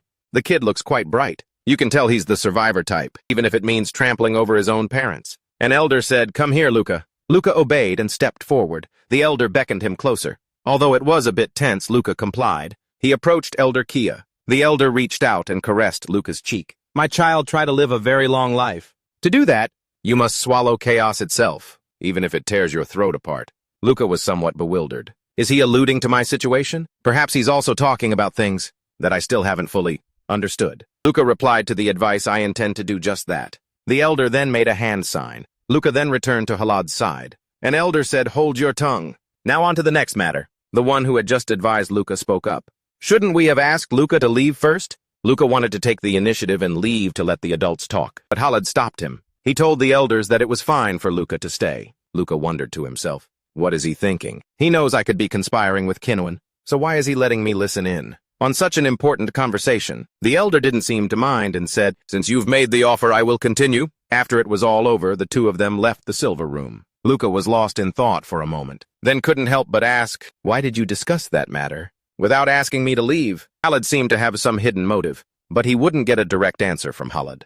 You have to find the answer yourself, Luca. And so, my last day at the family's estate was drawing to a close. The past 3 days were completely different from what I expected. But I think in the end, I can finally leave this place. Now all I have to do is go. But just as the door opened, a kid immediately pointed a gun right at him. My father said that people like you, I can dodge bullets. This clueless child in front of him was Nicholas's son, Emilio, a fearless little brat. Luca started off gently. Emilio, you know I'm your uncle, right? Emilio replied, yeah, I know. But you're just a lowly commoner, a dirty blood from the slums. Luca remained patient. If you don't put that gun down right now, I'm gonna spank your ass. Emilio defiantly challenged him. You're gonna touch me. How ridiculous. Luca thought annoyed, this little brat. This little punk is a real moron. Emilio actually pulled the trigger, but Luca didn't even need to dodge because the shot missed. The insolent Emilio said, why didn't you dodge? You were supposed to dodge it. Luca thought, this is unacceptable. I didn't dodge because I knew it would miss, but the fact that he actually dared to pull the trigger? Damn it. Are you going to dodge it this time? But Luca had no intention of giving this brat a chance to pull the trigger. A second time, he snatched the gun and kicked the little punk, sending him flying down a flight of stairs. He even threw in a freebie, a missed shot right over his head. It scared the kid so much he pissed his pants. Why don't you run and tell your daddy that your uncle just tried to kill you? Nicholas had perfect timing. He rushed out of the room shouting, Emilio, are you all right, son? The little kid saw his parent arrive and burst into a mess of tears and snot, crying, Daddy. The brat's loud sobs echoed through the hallway. Luca looked back and saw several maids standing there having witnessed everything. Nicholas acted like a father defending his young child. He sternly demanded that Luca explain himself. Faced with Nicholas's questioning, Luca bluntly told the truth. The kid pointed a gun at someone, so I taught him a lesson, to make sure he doesn't do it again. Nicholas, acting surprised, said, the boy pointed a gun at you. Nicholas turned to his son as if to ask, but Emilio just tearfully and silently clutched his father's clothes. Nicholas, like a father troubled by his mischievous child, said, I'm sure he did, but Luca cut him off. But what, you think I can just let that slide? Someone could have died, Nicholas suggested. Why don't we go talk somewhere else, just the two of us? Luca agreed and followed Nicholas into a private room. The door closed, and Nicholas didn't look angry at all, nor was he bothered by his son's actions. He calmly sat down and said, all right, Luca, now everyone will think that we're on very bad terms. These words made Luca realize, you used your own son so that people wouldn't think we're cooperating. Nicholas savored the moment. As expected, you're very sharp. I'm sure you're 3 times smarter than Dot. Luca reminded him that Emilio's life could have been in danger. Nicholas coldly replied, it's not like I can't have more children. I can always have another son. Necessary risks must be accepted. Luca was secretly disgusted by this guy's attitude towards his own flesh and blood. He saw his son's life as an expendable pawn. Luca refused to associate with this kind of person. I see there's nothing more to discuss with you. But Nicholas suddenly said, I know all about your alliance with Vito. However, that kid doesn't know the whole truth yet. At this rate, Dot will be the successor of the clan, and if that happens, I probably wouldn't have been able to keep my life. Luca decided to spend a little time with Nicholas. Go on. Nicholas said it might not be clear right now, but when the selection process begins, you'll see people showing up in droves to support Dot. Once he's the successor, I'll probably be eliminated. He sees me as an obstacle. It wouldn't be a problem if I had overwhelming power like my father. But unfortunately, neither Dot nor I possess those abilities. Luca gave him a look that said, I agree. But Luca doesn't have enough ability to restrain him. So why do you think he'll win? Nicholas said it's a complicated issue. Some people desperately want an heir with a military background, while others would prefer an idiot that they can control. Unlike me. And as for those who oppose our father, they'd prefer a weaker successor. It dawned on Luca. They want a weak family head to go against Khalid. So that means what I know about him isn't the same as how he would act as the head of the family. So Luca asked him directly, so what do you want from me? Nicholas said, not much. Just pretend to oppose me while improving your position in the family and building your own support. Luca figured it out. The more my position is strengthened, the weaker Dot will become. Exactly, Nicholas said. The relatives who want an heir with a military background will easily switch to supporting you. Furthermore, even those who don't support me will back you. If that happens, I could become the next head of the family once Dot's supporters are shaken. He silently assessed. He planned all of this just 2 days after meeting me, and he even had to risk his own son's life. Luca Video was right. You're a lot like Khalid. After saying what he needed to, Nicholas stood up and said, well then. Once everything was settled, Luca asked a question. And what if I become strong enough to become the next family? And head then what? Nicholas said calmly. If you were truly tempted like that, you wouldn't be asking me this question. Even if you do become the head of the family, you will still need someone like me to manage the family. Luca grinned. How interesting. I'm not being sarcastic at all. When I was 6 and digging through trash, I always thought the nobility lived carefree lives, Nicholas said nonchalantly. Everyone has their own problems. If you need anything, I will support you with everything I have. After all, I am a high-ranking government official. If you want to be loyal to Video, go ahead and tell her everything. Nicholas opened the door, putting on a show of great indignation for others to see. Luca, I don't know how great you think you are, but it will be hard for you to be recognized as a member of the family. Kutozia, if you look down on your own brothers. Luca, once again left alone in the room, reflected. Everyone has their own problems, huh? The airship now automatically detached, following a preset course. Luca sat on the airship with Khalid, returning to the Royal Guard Academy building. Luca glanced over at Halas. Despite being busy with work, Halas noticed Luca's gaze. He asked him, "Are you interested in my work, Luca?" Luca brushed it off. No, it's nothing. He hasn't rested since we got on board. Does he have to work this much every day? While at the Cortisolia family mansion, I tried my best to meet Khalid's expectations. However, now I'm not sure if that's what he really wants anymore. Khalid, as a father and the head of the household, is completely different from the captain I used to know. If I missed something, then that means... Just then, a virus intrusion alert appeared. The spaceship started to shudder. The ship's course veered from its fixed route. The craft was drifting backward. Khalid turned off the work monitor and said not to panic. The aircraft we're on has simply been attacked, just as planned. The terrorists will be waiting for us at the drop point. Reinforcements from Akbajan will arrive in 10 minutes, so we just need to hold out until then. Luca took a gun and asked, "Understood. Should I prepare to jump?" "Don't do that. You'll be blown away by concentrated fire. We should try to land right now." Khalid told him not to do that. He'd be blown away by their concentrated fire. They should try to land right now. The captain knows how to hack too, Luca wondered. The captain knows how to hack too. I guess a man in his position really knows how to do everything. But contrary to what Luca imagined, Khalid went with a brutally effective method. The shock-absorbing gel will deploy on impact, so don't worry too much. Luca, let me ask you something while we wait. What do you think about the current situation? You volunteered to be the bait, didn't you? It was to ensure that Barbara would gain trust within Nemesis. Prepare for impact. Luca silently cursed Barbara. The spaceship slammed into the ground amidst fire and smoke. A piece of the ship was blown off. Luca thought to himself, thank goodness I somehow made it out alive. But even with the captain here, could we really last for another 10 minutes? In this wasteland with nowhere to hide, what was he thinking? Khalid stepped out and grabbed Luca's shoulder, telling him they had already seen the crash, so they'll be here any minute. Khalid activated his cybernetic eye, linking it to a satellite in outer space. He used the satellite to scan the area where he had fallen. From there, he identified a hostile group, running toward their position. He said, luckily the weather is very good today. He took out a gun and aimed it straight ahead. I have a clear line of sight. The gun in his hand began to gather energy, unleashing a long, straight beam of energy. It incinerated a section of the terrain in its path. This is leveling the battlefield beforehand, Luca thought. It's not that he wasn't prepared for an ambush. He made himself the bait, because he could handle them on his own. Khalid told Luca to take notes. It's rare to see me fight, you know. After that devastating shot, Khalid muttered, is that all? Only that many casualties, Luca. You should be able to get a lock on them in about 21 seconds. Having said that, Khalid fired a second shot with power equal to the first. From the distance, screams echoed. Based on the screams echoing from afar and the smell of metal, they're beyond our range of sight, yet he's still able to hit them. How is that possible? Luca immediately voiced his theory. Are you using the satellite to pinpoint their location? Khalid replied, well, I am the captain after all. I have the authority to use a military satellite at my discretion. Luca learned something new again today, that a single man could really accomplish something like this. Operating a military satellite requires a massive amount of processing power. To be able to do that all by himself, he's nothing short of a tactical weapon. This is the power of the captain of the Royal Guard. What's this? A shot is fired from a distance. Luca gracefully dodges the bullet. When he looks back at the cloud of smoke and dust, the ambush squad has officially appeared, fully armed from head to toe. The one in the lead shouts, they're here! Everyone, Katia's hounds are here. Ignore the kid and focus on the target. A sniper is positioned far away, providing cover fire for the two of them. Khalid laughs heartily. He says to Luca, I'll take care of the one in the full-body power armor.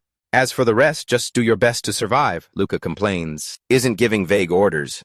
The sign of an incompetent commander. Khalid tells Luca that if he wants to reach new heights, he must learn how to turn vague orders into outstanding results. With that, he gets into position. He raises his spear, enters the fray, and shouts, this world has far too many fools. While firing his gun, Luca asks, what do you mean by that? Amidst the hail of bullets and an atmosphere thick with killing intent, the two vastly outnumbered sides clash. With one swing of Khaled's spear, he takes down an enemy. Taking full advantage of the spear's reach, Khaled takes out several adjacent enemies with a single sweep. He clearly doesn't fear anyone. He is completely in his element, taking on 10 enemies at once. He musters all his strength, and with a single thrust of his spear, he takes out a dozen enemies in an instant. He thoroughly enjoys the feeling of dominating the battlefield, and Luca is witnessing it all firsthand. Khaled had told him to watch how he fights. The current situation is making that more difficult.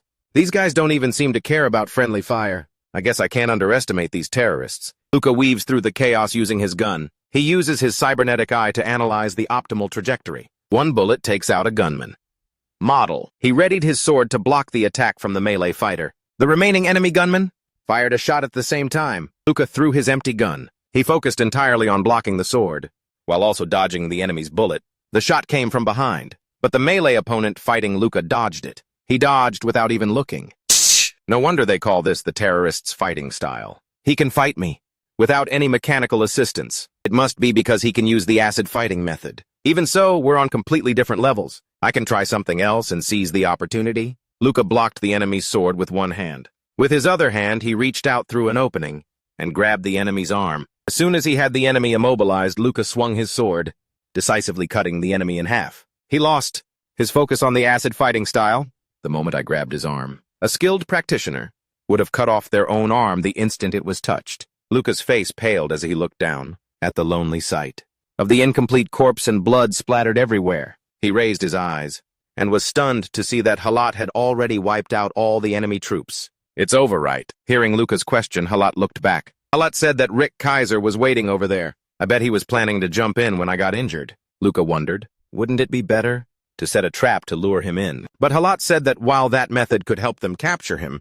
it wouldn't be able to destroy Nemesis, and it could also get Barbara killed. We've gone through so much trouble to infiltrate this far. We can't let that happen. Besides, I can't let my superior's plans go down the drain. So in the end, I'm just considered expendable. Luca could hardly believe his ears. Even the captain is considered expendable. Unable to hold back, Luca questioned the Empire. Is there anyone who's not replaceable? Khaled replied, there is one person. Khaled stood saluting the main reinforcement ship as it approached. You know exactly who that is? Luca pursed his lips tightly. So when it comes to protecting His Majesty, it doesn't matter how many people like me, or even Khaled have to die, it makes no difference at all. Then what's the point of struggling so miserably to survive, if I'm always going to be nothing but a useful pawn for the Empire? Returning to the academy after the day of the battle, fighting side by side with Khaled. You're Luca Kutozia, right? How did you do it? Let us in on the secret, buddy. I know the captain has taken a liking to you, but for him to personally take you in as part of his family. I understand how everyone sees this. A miracle helped me get ahead, but I just wish I were dead. Someone walking by accidentally bumps into Luca, causing his ID tag to fall. But Luca had no desire to pick it up. I relied on Khaled because I didn't want to be considered expendable. But now I realize it was all for nothing. What's more, I even have to take on an extremely dangerous mission to investigate Kinuan. That's right. I'll soon have to pay the price for joining this family. For now, I have to do everything I can. In front of Luca is a horde of simulated enemies. He throws himself into these battles, simulated ones, to soothe his despondency with reality. He underwent relentless training sessions. Every time he pushed himself to the limit, Luca had to go in for bodily maintenance. Each time the mechanized parts of his body were recalibrated, Luca would lose a significant amount of blood. And I've also made adjustments, upgrading the implants in my body. My probationary period is down to just 1 year. All that's left is to go down to the lower district. After that, I'll be able to fulfill my wish of becoming an official member of the Royal Guard. But who would have known? At this time, Luca didn't know that his best friend had returned. Royal Guard Lounge. 2 trainees were in the room gossiping. Luca, passing by, overheard them talking about Eli. Really?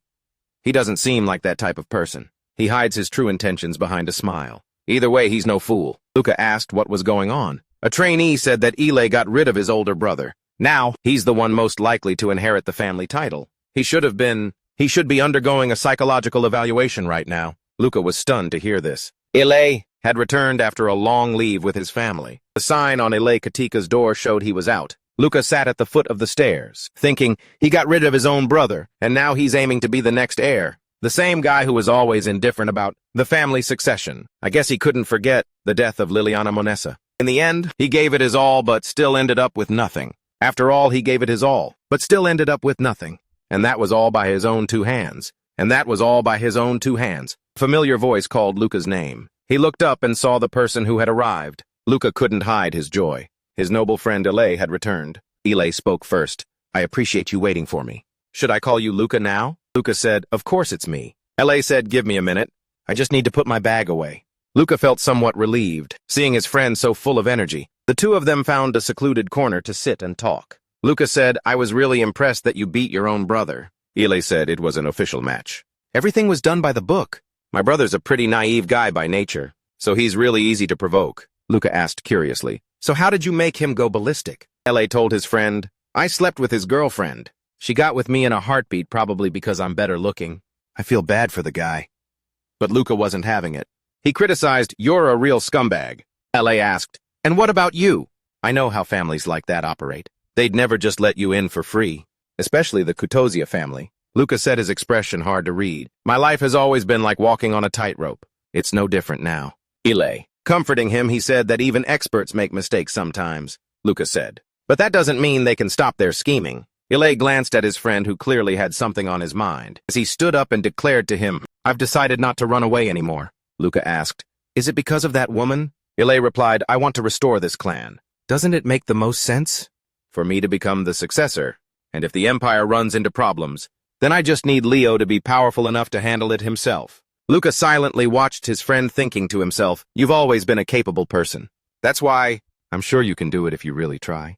I have no intention of getting in your way, if you've already made your choice, especially when I'm in no position to be giving anyone advice. Luca, you're one to talk. In any case, welcome back, Ile. You'll have to work twice as hard as me if you want to become the next head of the family. Ile shot back right back at you. It was just like the first day they met. Ile was also the first person to reach out his hand. Why don't we work 4 times as hard together? That's why we're cadets in the Royal Guard. You're right.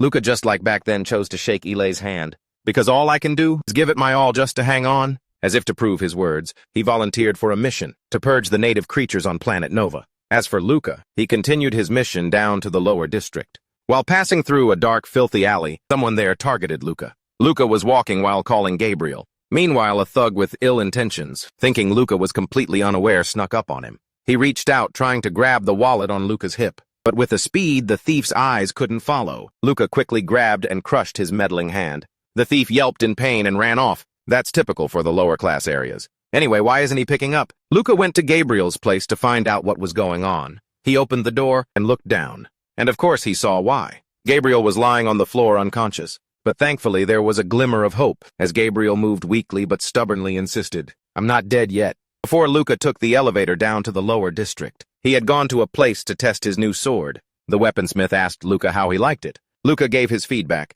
I like how this hilt activates my prosthesis perfectly. However, I think we can reduce the power output a little. Luca was inwardly impressed. He had perfectly understood the intention behind this design, as expected of a master blacksmith of the Empire. I didn't ask for anything specific, but this is more than enough for piercing. The blacksmith said its name is Quasit. In the ancient tongue, it means calamity and annihilation. And the 6-shooter you tried out earlier is called Ruina. It means destruction or something like that. They're both ladies. So you'd better treat them well, like you would your own lover. Luca replied to the blacksmith. I'll put them to good use. After entrusting him with his creations, the blacksmith shooed him away. I might have to fight someone stronger, but for now I need some kind of X factor. When I use my acid martial arts, just once will be enough. That's when those guys can help me. Once again, Luca paid Gabriel's hospital bill. Luca took a good look at Gabriel's injuries. 2 gunshots to the chest and abdomen. Maybe they weren't trying to kill him. Luca asked, what happened? It was a warning. Gabriel explained that something is stirring up around here. The gangs are busy expanding their turf. Luca was skeptical. But you're not in a gang. That's exactly the problem, Gabriel said reluctantly. When the turf wars start, anyone who isn't on a side becomes an enemy. They shot me and told me to get lost, but I have no idea which bastard did this. Lou. Boca asked, so why don't you join a gang? Looking at the state you're in, I don't think you can last long on your own. Gabriel made his position clear. I'd rather die than work for scum like them. Anyway, what brings you here? I haven't seen you in months. Luca just said vaguely, I had some business to take care of. I'll be back around this time tomorrow.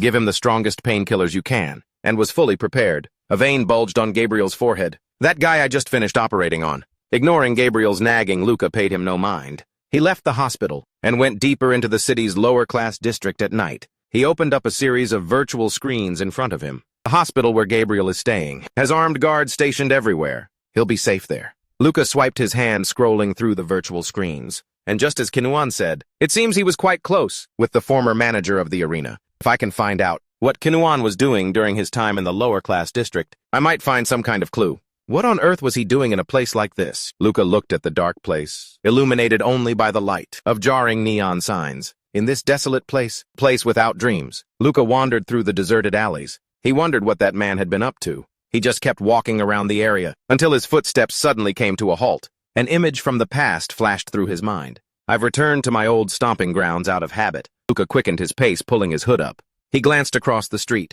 Two shady-looking guys were talking. Embezzling again, that damn director. In a window on the floor above, the innocent eyes of young children looked out. The older children surely knew what the orphanage director was doing, but the weak can't do anything about it. But the world won't change, even if I intervene. It would only help these kids have full stomachs for a few months. After that, everything would quickly go back to the way it was. The man talking to the orphanage director noticed Luca. Hey, you bastard!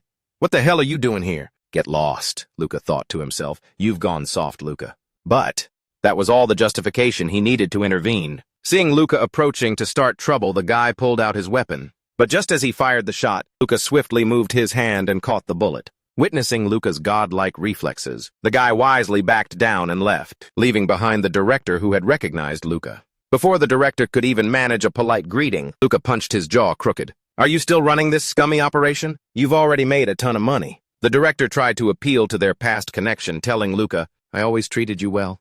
I even gave you extra food. Remember? And that's the only reason I haven't crippled you yet. The director clasped his hands, begging for his life. I'm sorry. I'm sorry. Please tell me what I did wrong. I'll apologize for everything. Luca said, I came here for a visit. This scene is pissing me off. I don't give a damn about your apology. Taking the hint, the director quickly assured him. This will never happen again. I've seen the error of my ways. No one has ever punished me for doing this. Until now. I'm a completely new man now, thanks to you. Luca glanced towards the window, where children were waving and smiling at him. Luca seemed to get pissed off all over again, and unleashed another punch right in the director's face. The director clutched his bloody face. Before leaving, Luca left him with a warning. Make sure you feed them something good tomorrow.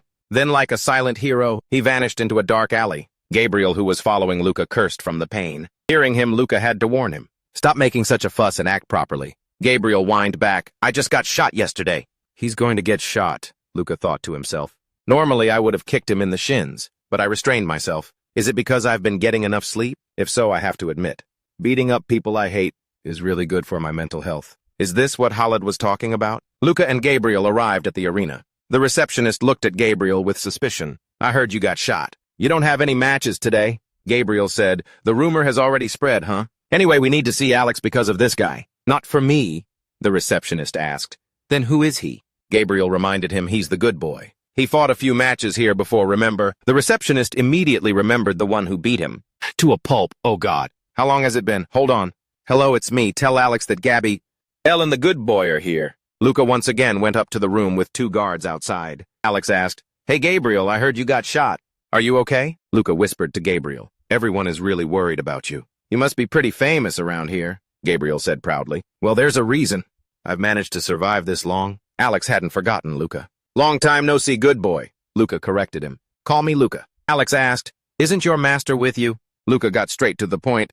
I'm here on a personal matter this time. Alex assumed he wanted to set up a match, but Luca said, No, I want to talk to you alone for a moment, without your men present. Alex flatly refused, No can do. I'm not much of a fighter. I need people to protect me, Luca said bluntly. If you're talking about the two guys behind you, they won't be of any help.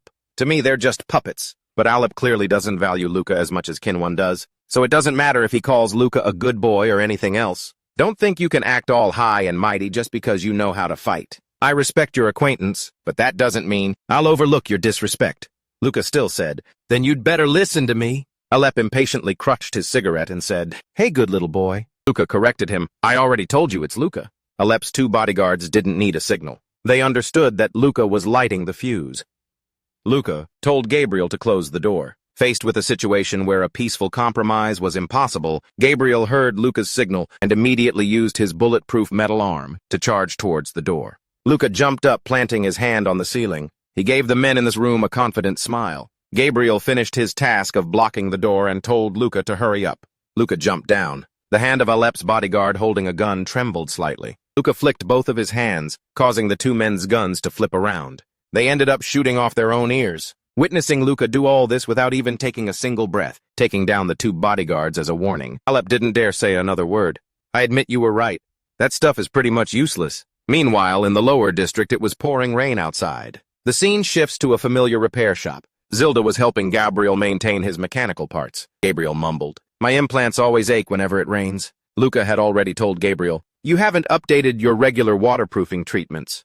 Have you? The clueless Gabriel asked. Waterproofing treatments. Are they necessary? On the other hand, Luca was thinking, the deal with Alex is quite something. The name Custoza carries more weight than I thought. Alex was speechless when Luca's information popped up. You're a cadet of the Royal Guard and the son of the current captain. Well then, this is a risk worth taking. So what do you want to know? Remembering Kinuan's words, Luca made his request. I want the information on the manager, the previous manager of the arena. Tajia don't miss a single detail. In return, Alep requested to be my assistant. I'll have the right to appoint an aide when I come of age. Next year. In the meantime, he said he'll prove his worth with results. So for now, I'll just wait and see. I have been working non-stop to prove my own worth. Now I've taken another step toward finding information on Kinuan.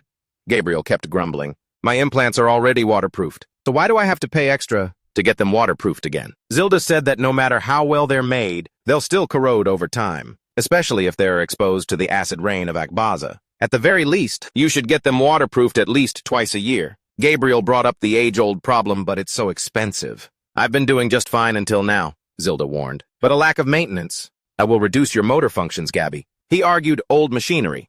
Breaking down is normal. Zilda countered, not normal at all. If they're well-maintained, they'll stay like new even after decades. Luca found their back and forth annoying. He pulled out a black card. Zilda, take this and get Gabriel. A complete overhaul on all his implants. Waterproofing included. Zilda winked. Oh, Luca, you really get me. Gabriel told Luca she's ripping you off. Use that money to upgrade yourself. Luca scolded him. Shut up, you idiot. Leave this to the expert. Zilda cheerfully asked.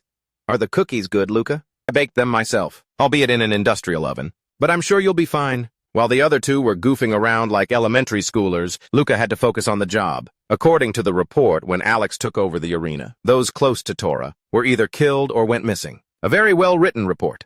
The report mentions that one of them survived. It might be worth contacting that person, even if they're locked up in a mental asylum. On the virtual screen is information about the surviving Kanoma, currently undergoing treatment at a psychiatric hospital.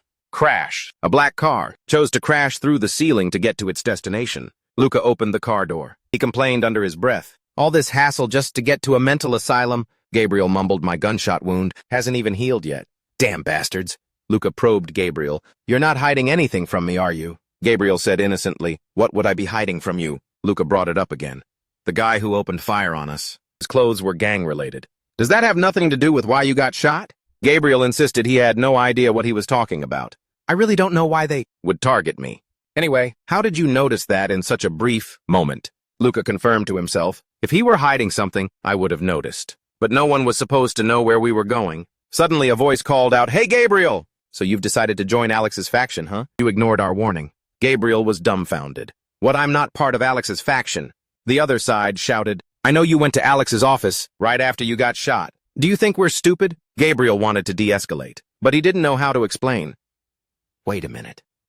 Damn it! Watching the two sides argue, Luca thought to himself, just as I thought. Now I just need to figure out why they're targeting him. Luca asked Gabriel, do you have a spare gun? Gabriel was confused. Huh? You have your own gun. Luca said, my gun would kill them. Gabriel was skeptical. A six-shooter is that powerful. The guys on the other side said you chose the wrong side. The big boss asked us to send her regards, Gabriel. Luca fired 3 test shots, making the other side think he was a terrible shot. Luca calculated about 3 clicks to the left and 3 clicks up. He took a deep breath. Just as the other side fired a large caliber round, Luca simultaneously fired his own shot. Luca's bullet pierced through the other side's bullet, causing it to explode in midair. The other side started to panic. Who the hell is this Luca guy? Every single shot precisely neutralized everyone on the other side. Meanwhile, Gabriel was sweating bullets. That big boss is... There was still a driver in the car. Seeing that things had calmed down, he dared to peek out and say, Dear client, don't worry our security forces. We'll be here in 3 minutes. Luca pointed out, it's already been more than 3 minutes. You should probably hire a new security team. The driver replied, Thank you, sir. Another driver will be here shortly. Gabriel grabbed one of the goons by the collar. You mean the big boss Martina from Levi and Rose, don't you? She did all this just because I refused to join. And her gang? The guy being held yelled, "What are you talking about, you idiot? Are you stupid or something?" The goon shouted, "The big boss likes you." Hearing this, both of them were completely dumbfounded. Gabriel was baffled. "What?" "But she said she wanted to hire me as her bodyguard." "It's her exclusive bodyguard." But the goon yelled, "They're all just as shitty. You said you didn't want anything to do with AI, so why? Do you really think she would let it slide? When you joined Alep's faction, right after you were shot." "Yeah, you idiot. Don't you realize how much she loves you? Her entire plan was to get you injured, and then treat you in exchange for joining her gang." Luca, after a moment of speechlessness, finally spoke up, telling Martina that Gabriel would visit her soon. Gabriel freaked out. "Hey, why did you just decide that for me?" Luca said it would be a huge pain if they had to keep dealing with more attacks. "I've heard that women never truly let go of a grudge." He thought incredulously, she loves Gabriel. Someone in a high position like her, it would be a lie to say he wasn't curious. After that, the two of them went to the hospital as scheduled. They called it a hospital, but it must have been a psychiatric ward because it was no different from a prison. The two arrived at a glass room with a single person locked inside. The two of them opened the door. Luca called out the name of the person sitting there listlessly as if he'd lost his soul. Kinoma. Outside, the rain was falling relentlessly at the hospital. In a room, a light was buzzing. There sat a soulless Kinoma. Luca tried to check the man's eye reflexes. Seeing the very slow reaction, Luca introduced himself, saying, "I'm Luca. I've come to ask about Tora, the arena manager." Luca silently assessed the situation. Overall, it seems Alex tortured him pretty badly. I was at least hoping we could talk. But in his condition, I can't get any information about Kinuan. Gabriel didn't see much hope. He's beyond help. Alep completely broke him. We'll just have to consider him dead. But there was no way Luca was going to let this precious clue go. We can still try the nerve damage therapy method, the temporary one used by the Royal Guard. Ken is skilled with close-range weapons, especially knives. Luca took a short knife out of his inner coat pocket. He handed it to Ken. Gabriel said dismissively, "Let's just go. This is just a waste of time." Then Luca took the initiative using 2 fingers to attack Ken, who reflexively blocked with the knife. This proved that his fighting instincts were still there. The two of them traded blows back and forth for a while. Ken's senses were gradually being reawakened. But he was no match for a healthy teenager like Luca. Still, he looked pretty satisfied.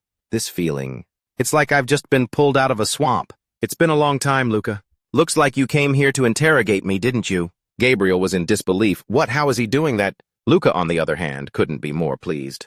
"Good. Now I just need to keep this up, to keep his brain working." While helping Ken with his motor reflexes, Luca asked him about someone close to Tora. Ken said, "Someone close to the boss, huh? I think I know who you're talking about. But why should I tell you anything?" Luca made an offer. "We'll help you get out of the hospital." Ken seemed interested in the deal. Luca turned to Gabriel and asked, "You've got a spare room, right?"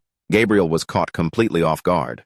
"What, you expect me to take care of a patient?" Luca reassured him. "Just put up with it for a few days. Also find us a safe hideout and some trustworthy people. From now on, we're starting a gang and you're the leader." Gabriel, dumbfounded, he couldn't understand how things had taken this turn. He was completely bewildered. Gabriel asked Luca, "What are you talking about?" "Luca, stop talking. You don't have to do it. I will find someone else." Gabriel awkwardly says, "No, that's not what I meant to say." Luca thinks to himself, "We need people to handle the demoted sector. Gabriel alone won't be enough." After Luca lets go of Ken's hand, Ken looks at his own hand, which he can't keep from trembling slightly, and laments that there isn't much left. On the elevator ride back up, Luca silently asks himself why he didn't think of it sooner. Ken says that Tora has a friend who is also a long-time benefactor. He isn't involved in public affairs or a member of any gang, so only someone as close as Ken would know about him, just like how I'm using Gabriel now.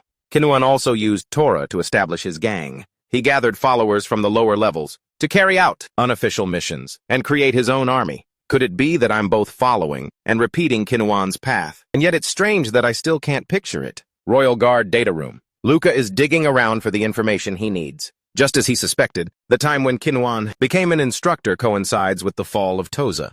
However, the purpose and reasons behind Kinuan's actions are still unclear to me. I have to focus more on the rehabilitation for Kinoma. If I leave after this mission, Gabriel will eventually collapse under the weight of the growing gang, just like Tora, who was intentionally left to collapse on his own. But it's not like Kinuan did anything particularly wrong. If anything, the resounding success of Tora was all thanks to Kinuan. He maintained a balance between complex interests and secured a personal safe zone, something that made him unafraid of being sacrificed. He is the strongest and the most cunning. Only by not getting lost in the chaos can you survive. Luca could no longer hide his growing curiosity. "Teacher, who are you?" Kinuan was always generous in his praise for Luca's excellence. Now you have completed the basics of strategy. Acid.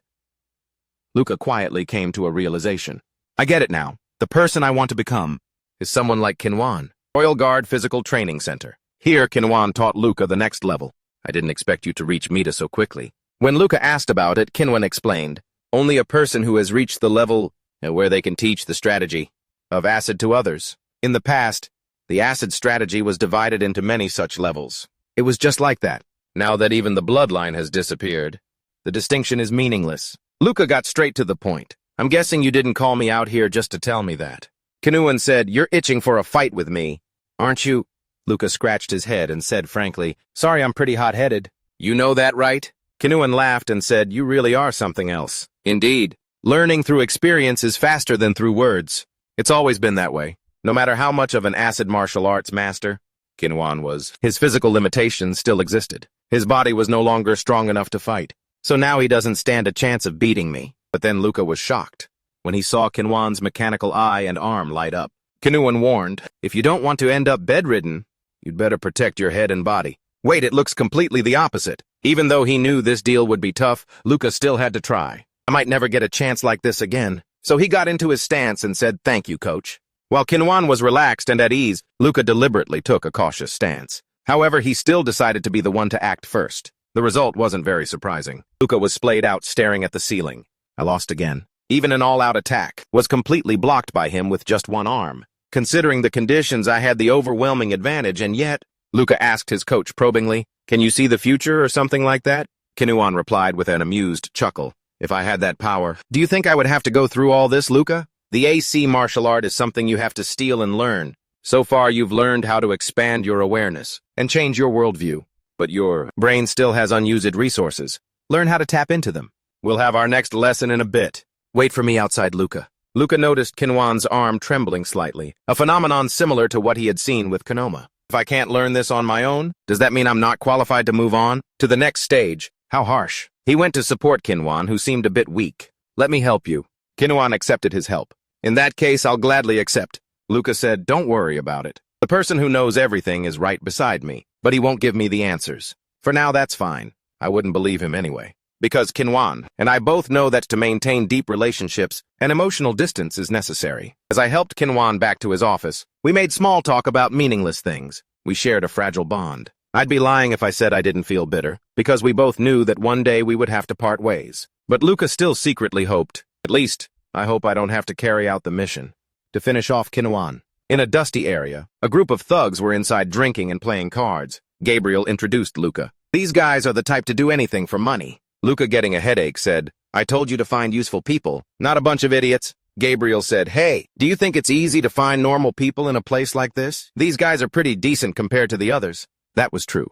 Luca couldn't expect much from the people here, so he changed the subject and asked, whatever. What about Ken? Gabriel said, I've booked us a room in the back on the second floor. I spent all my money getting Ken out of the hospital and taking care of this and that. Luca said, all right, try not to spend it all next time. I've added more money to the credit card. Gabriel took the card and replied, got it. How should I introduce you? Luca said, as a sponsor. And tell them to do their jobs properly. Gabriel shouted to the thugs not to drink too much and to get their act together. When Luca entered the room, he saw Ken sitting dazedly on the bed. Gabriel said Ken's name was probably still on the hospital registry. No one will realize he's gone unless someone comes to visit, which definitely won't be those bodyguards or the nurses on their payroll. Luca mentally gave Gabriel some points. He was doing better than expected. Luca prepared a syringe and injected Ken. The guy named Ken had Kun bent over, trembling.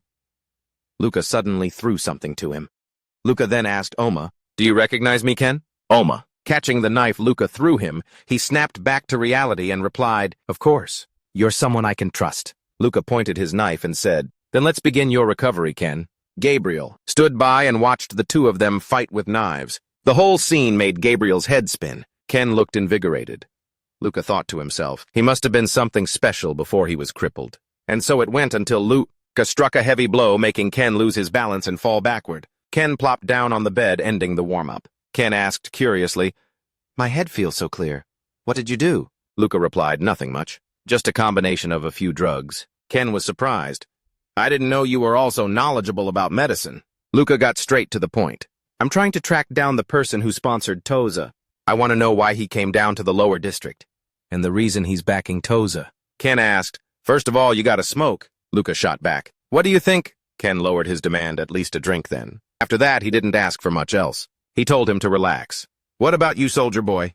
Ken revealed, "Anyway, I only remember—" Toza called that person Nawel. Hearing this, Luca thought to himself, "Kinuan is truly cunning." Ken voiced his suspicions. Looking back, everything just felt off. Toza was a good man, but he wasn't fit to take over and run the arena.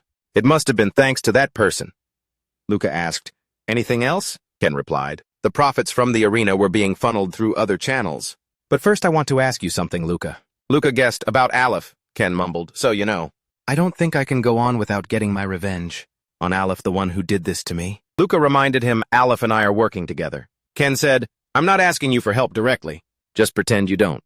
Luca explained, "Right now I'm under the protection of Gabriel's gang. To get revenge on Aleph, you need to get out of this place first." Ken then assured Luca, "You don't have to threaten me. I know how to keep my word, unlike Aleph. I'm not the type to stab people in the back." Luca couldn't help but silently question this. "You keep your word, huh? Anyone can say that, even a traitor. I'll decide for myself who to trust." Ken then revealed more about Tora's old diary. Look for the businesses that start with the letter B in Tora's old diary. Aleph must have it. The money that flowed through there was supposed to go into Noel's pocket. Just then a shout echoed up from downstairs. Gabriel came out asking, "What's going on?" The thugs below cried for help. "Boss, you dare lay a hand on people from—" As Levi and rose. Downstairs, a girl in the modern cheongsam appeared. She had single-handedly taken down all the thugs on the first floor. She said haughtily, "You need to train your underlings better, Gabriel." Gabriel couldn't stand this kind of arrogance. "Hey, lady, what do you think you're doing in my den?" Luca thought Levi on Rose. They're more impatient than I thought. Are they that eager to get to Gabriel? The girl said, "I believe I told you not to be late." Gabriel made the excuse that this was all too sudden. "Can't you see I'm busy?" Luca stepped up to confront the girl. Before she could even ask for his name, Luca flicked her hard on the shoulder as a warning. "I know I'm late, but for you to just barge in here is pretty damn mocking. Are you here to lecture us on manners?" The girl retorted, "I admit that was my mistake." "Luca, you're terrible. Flat-nosed Gabriel and I will be leaving, so you keep an eye on this place. I won't repeat myself. No drinking or slacking off on duty." The young man listened and replied, "Of course, Boss Levi." Enzo is a gang of lower-class women. They formed it to protect themselves. Most of the members were born here, or have nowhere else to go. And to gain the support of the members, the leader also has to be a woman, Luca told Gabriel. "Their leader, Martina, seems to like you. Have you two met before?" Gabriel said. "I've only met her a few times for work. I used to work as a bouncer, for them as a side job." Gabriel proudly boasted, "I'm quite the man you know." So intimidating, Luca thought to himself. At this rate, Gabriel will either be hired by Martina or get killed. But that can't happen. Alex will sell me out once he sees I'm no longer useful to him. I can't take Gabriel's place. The girl said, "We're here." The three of them arrived in front of a building with a distinctive style, like an ancient Chinese pavilion named Thanhai Cat. The girl led Luca and the other man upstairs. She then called out to Gabriel. Gabriel was on guard. "What is it you want to fight?" The girl said, "I'm warning you. Don't reject the offer this time, because this is the only way you'll see the sun tomorrow." The door opened. The entire floor was filled with a strange red mist. Luca wondered, a pungent smell. Why such a strong scent? As he felt the cold barrel of a gun near his head, Luca, with his warrior-like reflexes, quickly smashed the head of the person pointing the gun at him. "So it's to weaken the senses." Luca warned, "Nobody move. Move even a little, and I'll blow every single one of your skulls off." Seeing one of them about to open fire, Luca grabbed both the gun and the hand of the corpse. With it, he delivered a headshot, sending the other guy to his grave. While both sides were tense, they had all drawn their weapons. Then an authoritative female voice called out, "That's enough!" A pair of slender legs came into view, wearing black lace stockings and elegant high heels with red bows. A woman stepped out using a fan to hide her face. The woman's mere presence made everyone on the other side lower their weapons, a clear sign of her authority here. "Who taught you to be so rude to our guests like that?" The woman's sharp gaze shifted to the person beside her. The girl confessed, "It was my order." "I apologize, ma'am." Gabriel shot back indignantly. "Rude behavior. You people were just about to kill us." Luca said, "Calm down, Gabriel. After all, we came here to talk." Luca thought to himself. She's deflecting blame even though her intentions were perfectly clear. "I could press the issue, but that wouldn't be a wise choice. Not while the mission is still incomplete. This woman must be the rumored Martina." She spoke with formal grace. "My apologies for that. My subordinate's loyalty got a little out of hand." "And what is your name?" When Luca stated his name, Martina assessed his demeanor and said, "You're not from the lower districts, So why are you interfering in our affairs? Luca replied coldly. I have my reasons. It's none of your concern. Hiding her face with her fan, Martina said, Oh, I take it you don't know how things work around here. This is La Vie en Rose, young man. So let me give you a little warning. If a nobleman like you thinks you'll be safe here, you're dead wrong. Luca found this utterly absurd. A few sewer rats banding together. And you think they're important? The girl who led the two of them over leaned in and whispered, Wait, Luca let the two of them whisper to each other. Martina folded her fan, looking awkward, and sighed. Once again, she was secretly sizing up Luca. Martina then said, Follow me. Luca and the other two were allowed to speak privately with Martina. Martina said frankly, I have one condition. Gabriel must become my lover. That means he has to join La Vie en Rose. Luca was silently confused. I know it's easy to get plastic surgery these days, but for a woman of this caliber to be such a huge cougar, and as if Gabriel would agree to just anyone, I only work for myself. Martina was a bit flustered, but Gabriel, you're working for this young man, aren't you? Luca stated clearly, I'm his sponsor. Gabriel was delighted. See well, said Luca. Luca is not my boss. Martina bit her lip in frustration. Luca tried to persuade Gabriel. Why don't you try dating her for a while? It seems like she won't harm you. As long as the two of you are still dating. Gabriel absolutely refused. Luca whispered his honest advice. Hey, what's your problem anyway? You think with that face of yours you'll get another chance? And to meet a girl as hot as her again? Gabriel whispered his explanation. Man, it's not about that. The problem is she's older than me. Luca still didn't see the problem. So what? She's older than my great-grandmother. Hearing this, Luca had to reconsider. He had to reevaluate the contents of this book. Luca reluctantly tried to find a strong point. Well, she still looks beautiful on the outside. Gabriel, a man of clear principles, said, I can't do it. I'd rather die. Luca scratched his head but couldn't find a reason to force him. So he announced, since Gabriel will have his own gang, he can't join La Vie en Rose. Martina said, You're planning to form a new gang. You don't understand the rules around here. Luca cut in. Maybe I'm not, but I'm certain. Alep from the arena knows us. We've already agreed to maintain a friendly relationship with them. Gabriel's gang will have an easier time putting down roots with his help. Martina's expression darkened. I have never let someone I want get away. Luca retorted, Then this will be your first time. I'm sure at your age, there aren't many new experiences left, are there? This time try to enjoy something new. Martina directly appealed to Gabriel. I can give you more than you can possibly imagine. Please stay with me. A pale Gabriel averted his eyes. Both Luca and the girl who brought them here had indescribable expressions at the sight of this. Martina conceded, I guess that's a no. Let's talk business then. You're planning on forming a guild, aren't you? Luca couldn't hide his surprise. Martina continued, That's what you were talking about. Right, I have no intention of making an enemy out of a man with your skills and courage. Gabriel couldn't help but ask, Hey, wait a minute. I thought you said you loved me. You're giving up on me that easily. Martina casually shared her unique taste. I just have a little thing for ugly men. Whenever I imagine being humiliated by someone like you, I get extremely turned on. Especially when it's by a disgusting person like... Luca was somewhat horrified by this. I guess it's not just the nobles who go senile with age. She's the kind of woman that people like us, who haven't even lived for half a century, could never hope to understand. Well then, Martina said, shall we continue our business discussion? Afterwards, Luca stopped by the arena. Luca downloads the accounting ledger provided by Alep. Alep praises him. You're really efficient. I can't believe you have already finished negotiating with Lavienzo. After talking to Martina, I went to find Alex with her subordinate. Gabriel's gang has extensive connections with the arena and La Vie en Rose. A rumor like that is sure to keep the pests away. New talent will also start flocking in, ambitious people, hoping to secure a good position in the new gang. Alex is really sharp and has a great grasp of the situation. Luca said this was Tora's old book. We'll continue this later. Alex enthusiastically told me to just leave it to him. On the way out of the arena, the girl asked Luca, Do you trust Alex? Luca replied bluntly, Are you blind in your other eye now? You really think I trust that guy? The girl pressed on, saying, That's exactly what I wanted to talk about. Then why not cooperate with Martina? Luca replied, I can't trust your boss either. She's too erratic and unpredictable. Just a few hours earlier, it was Martina who said, You're short on people, right? I'll lend you G-Day. She's a former cadet of the Royal Guard.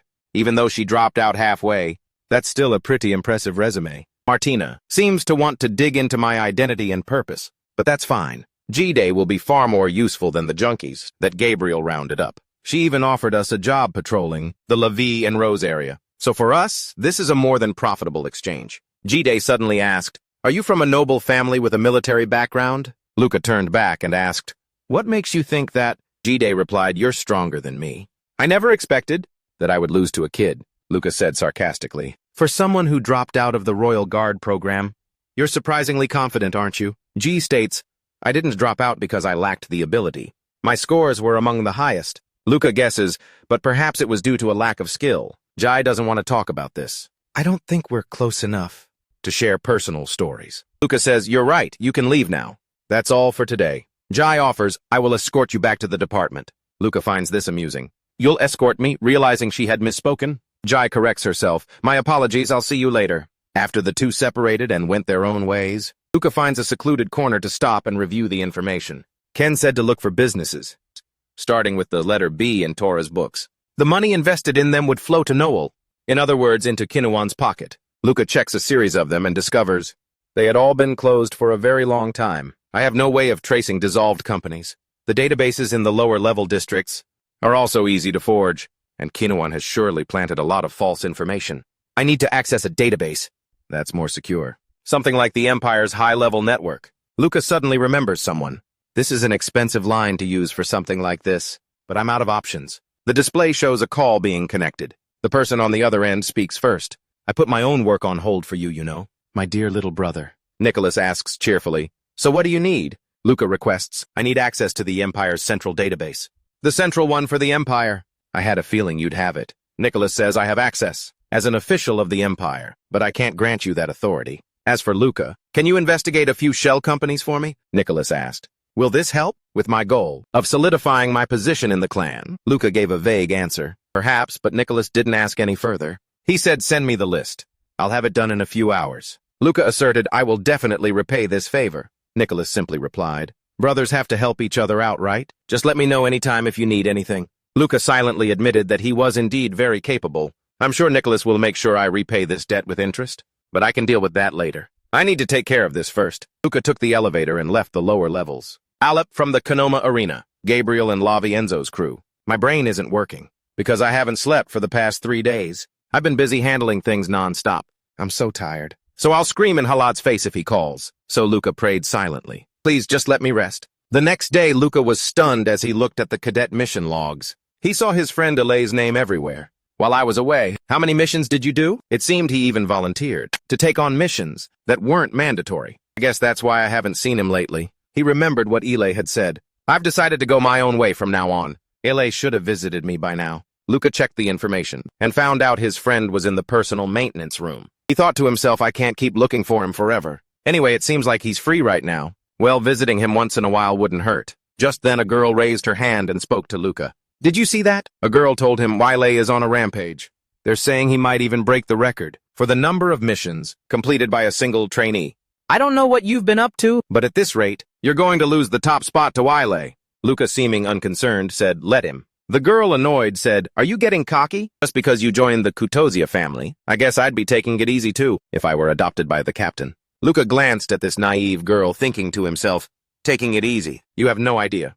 It's so much easier to just pull the trigger on command. There's no need to judge who's going to be on your side.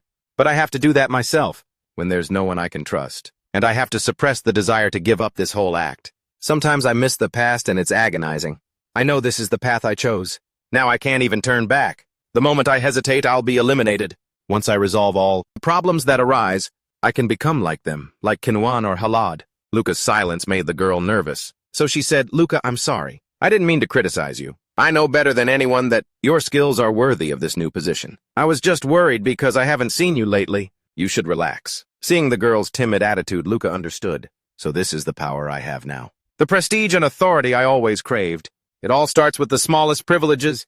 Even the noble children have to be careful when they're around me. Luca decided not to press the issue, saying, it's just that I've been having trouble sleeping these past few days. After all, being a noble isn't easy. He vowed to himself that he would mature from now on, no matter the cost. Personal repair room. Luca entered the room to check on his friend. Luca suddenly felt a bit worried, even though his friend was smiling. Seeing the blood splattered on the repair needles, Luca's heart silently ached. It seems he's been through a lot since then. Luca came over to compliment his friend. I heard you've been working your butt off lately, Ile said humbly. It's still nothing compared to you back in the day. I need to work harder if I want to catch up to you later on. Remembering what the girl had said earlier, Ile might just surpass me. Luca thought, maybe I'm already weaker than Ile. It's not that I've been slacking off, but what I'm doing is a world away from actual combat. I should really take some time to think about the next phase of my fighting style. Ile clicked his tongue and joked, well, well, I never expected the great Luca to visit me first. Being your friend has its perks. Luca always seems more relaxed when he's with Ile. Ile put on his coat and told Luca, follow me. I'm going to show you my prize. Ile showed him a mechanical beast in a fluid-filled tube. Ile boasted, impressive, huh?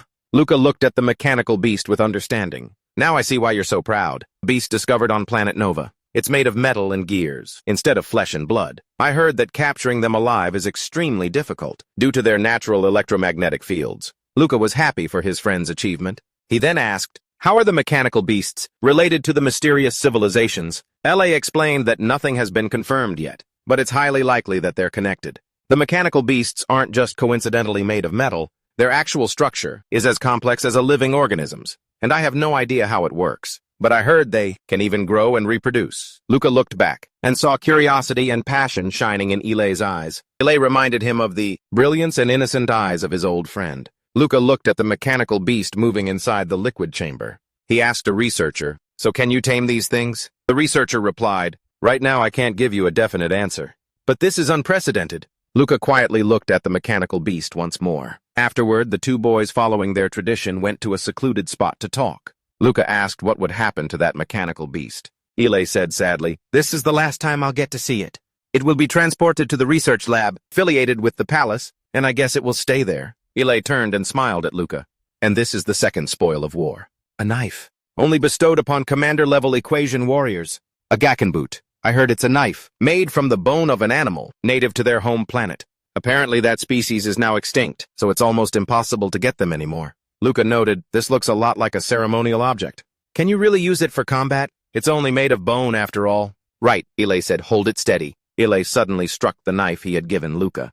I thought you said this was precious. Then Luca witnessed something miraculous. The damage on the knife healed itself as if by magic. Ile said, it's my gift to you, to celebrate your rise, as a potential heir of the clan. The Kutosia clan. Then Ile added, as a potential heir of the clan. Kutosia Ile also added that Gakenboot is a phrase in the native tongue of the equation people which probably translates to immortal. More accurately, it's closer in meaning to undying.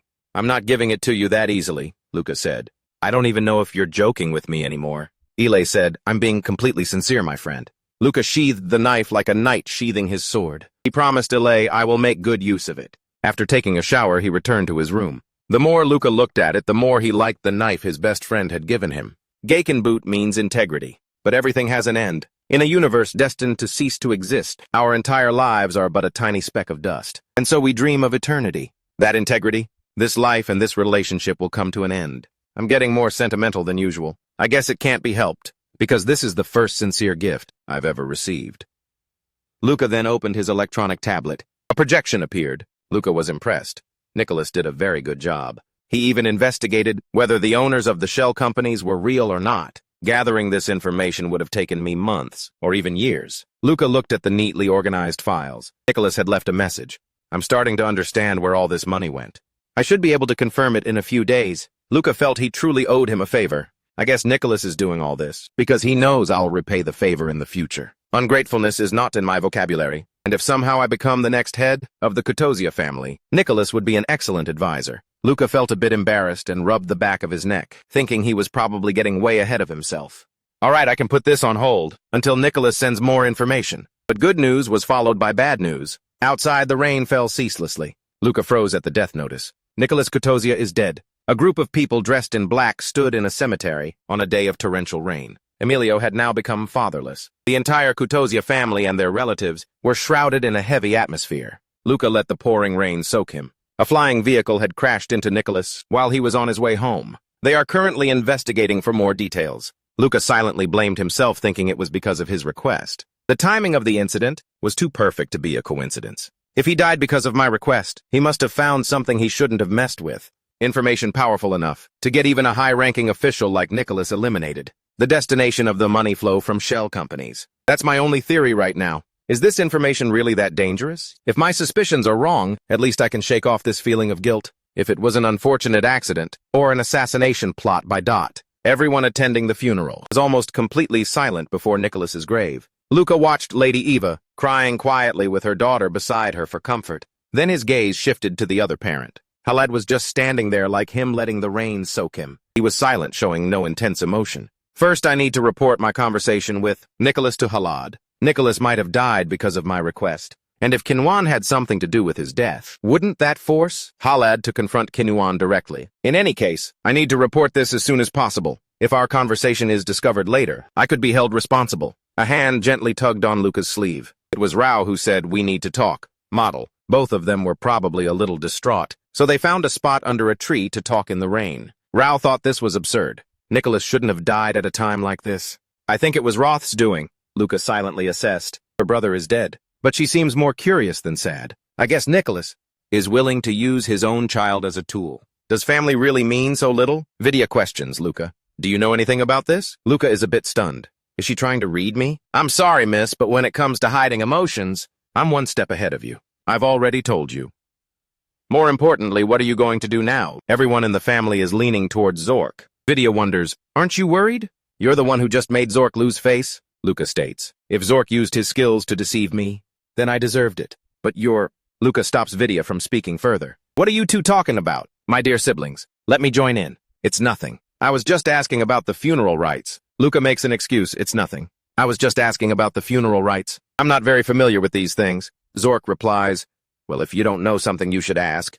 We're always ready to help you, right, Vidya? I'll be blunt. From now on, there will be no more variables, Luca. And Vidya, if you two are plotting something suspicious, then drop it all today. I am generous enough to forgive things that have already gone too far." Vidya warns, "Watch your mouth. We're holding a funeral for our brother here." Zork retorts, You dare say that when you've both left the funeral to secretly scheme with each other? How ridiculous." Luca speaks up, "I'll say something too. Unlike Nicholas, you're a soldier just like me. If I won, it just proved it was a matter of skill." "What did you just say?" Someone was observing the three of them arguing through the window, but Roth, fuming, cursed, "You street rat!" Just then the butler respectfully approached and said, "Young Master Luca, the master is calling for you." Roth clicked his tongue, deciding to let it go for now. But he still added a warning, "I won't forget about today." Meanwhile, Luca was escorted away by the butler. Luca opened the door to the house near the cemetery. Luca asked, "Master Herat, you called for me." Herat advised, "Don't provoke Roth so much, Luca." Luca said, "He drives me crazy."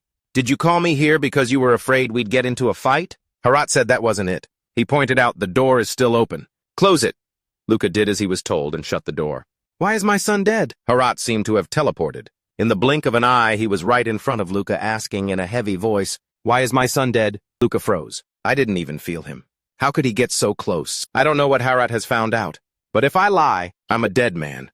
After hearing the report, Herat summarized, "So you contacted a survivor from the gang of a man named Toza, who was likely being funded by Kinuan. And you followed the money trail that the shell companies in Toza's books were sending out. Then the very day you asked Nicholas for help, this happened." Herat fell silent for a moment. Luca couldn't blame Herat.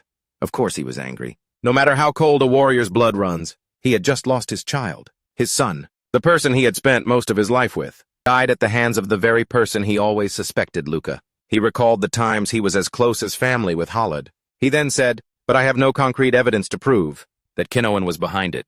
There's only circumstantial evidence." Khaled said that if that was his judgment, then Kinuan was indeed behind it. Luca said calmly, "You seem to trust me more than I trust myself." Khaled replied, "I have no reason not to trust the abilities of a subordinate, who is not only talented but also my own son." Khaled's words stirred up Luca's feelings. "I don't know if I should be grateful or afraid of him." He said, "In that case, I'll continue the mission." Khaled warned that if he continued to investigate, he would be attacked by the same person who killed Nicholas. Luca replied, "Unlike him, I'm a warrior." Khaled pointed out, "That's right. You're just an ordinary soldier. Which is why you could get into trouble. Your enemy was able to view the access history of Nicholas's database, an official of the Empire." Luca slowly caught on. "You mean the enemy has even infiltrated the Empire's agencies? And at such a high level, too," Khaled said calmly. "That's not unusual at all. It has happened countless times in the Empire's history. We've purged the rot each time, but there seems to be no end to it." Luca's heart burned with anger. They're not just some poor people. From the lower class, these bastards have every privilege the Empire has granted them, and yet they still rebel. As a father, but also speaking as a soldier, Khaled said, "I truly feel guilty for saying this to Nicholas. When I say this, but his death means we're quite close to our target." Khaled saw that with his remaining files, "We're going to find out where Kinuan's funds are going, and we're going to use that to eliminate the traitors in the Empire." Luca said, I thought I'd be indebted to Nicholas forever, but I guess this is how I'll repay him. After the funeral ended, each of us returned to our daily lives. Halas was no longer confronting Kinuan. He just kept quiet, waiting for the opportune moment. I returned to the hideout, the gang's headquarters. As soon as Luca arrived, he saw Gabriel holding a guy by the collar and scolding him. Hey, what is this? Are you kidding me? The other guy made an excuse. Not at all, man. I was just trying to relax on my break. Just a little bit. Unable to listen to this guy's rambling anymore, Luca threw him to the ground. Seeing Luca, the guy immediately groveled. You're back, sir. Please save me. Not as gently as Gabriel, Luca kicked him. Gabriel impatiently raised his voice at Luca. What the hell are you doing? Do you have any idea how many times I've called you? Luca said there was a death in the family. Gabriel awkwardly backed down. Oh, is that so? I'm very sorry, if it's a family matter. I can't blame you. Luca asked, what happened while I was away? Gabriel explained Konoma was here until last night. But now he's gone, Luca said. I thought you guys had someone watching him at all times. Gabriel replied, I thought so too. But when I came back here to check, he was already gone. The truth is, that junkie bastard was tweaking so hard, Gabriel didn't need to elaborate. Luca understood the situation perfectly. Luca glanced over. Then the two of them ignored the guy and went up to check the scene. Luca opens the door and sees that the window to Ken's room has been shattered. Luca looks out from there. Damn it, he cursed through gritted teeth. These scumbags are even worse than I thought. Seriously, you can't even keep an eye on a dying man. Gabriel wondered aloud. Do you think he was kidnapped? Luca looked around and said, probably not. There's nothing outside to climb in through that window. If he came in through the front door, why would he leave through a window? Then Luca asked, have you called Baldy yet? Gabriel replied, I did, but he's not picking up. Luca quickly gave out orders. Tell Enzo to have his men find Ken and Baldy. I'll find Alex. Gabriel was skeptical. You think Enzo will listen to us? Luca said matter-of-factly. They'll agree if you sleep with Martina. Man, that woman is thirsty. Gabriel fumed. Wait, what are you kidding me? You bastard, you can't force me to do this. Luca reasoned. Hey, you're the one who brought these morons here. You have to take responsibility. Sleeping with her once is getting off easy. What could Gabriel say to that? He was speechless. But still, this is so messed up. As if being generous, Luca said, if you don't want to, that's fine. We can just ask Alex. Gabriel finally gave in. Okay, I'll sleep with that woman. As a dejected Gabriel walked off, Luca made a call. The person he called was Alex. Meanwhile, Gabriel was on another call, choosing his words carefully. Martina, can I ask you for a favor? What would I have to do in return? I thought we were close enough that we wouldn't need to make a deal. On his end, Luca finished explaining the situation to Alex. So that's what happened. Alex's head throbbed as he listened. Look, I'm not blaming you, but if you were planning to capture that guy, you should have told me first. And yet the guy did the complete opposite. Luca says, call me the second you find Ken. Alep assures him he will, knowing Ken will come back for revenge. Luca adds, let me warn you. Don't you go killing Ken Noma on your own. Alep reminds him, you owe me a favor, got it. Luca closes his eyes and thinks, it feels like I'm in debt. To everyone, Luca, along with a weary Gabio, leaves the second-floor room. The guy kneels with his hands clasped, crying out, Boss, please spare me. I'm sorry. I wasn't expecting much, but this is... Gabriel asks, what should we do with him, Luca? Luca says, Pignose, you have one last chance. I'll spare you this time. But Pignose doesn't have time to celebrate. Before Luca's finger jabs into his eye. One eye isn't enough. Luca takes out one of the man's eyes. Go on and hate me, you pig-faced bastard. I can always conquer hatred with fear. Gabio reports back Luca, Lavier, and Enzo found Baldy. To be precise, they found his body. Luca's mood darkens a bit as he says, all right. The three of them then head to the alley where Baldy's body was found. Go-Out analyzes he has multiple slash wounds. The jugular vein was cut cleanly. This was definitely done by a professional. Ken is very good with a knife. And I thought he was past the point of recovery. Luca asks, were there any witnesses? G-Day informs him, we have footage from a camera. Nearby, we can use this to see who entered the alley. I'll play it for you right now. The camera plays back the vivid footage. Ken is seen entering this alley. Baldy was following close behind. Gabriel angrily curses Ken. This goddamn bastard. Luca reconstructs the scene. A fight breaks out. Baldy is cornered against the wall. But it seems he couldn't get away because Ken had grabbed him by the shoulder. And then with just one clean slice, the one who died here. The bloodstain matches the one on the wall. This guy did well, Luca thought, giving silent praise. I thought he was just some pathetic lowlife, but he's never abandoned a single mission. How could I be so quick to judge him acting like I knew him so well? After just one brief meeting, now I owe him one too, just like the one I owe Nicholas. The bald guy was a new recruit. His name was Ogol, Luca told Gabriel. If Ogol had a lover or a family, take good care of them. Help them with whatever they need. That recovery program for Ken.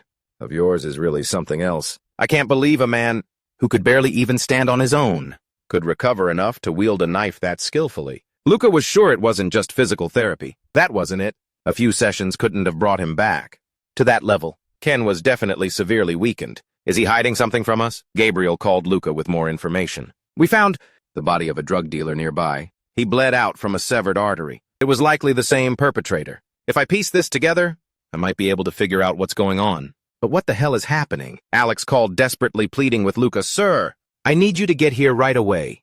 Konoma's here, hurry. Hearing the chaos on the other end, Luca wondered, does Ken have any men left to command? Or did he charge into the arena all by himself?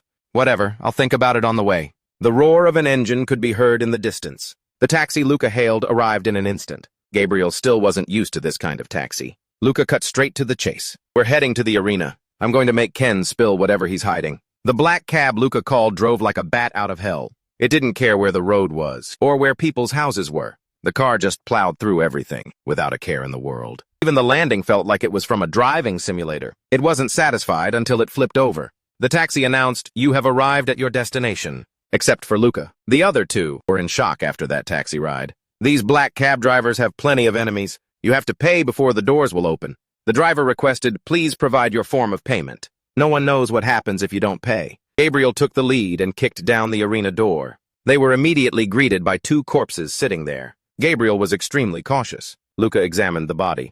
I remember this guy. This slash mark, Ken made it. Gabriel, playing the martyr, said, "All right, let me go first." "No," Luca said, "I'll take the lead." "G'day, you don't have to fight. This is our business." G'day replied, "Donka told me to give it my all. She specifically instructed me to protect Gabriel." Gabriel grumbled, "So unnecessary. I don't mind getting beaten to death, you know." And so the three of them walked through a forest of corpses and a sea of blood. The deeper they went, the more bodies they found. Luca sensed something and bent down to get a closer look. So this is why the drug dealer was killed. Was he trying to overdose on his supply? Even if he took a ton of stimulants to fight that hard, it would have only helped him get back to his peak performance. And my own in an instant. I wonder if Ken had ever reached this level back then. A guy who's just a small fry from some gang being this skilled. Something's not right here. Gabriel reminded Luca that they should be more careful. But what's more, he didn't even bother to take their guns. He only used his own knife. That alone was enough to put him far beyond the rookie cadets of the Royal Guard. At this point, Luca didn't have much hope. He was afraid Alex was already dead. But when he heard an ear-piercing scream echoing from deep inside, the scream was undeniable proof that Alex was still alive. So Luca sprinted at full speed, using his maximum velocity, toward the room at the end of the hallway. When he skidded to a halt, he saw Alex in front of him with several cuts. In short, he was being tortured, but he was still in one piece. "Finally, our boy has arrived." "You went back on your word, Ken." Ken bluntly dismissed him. "What promise?" "I don't need Bangle BL's protection anymore." Ken said, "I don't need your help anymore. I came here to achieve my goal on my own. As the old saying goes, revenge is a dish best served cold." Luca could see he wasn't in his right mind at all. Even if he overdosed on drugs, could his brain have recovered to this extent? Whatever. If I kill him, how will I ever find the answers? That's why I have to take him alive no matter what. Gabriel, out of breath, finally caught up. "Hey, Luca, you can't just rush in like that. We're going to take Ken alive. You people are in the way. Back off." Gabriel was hurt. "How am I in your way? I know you're full of yourself, but—" He was cut off by an elbow to the gut. Gabriel cursed, "God damn it." But she ignored it and declared, "I'm Gabriel, Luca's backup." Ken kept injecting himself with drugs. He said, "Let me warn you. Don't even think about taking me alive." He took a large knife and held it to Alex's head. "I'm holding an unsheathed blade in my hand," Ken declared, "and I'm a very cruel man." Luca didn't hesitate to engage. He drew his own sword. "I'm equipped with an ultra-dense weapon, a one-of-a-kind. If it were too easy, it wouldn't be a proper test, would it? Time to test the Quicksit's features." Luca scans his surroundings. He has clairvoyance. "I'll imprint every single object in this office into my brain." Based on Ken's stance, he must have been a real master before his injury. I don't get why he's doing this either. To compensate for the stat difference, the cybernetics need to counterattack to exploit his weaknesses. Besides, his parameters are weaker than mine. That means I can strike him first. Luca throws a large object to block his opponent's line of sight. I'll use this to cut through both the table and Ken's hand. Ken is confident he can handle this move. He uses his slender blade to pierce right through the object. This forces Luca to dodge the blade's tip. Luca slashes, but the attack misses. Ken quickly gets into position for his next thrust. He drew his weapon and dodged the blow in an instant. That opening? Damn it. ASID combat tactics. He moves as if he can see through obstacles, and his positioning ability is almost precognitive. That answers a few questions. The two family are just the bookkeepers. Luca exposes him. So you're the one behind the arena? The two family is just the front. Ken scratches his head. The past means nothing to me now. These days I'm only concerned with living true to my own desires. I'll make you a deal. Can you let me have a word with Alep? I'll settle this matter for good, Luca says cheerfully, sure if Alep agrees. What do you say? Alep, of course. Alep shakes his head vigorously in protest. See, he doesn't seem too keen on the idea. Ken clicked his tongue so aggressive. Let's enjoy the sweet times together soon. Alex struggled. While my body loses more and more blood, Ken faced Luca and said, I guess this is it. I still have unfinished business with him. Ken and Luca were locked in a face-off. Kinoma didn't oppose me, just as I thought Kinuan is funding Ken. And Tora is just the scapegoat. If Ken is directly connected to Kinuan, then I shouldn't kill him here. I have to take him alive. Luca unleashed a slash. Ken leaned back. He kept sliding backward to dodge Luca's wide-arcing slash. He's figured it out. He knows his sword will shatter if it touches my quadus. That's why he's avoiding all contact. No doubt. He must have realized it when I sliced through that metal table. This sword, quadus, gives me an advantage in surprise attacks, but it's not well suited for capturing someone alive. Or maybe I should just kill him and get it over with. Killing intent flared up within Luca, and Ken sensed it. Luca unleashed a powerful strike without holding back, causing the ground to crack. The moment Ken sensed the killing intent, he had already leaped back. I realized that last attack deviated from my objective, and I had to quickly tell myself, calm down, Luca. I can't miss this opportunity to capture Ken alive. I have to look further, wider, and deeper. I have to get in sync with Kinuan's plan. I still have plenty of mental capacity to spare. Besides visual cues, I can easily process other information. However, this must not be allowed to interrupt my combat analysis. All right then, let's give it a try. I'll establish a secondary thought process. It will support my main line of thinking and focus on gaining a broader perspective on everything. First, I'll use the available visual information to reconstruct a three-dimensional space in the brain. I will simulate the enemy's actions and my own to predict their moves in advance. If I continuously update the parameters in the simulation based on real-time information, I'll be able to calculate more possibilities at a faster speed. But focusing too much has its downsides. Luca was almost stabbed by Ken. Ken even had to remind him. Hey, you must think this is an easy win, huh? But letting my guard down, Luca bit his lip. I dodged slowly because I was restructuring my thought process. Luca, have you lost your edge? Oh well, so be it. I finished optimizing my thought process. My primary thought process will handle dealing with the fight head on. My second stream of thought will be in charge of strategic calculations. It will transfer the necessary calculations immediately to my combat thought stream, while simultaneously observing the overall situation. By ignoring a few minor attacks, it can calculate a few seconds into the future. That means I can calculate the most effective way to capture him alive. Seeing Luca's hand about to grab his blade, Ken instantly pulled it back. This decision left himself wide open to Luca's attack. So with no way to retreat, he was forced to face the opponent's dangerous sword strike. His mind raced, but looking left and right there was no space to dodge. So he had to choose to go on the offensive to defend himself, using his blade to block Luca's sword. I predicted this as well, Kinoma. When a stronger opponent tries to capture you alive, then that was a logical move. I used a similar method when facing Rich Kaiser. My combat experience is coming in handy. Luca throwing his sword was an unexpected move that caught Ken completely off guard. Having lost his weapon, you'd think Luca would be the one in danger, but no, because this was all part of his plan. So he took advantage of his opponent's moment of confusion and got behind Ken. He's left an opening.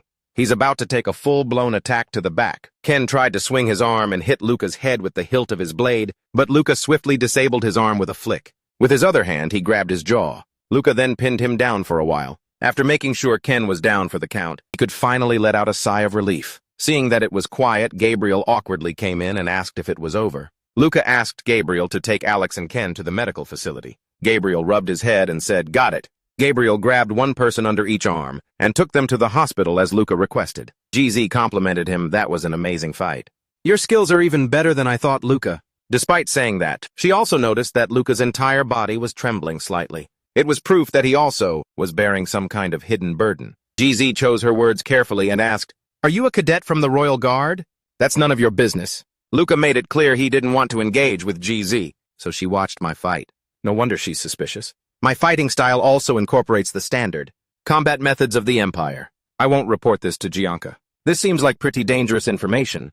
I'd be the happiest man in the world if I had a few talented subordinates like GZ. GZ couldn't believe she was thinking this, but I'm jealous of Gianca. Luca then asked GZ, is Lavi and Zoe capable of managing the arena? GZ realized that this could cause a major conflict within Lavi and Zoe. Even though we're a gang, we have our traditions and strict rules. And the moment we get involved in running the arena, the other gangs will start investigating us. No gang will just stand by and let a single power expand its monopoly. Luca also knew he couldn't handle all of Gabriel alone. He lacked the knowledge and experience needed to run the arena. The same goes for me. With Alex's condition, it's unlikely he'll be able to do anything significant. I don't care about the arena's future. For some reason, Luca suddenly remembered what Kinuan once said. You're such a good boy. He scraped a patch of blood off with the sole of his shoe. Luca said, go help Gabriel, I'll be there soon. GJ didn't say much and replied, got it. He waited until GJ was out of sight. Only then did he turn his thoughts to the sword Ken had just been holding. Kinuan must have been the one who taught Ken Noma the acid fighting style. Perhaps we shared the same master. With the right cybernetic parts, he wouldn't have been defeated so quickly. I wanted to fight you when you were at your best, Ken. But that's not possible anymore. It must be your bad karma. Luca pulled his sword, which was stuck in the wall. The sword came out perfectly intact, showing the extraordinary skill of its creator. Luca used his own sword to shatter the other blade. May you find peace. Luca left, leaving the metal fragments behind, as a tribute to the fallen. I took Ken Noma to the hospital, and he's now in intensive care, due to a drug overdose, loss of all 4 limbs, and multiple failed suicide attempts. For now, I still have no news about Kinuan. Alex's surgery was a success, but the arena has been fractured into smaller groups led by the surviving high-ranking members. The gang is like a pack of wild beasts, where an incompetent leader will be cast out from the pack. The remaining members will regroup and fight among themselves to become the next head of the arena. But that's not my problem anymore. And so 3 days have passed since the incident with Kanoma. At Gabriel's gang hideout, miserable Gabriel was chugging booze, complaining non-stop to Luca. With a pale face and teary eyes, Gabriel struggled to speak. Do you know what she did to me? Do you get it? Gabriel tearfully grabbed Luca's shirt. Luca seemed unfazed, just sitting there drinking his apple juice. Last night, Gabriel was dragged away by a rope like a pig to the slaughterhouse. And then, Gabriel and the leader of Lavi and Rose, well, you can guess the rest. I don't even want to finish this juice anymore. Luca, feeling a little guilty, had to say, you did a good job. Gabriel started boasting. You really owe me a big one, damn it. You know I didn't do it for your money, right? Damn it, Luca replied. I'm very grateful for your help. Gabriel was not happy with that nonchalant tone, like he was talking to a local clerk. Why can't you show a little bit of pity? I'm shivering from the cold over here. Luca thought a bit disgusted with himself for thinking this. But I think Gabriel wants to be my friend. But I can't do that. I need to always be ready to sacrifice Gabriel, just like what Kinuan did to Toza and Kanoma. If I get too attached to Gabriel, I won't be able to use him as a tool. A graceful hand pushed open the door to this den, catching Luca's attention. I don't think we were expecting any visitors who would come to see us. Looking over, he saw a girl in a black cloak standing at the door, wearing a mask that covered most of her face. It's a familiar face, who else could it be? Luca immediately recognized the cloaked figure as Vito. Vito took off her mask, muttering, it smells horrible in here. Luca blamed Gabriel. This guy just dropped a bomb. With a tear-stained face, Gabriel asked Luca, who's that girl? Before Luca could answer, Vito introduced herself, I'm Luca's little sister. Gabriel couldn't hide his surprise. Luca, why didn't you tell me you had a sister? Luca said flatly, why would I have to? Gabriel stammered, I thought we were close. Luca pushed Gabriel away, saying, give us some privacy. Since she came all this way, it must be for something important. Gideon asked probingly, that guy won't eavesdrop, will he? Luca said with confidence. He's not that kind of person. Besides, his hearing isn't that good anyway, Gideon said nonchalantly. What are you talking about? You seem to trust him. She placed a memory card on the table and said, Father wanted me to give you this. I don't know what's inside. This is where the funds from the shell companies are being funneled. If the enemy is a high-ranking official, then the Empire's network is no longer safe. Considering he sent his own daughter to deliver this, Khalid is being as cautious as possible. Luca asked Gideon, how are things at home? Gideon said calmly, you've been gone for too long. This world belongs to Joss now. Luca grabbed Gideon's hand as she reached for the wine bottle. That's wine, Gideon said stubbornly. I know. I'm not drinking juice when we're having a conversation like this. I'm not a child. Luca wasn't having it. He just said cadets of the Royal Guard are not allowed to drink alcohol. Gideon took a sip of the wine and immediately grimaced. This is absolutely terrible. Do commoners really drink this stuff? Despite her complaints, Gideon poured herself more. Joss spends all his time at the manor now, because you and Father have been gone for too long. So all eyes are on him. Luca has no choice either. What am I supposed to do? I'm not like that useless idle guy. I have things I need to accomplish. If you've got a problem with him, then go and seize power for yourself. I want to. Trust me, I really want to. But right now, I don't have the power. I have to wait until I'm officially an adult. Only then can I actually do anything meaningful. Then I'll be able to recruit my own assistants and start my own enterprises. That sounds like a convenient excuse, Video, Luca said. Video flushed, retorting, I know you're arrogant, but please stop acting like you know everything. What I'm working on is not something you can just half-ass. I need the legal rights of an adult. After graduating from the academy, I can recruit the talented individuals I've met at school. Watching Video's face light up as she shared her plans, Luca couldn't help but smile. A tipsy Video said, and so, the neural signal patterns will be compressed and sent to the transmitter, and it will reconstruct the original signal there. It won't be as good as a physical connection, but it's still way better than our current, awful wireless system. Luca had been watching Video carefully, so when she slipped, he immediately caught her. Video's heart skipped a beat. To hide her embarrassment, she tried to steady herself on her own. I can stand by myself, I'm fine. I'm walking you to the patrolled area. It's dangerous here at night. It's fine, I brought my gun. I aced all my marksmanship classes. If any suspicious character shows up, I'll take care of them myself. In a flash, Luca snatched the magazine out of Video's gun. This, he said, is a perfect example of why I can't let you.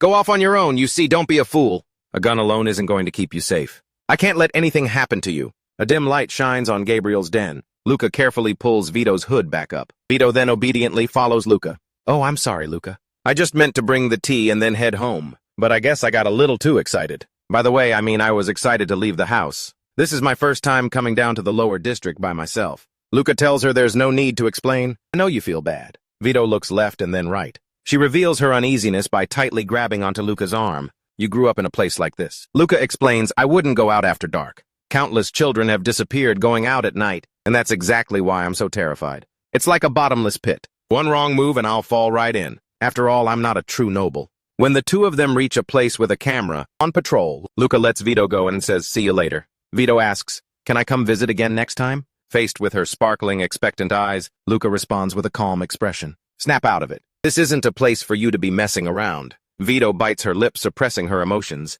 She turns away, hiding her face, and says, I was just kidding. I'll never come back to this filthy place again, unless I'm forced to. Luca watches Vito slowly walk away. I'm well aware that she likes me. Who wouldn't know when she's so obvious about it? But I'm a member of the cortisol family, and when the smallest mistake is enough to threaten my position, a relationship that could cloud my judgment, with feelings is something I don't need. I've seen plenty of people, even someone as smart as Ile, make mistakes because of women. I won't allow myself to get deeply involved in this relationship. Luca is currently in a desolate, ruined area. The outskirts of Abidjan, the ruined sector. The clue I need, it has to be around here, right? In this place of nothing but wind, sand, and damaged buildings. Luca is at the location. From there, the navigation system helps him map out a route. According to the data Halad sent me, the fund depository was once located here. A security organization used to operate in this area before this place was devastated. Destiny. They often accepted artifacts as payment in addition to cash. So, they provided high-end protection services for VIP clients, people who wanted to ensure their transactions went smoothly, without being interrupted by anyone.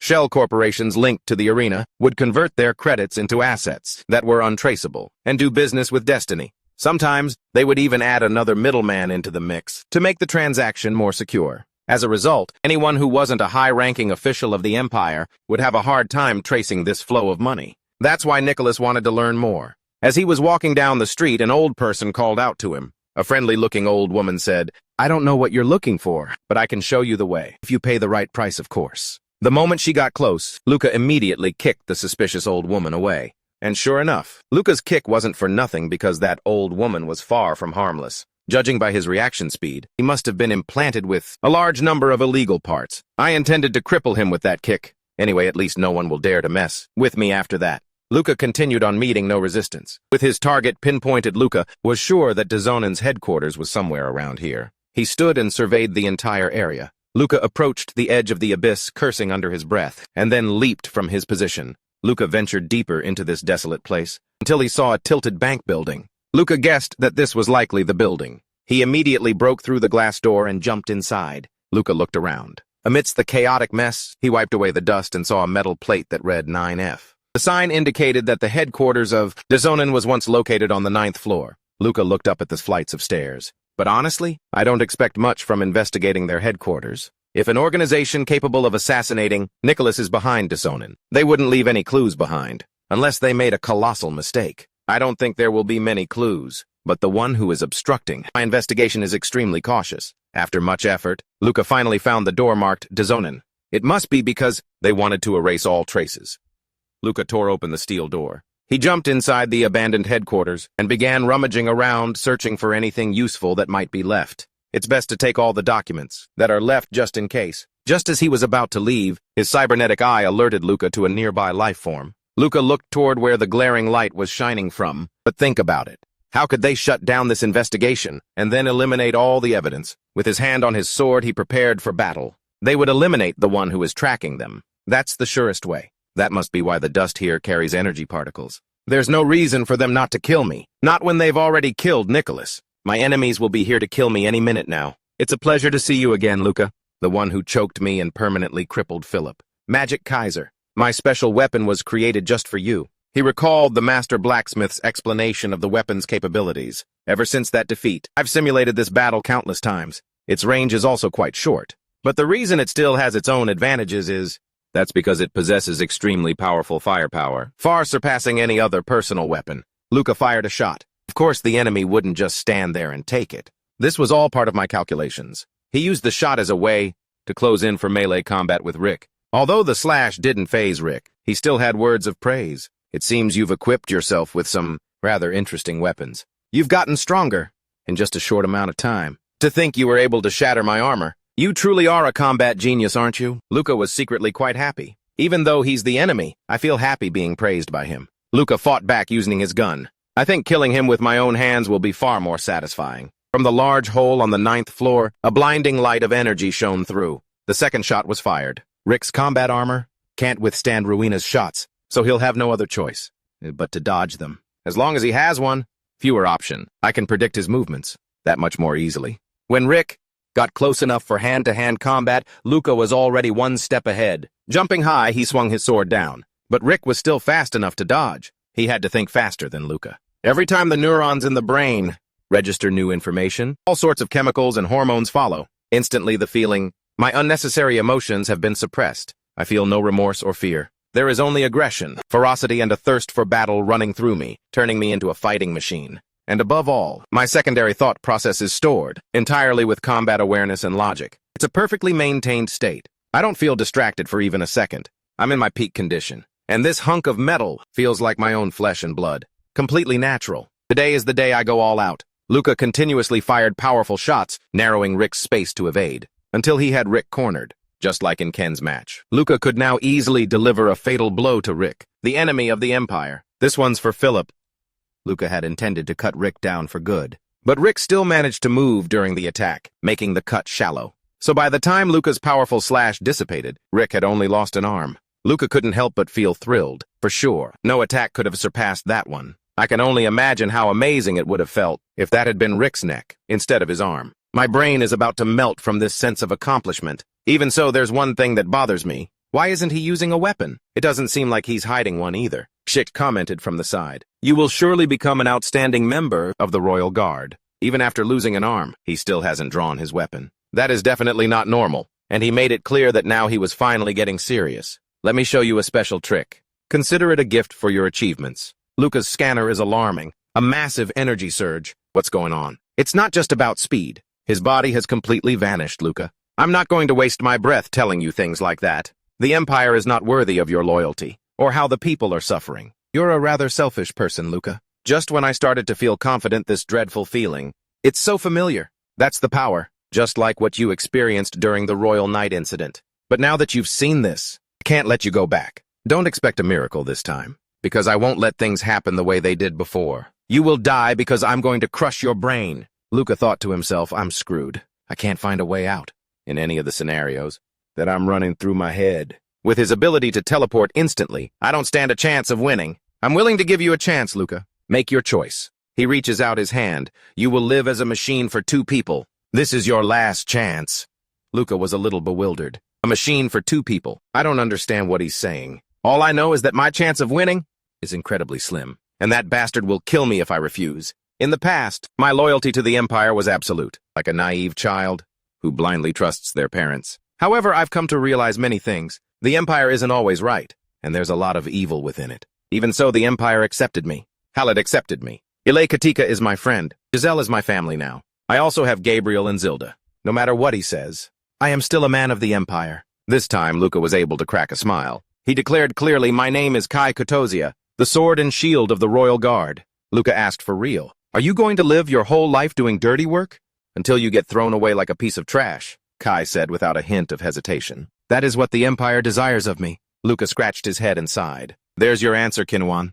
I know you like him, but it's hopeless. Unbeknownst to them, someone had been standing above witnessing everything. That familiar face was none other than Luca's master. Kinuan said, yes, I already knew.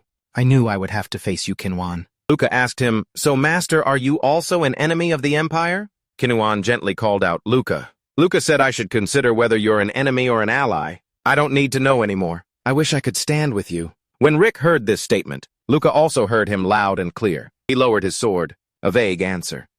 Rick questioned Kinuan, why did you choose him? Wouldn't Ilay Katika have been a better choice? Especially with his suspicions about the Empire. Kinuan replied that Ilay is indeed outstanding, but he's not suitable for the offering. Meanwhile, Luca found Kinuan's nature to be ambiguous and didn't want this situation to drag on. On the other side, Rick and Kinuan were arguing. Is the offering really that important? A double agent? It requires the right mindset for the offering to succeed. It's not easy to find someone as suitable as Luca. Kinuan found a decent chair in the room. He sat down and said, let's talk for a moment, Luca. I thought we could have reached a different outcome. I will get an answer from Kinuan today. Luca believed he and Quiet needed to get a clear answer from Kinuan today. This is Rick's opinion, Kinuan. He's already made his decision. So do we really have to do this? Kinuan said to Rick. I'm going to talk to him a little longer.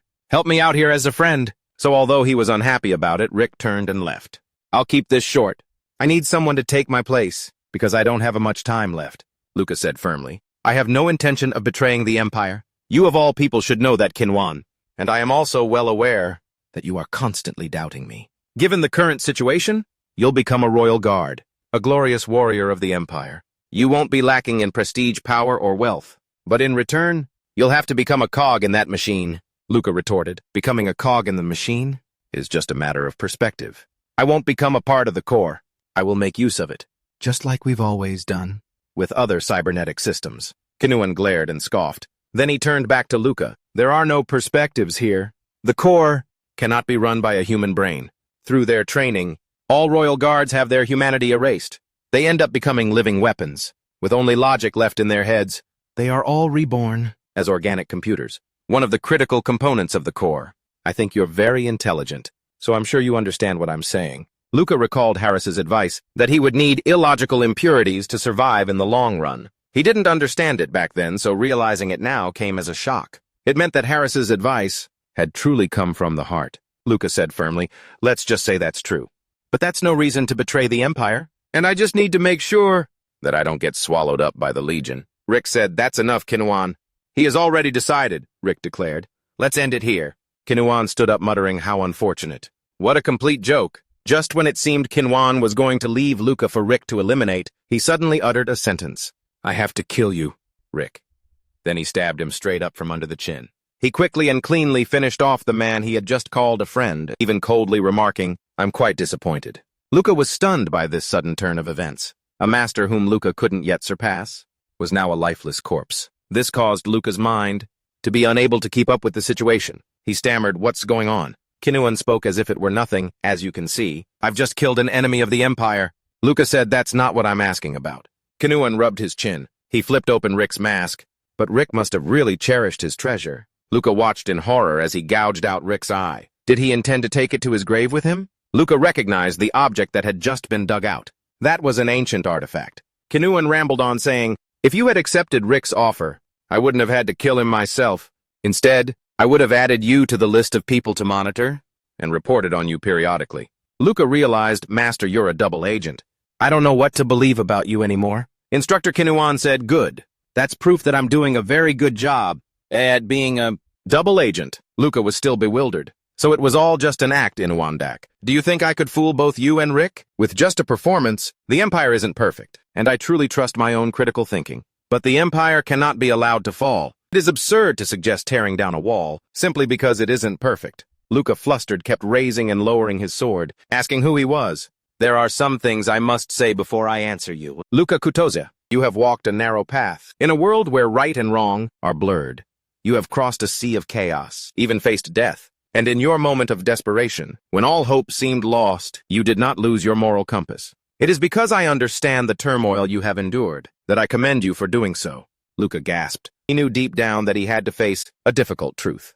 And after all that, you still decided to side with the Empire. You've realized that the Empire isn't perfect, and that the world isn't just black and white. But you made that choice of your own free will, based on everything you've experienced until now. Luca tried to explain it was nothing impressive. I am, Kinuan said with a smile, beginning his praise for Dino Kojia, the protector of humanity, progenitor of our people, and the first emperor of the Empire. I am the aide to the current Emperor Juji Kojia. I am the Emperor's eyes, his observer, and I have been granted the title of Aceto Mini. My words carry the command of His Majesty, so kneel, Luca Kutozea.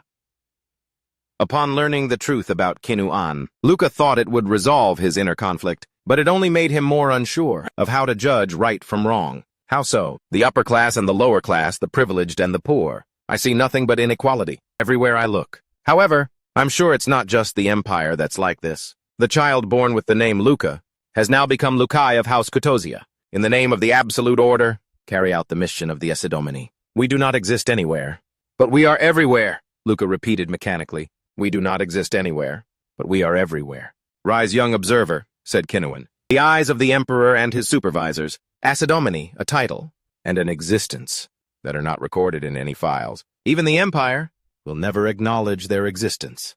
If asked, I don't know how many Asidomini there are, but there certainly aren't many. It would be very difficult to keep it a secret if there were thousands of them. Perhaps it's just Kinuan and me. Kinuan explained that the Empire had learned its lesson from past experiences. A restrictive society and an iron rule would lead to strong dissent, and trying to suppress that dissent could cause everything to be completely overthrown. Therefore, organizations like Nemesis, So and Sticker, are allowed to operate freely to a certain extent, while at the same time their scale is controlled, just enough, so they can't harm the Empire's power. That allows most of the dissent to be vented. Not many people truly want to overthrow the Empire. Luca now understands. It's all just to monitor them. It's not about suppression. They don't have the ability to find the rebels. They're just letting off steam before it all blows up. Just how vast is the Empire's power? Kinuan gave Luca a summary. Remember this, Luca.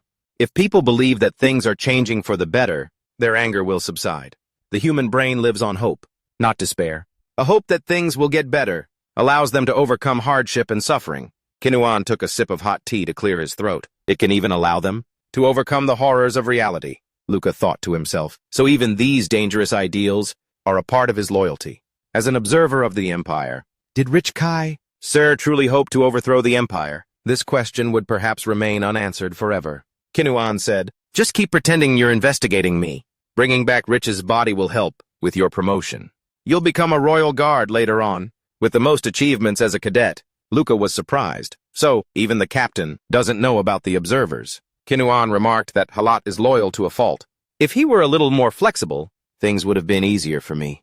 Luca asked, did you know that Nicholas Kutozea was going to die? Kinuan revealed that the death of Nicholas, the captain's eldest son and a high-ranking official of the Empire, was a great way to appease the opposition factions. It tricks them into thinking they've actually achieved something. When a figure like that is assassinated, in reality they can be replaced at any time. Regardless, each of them will have to keep quiet. For a while after Nicholas's death, Luca suppressed his discomfort and blurted out, so you let Nicholas be assassinated? Because it was more effective that way. Did Rich order the assassination? Kinuan reminded Luca. My boy, you're still just an observer in training. You can't get all the answers from me. You're still on the edge, and you could be eliminated at any moment. Be well aware of your position. He gave him a comforting pat on the shoulder. It wasn't that I had become attached to Nicholas, but I still felt a sense of responsibility. If things are this complicated, can I really blame the AI, Kinuan, the terrorists, or the Empire? Kinuan dropped a bombshell on Luca.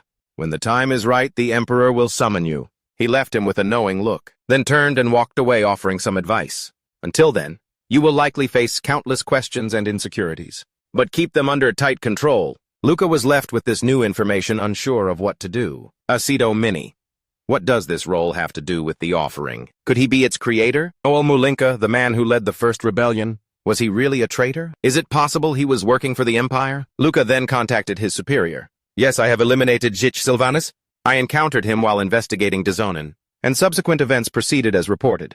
I couldn't establish a connection underground. Yes, I will await orders. I had left the underground chamber to find a place where I could get a connection and report the current situation. Kinuan was long gone by then. After finishing his report, Luca ended the transmission, lost in a myriad of thoughts. The Emperor's observer and the ghost of the Empire. Luca broke into a cold sweat as he looked up at the sky. My ride is here, Luca thought to himself. I can't reveal that. Kinuan was here today,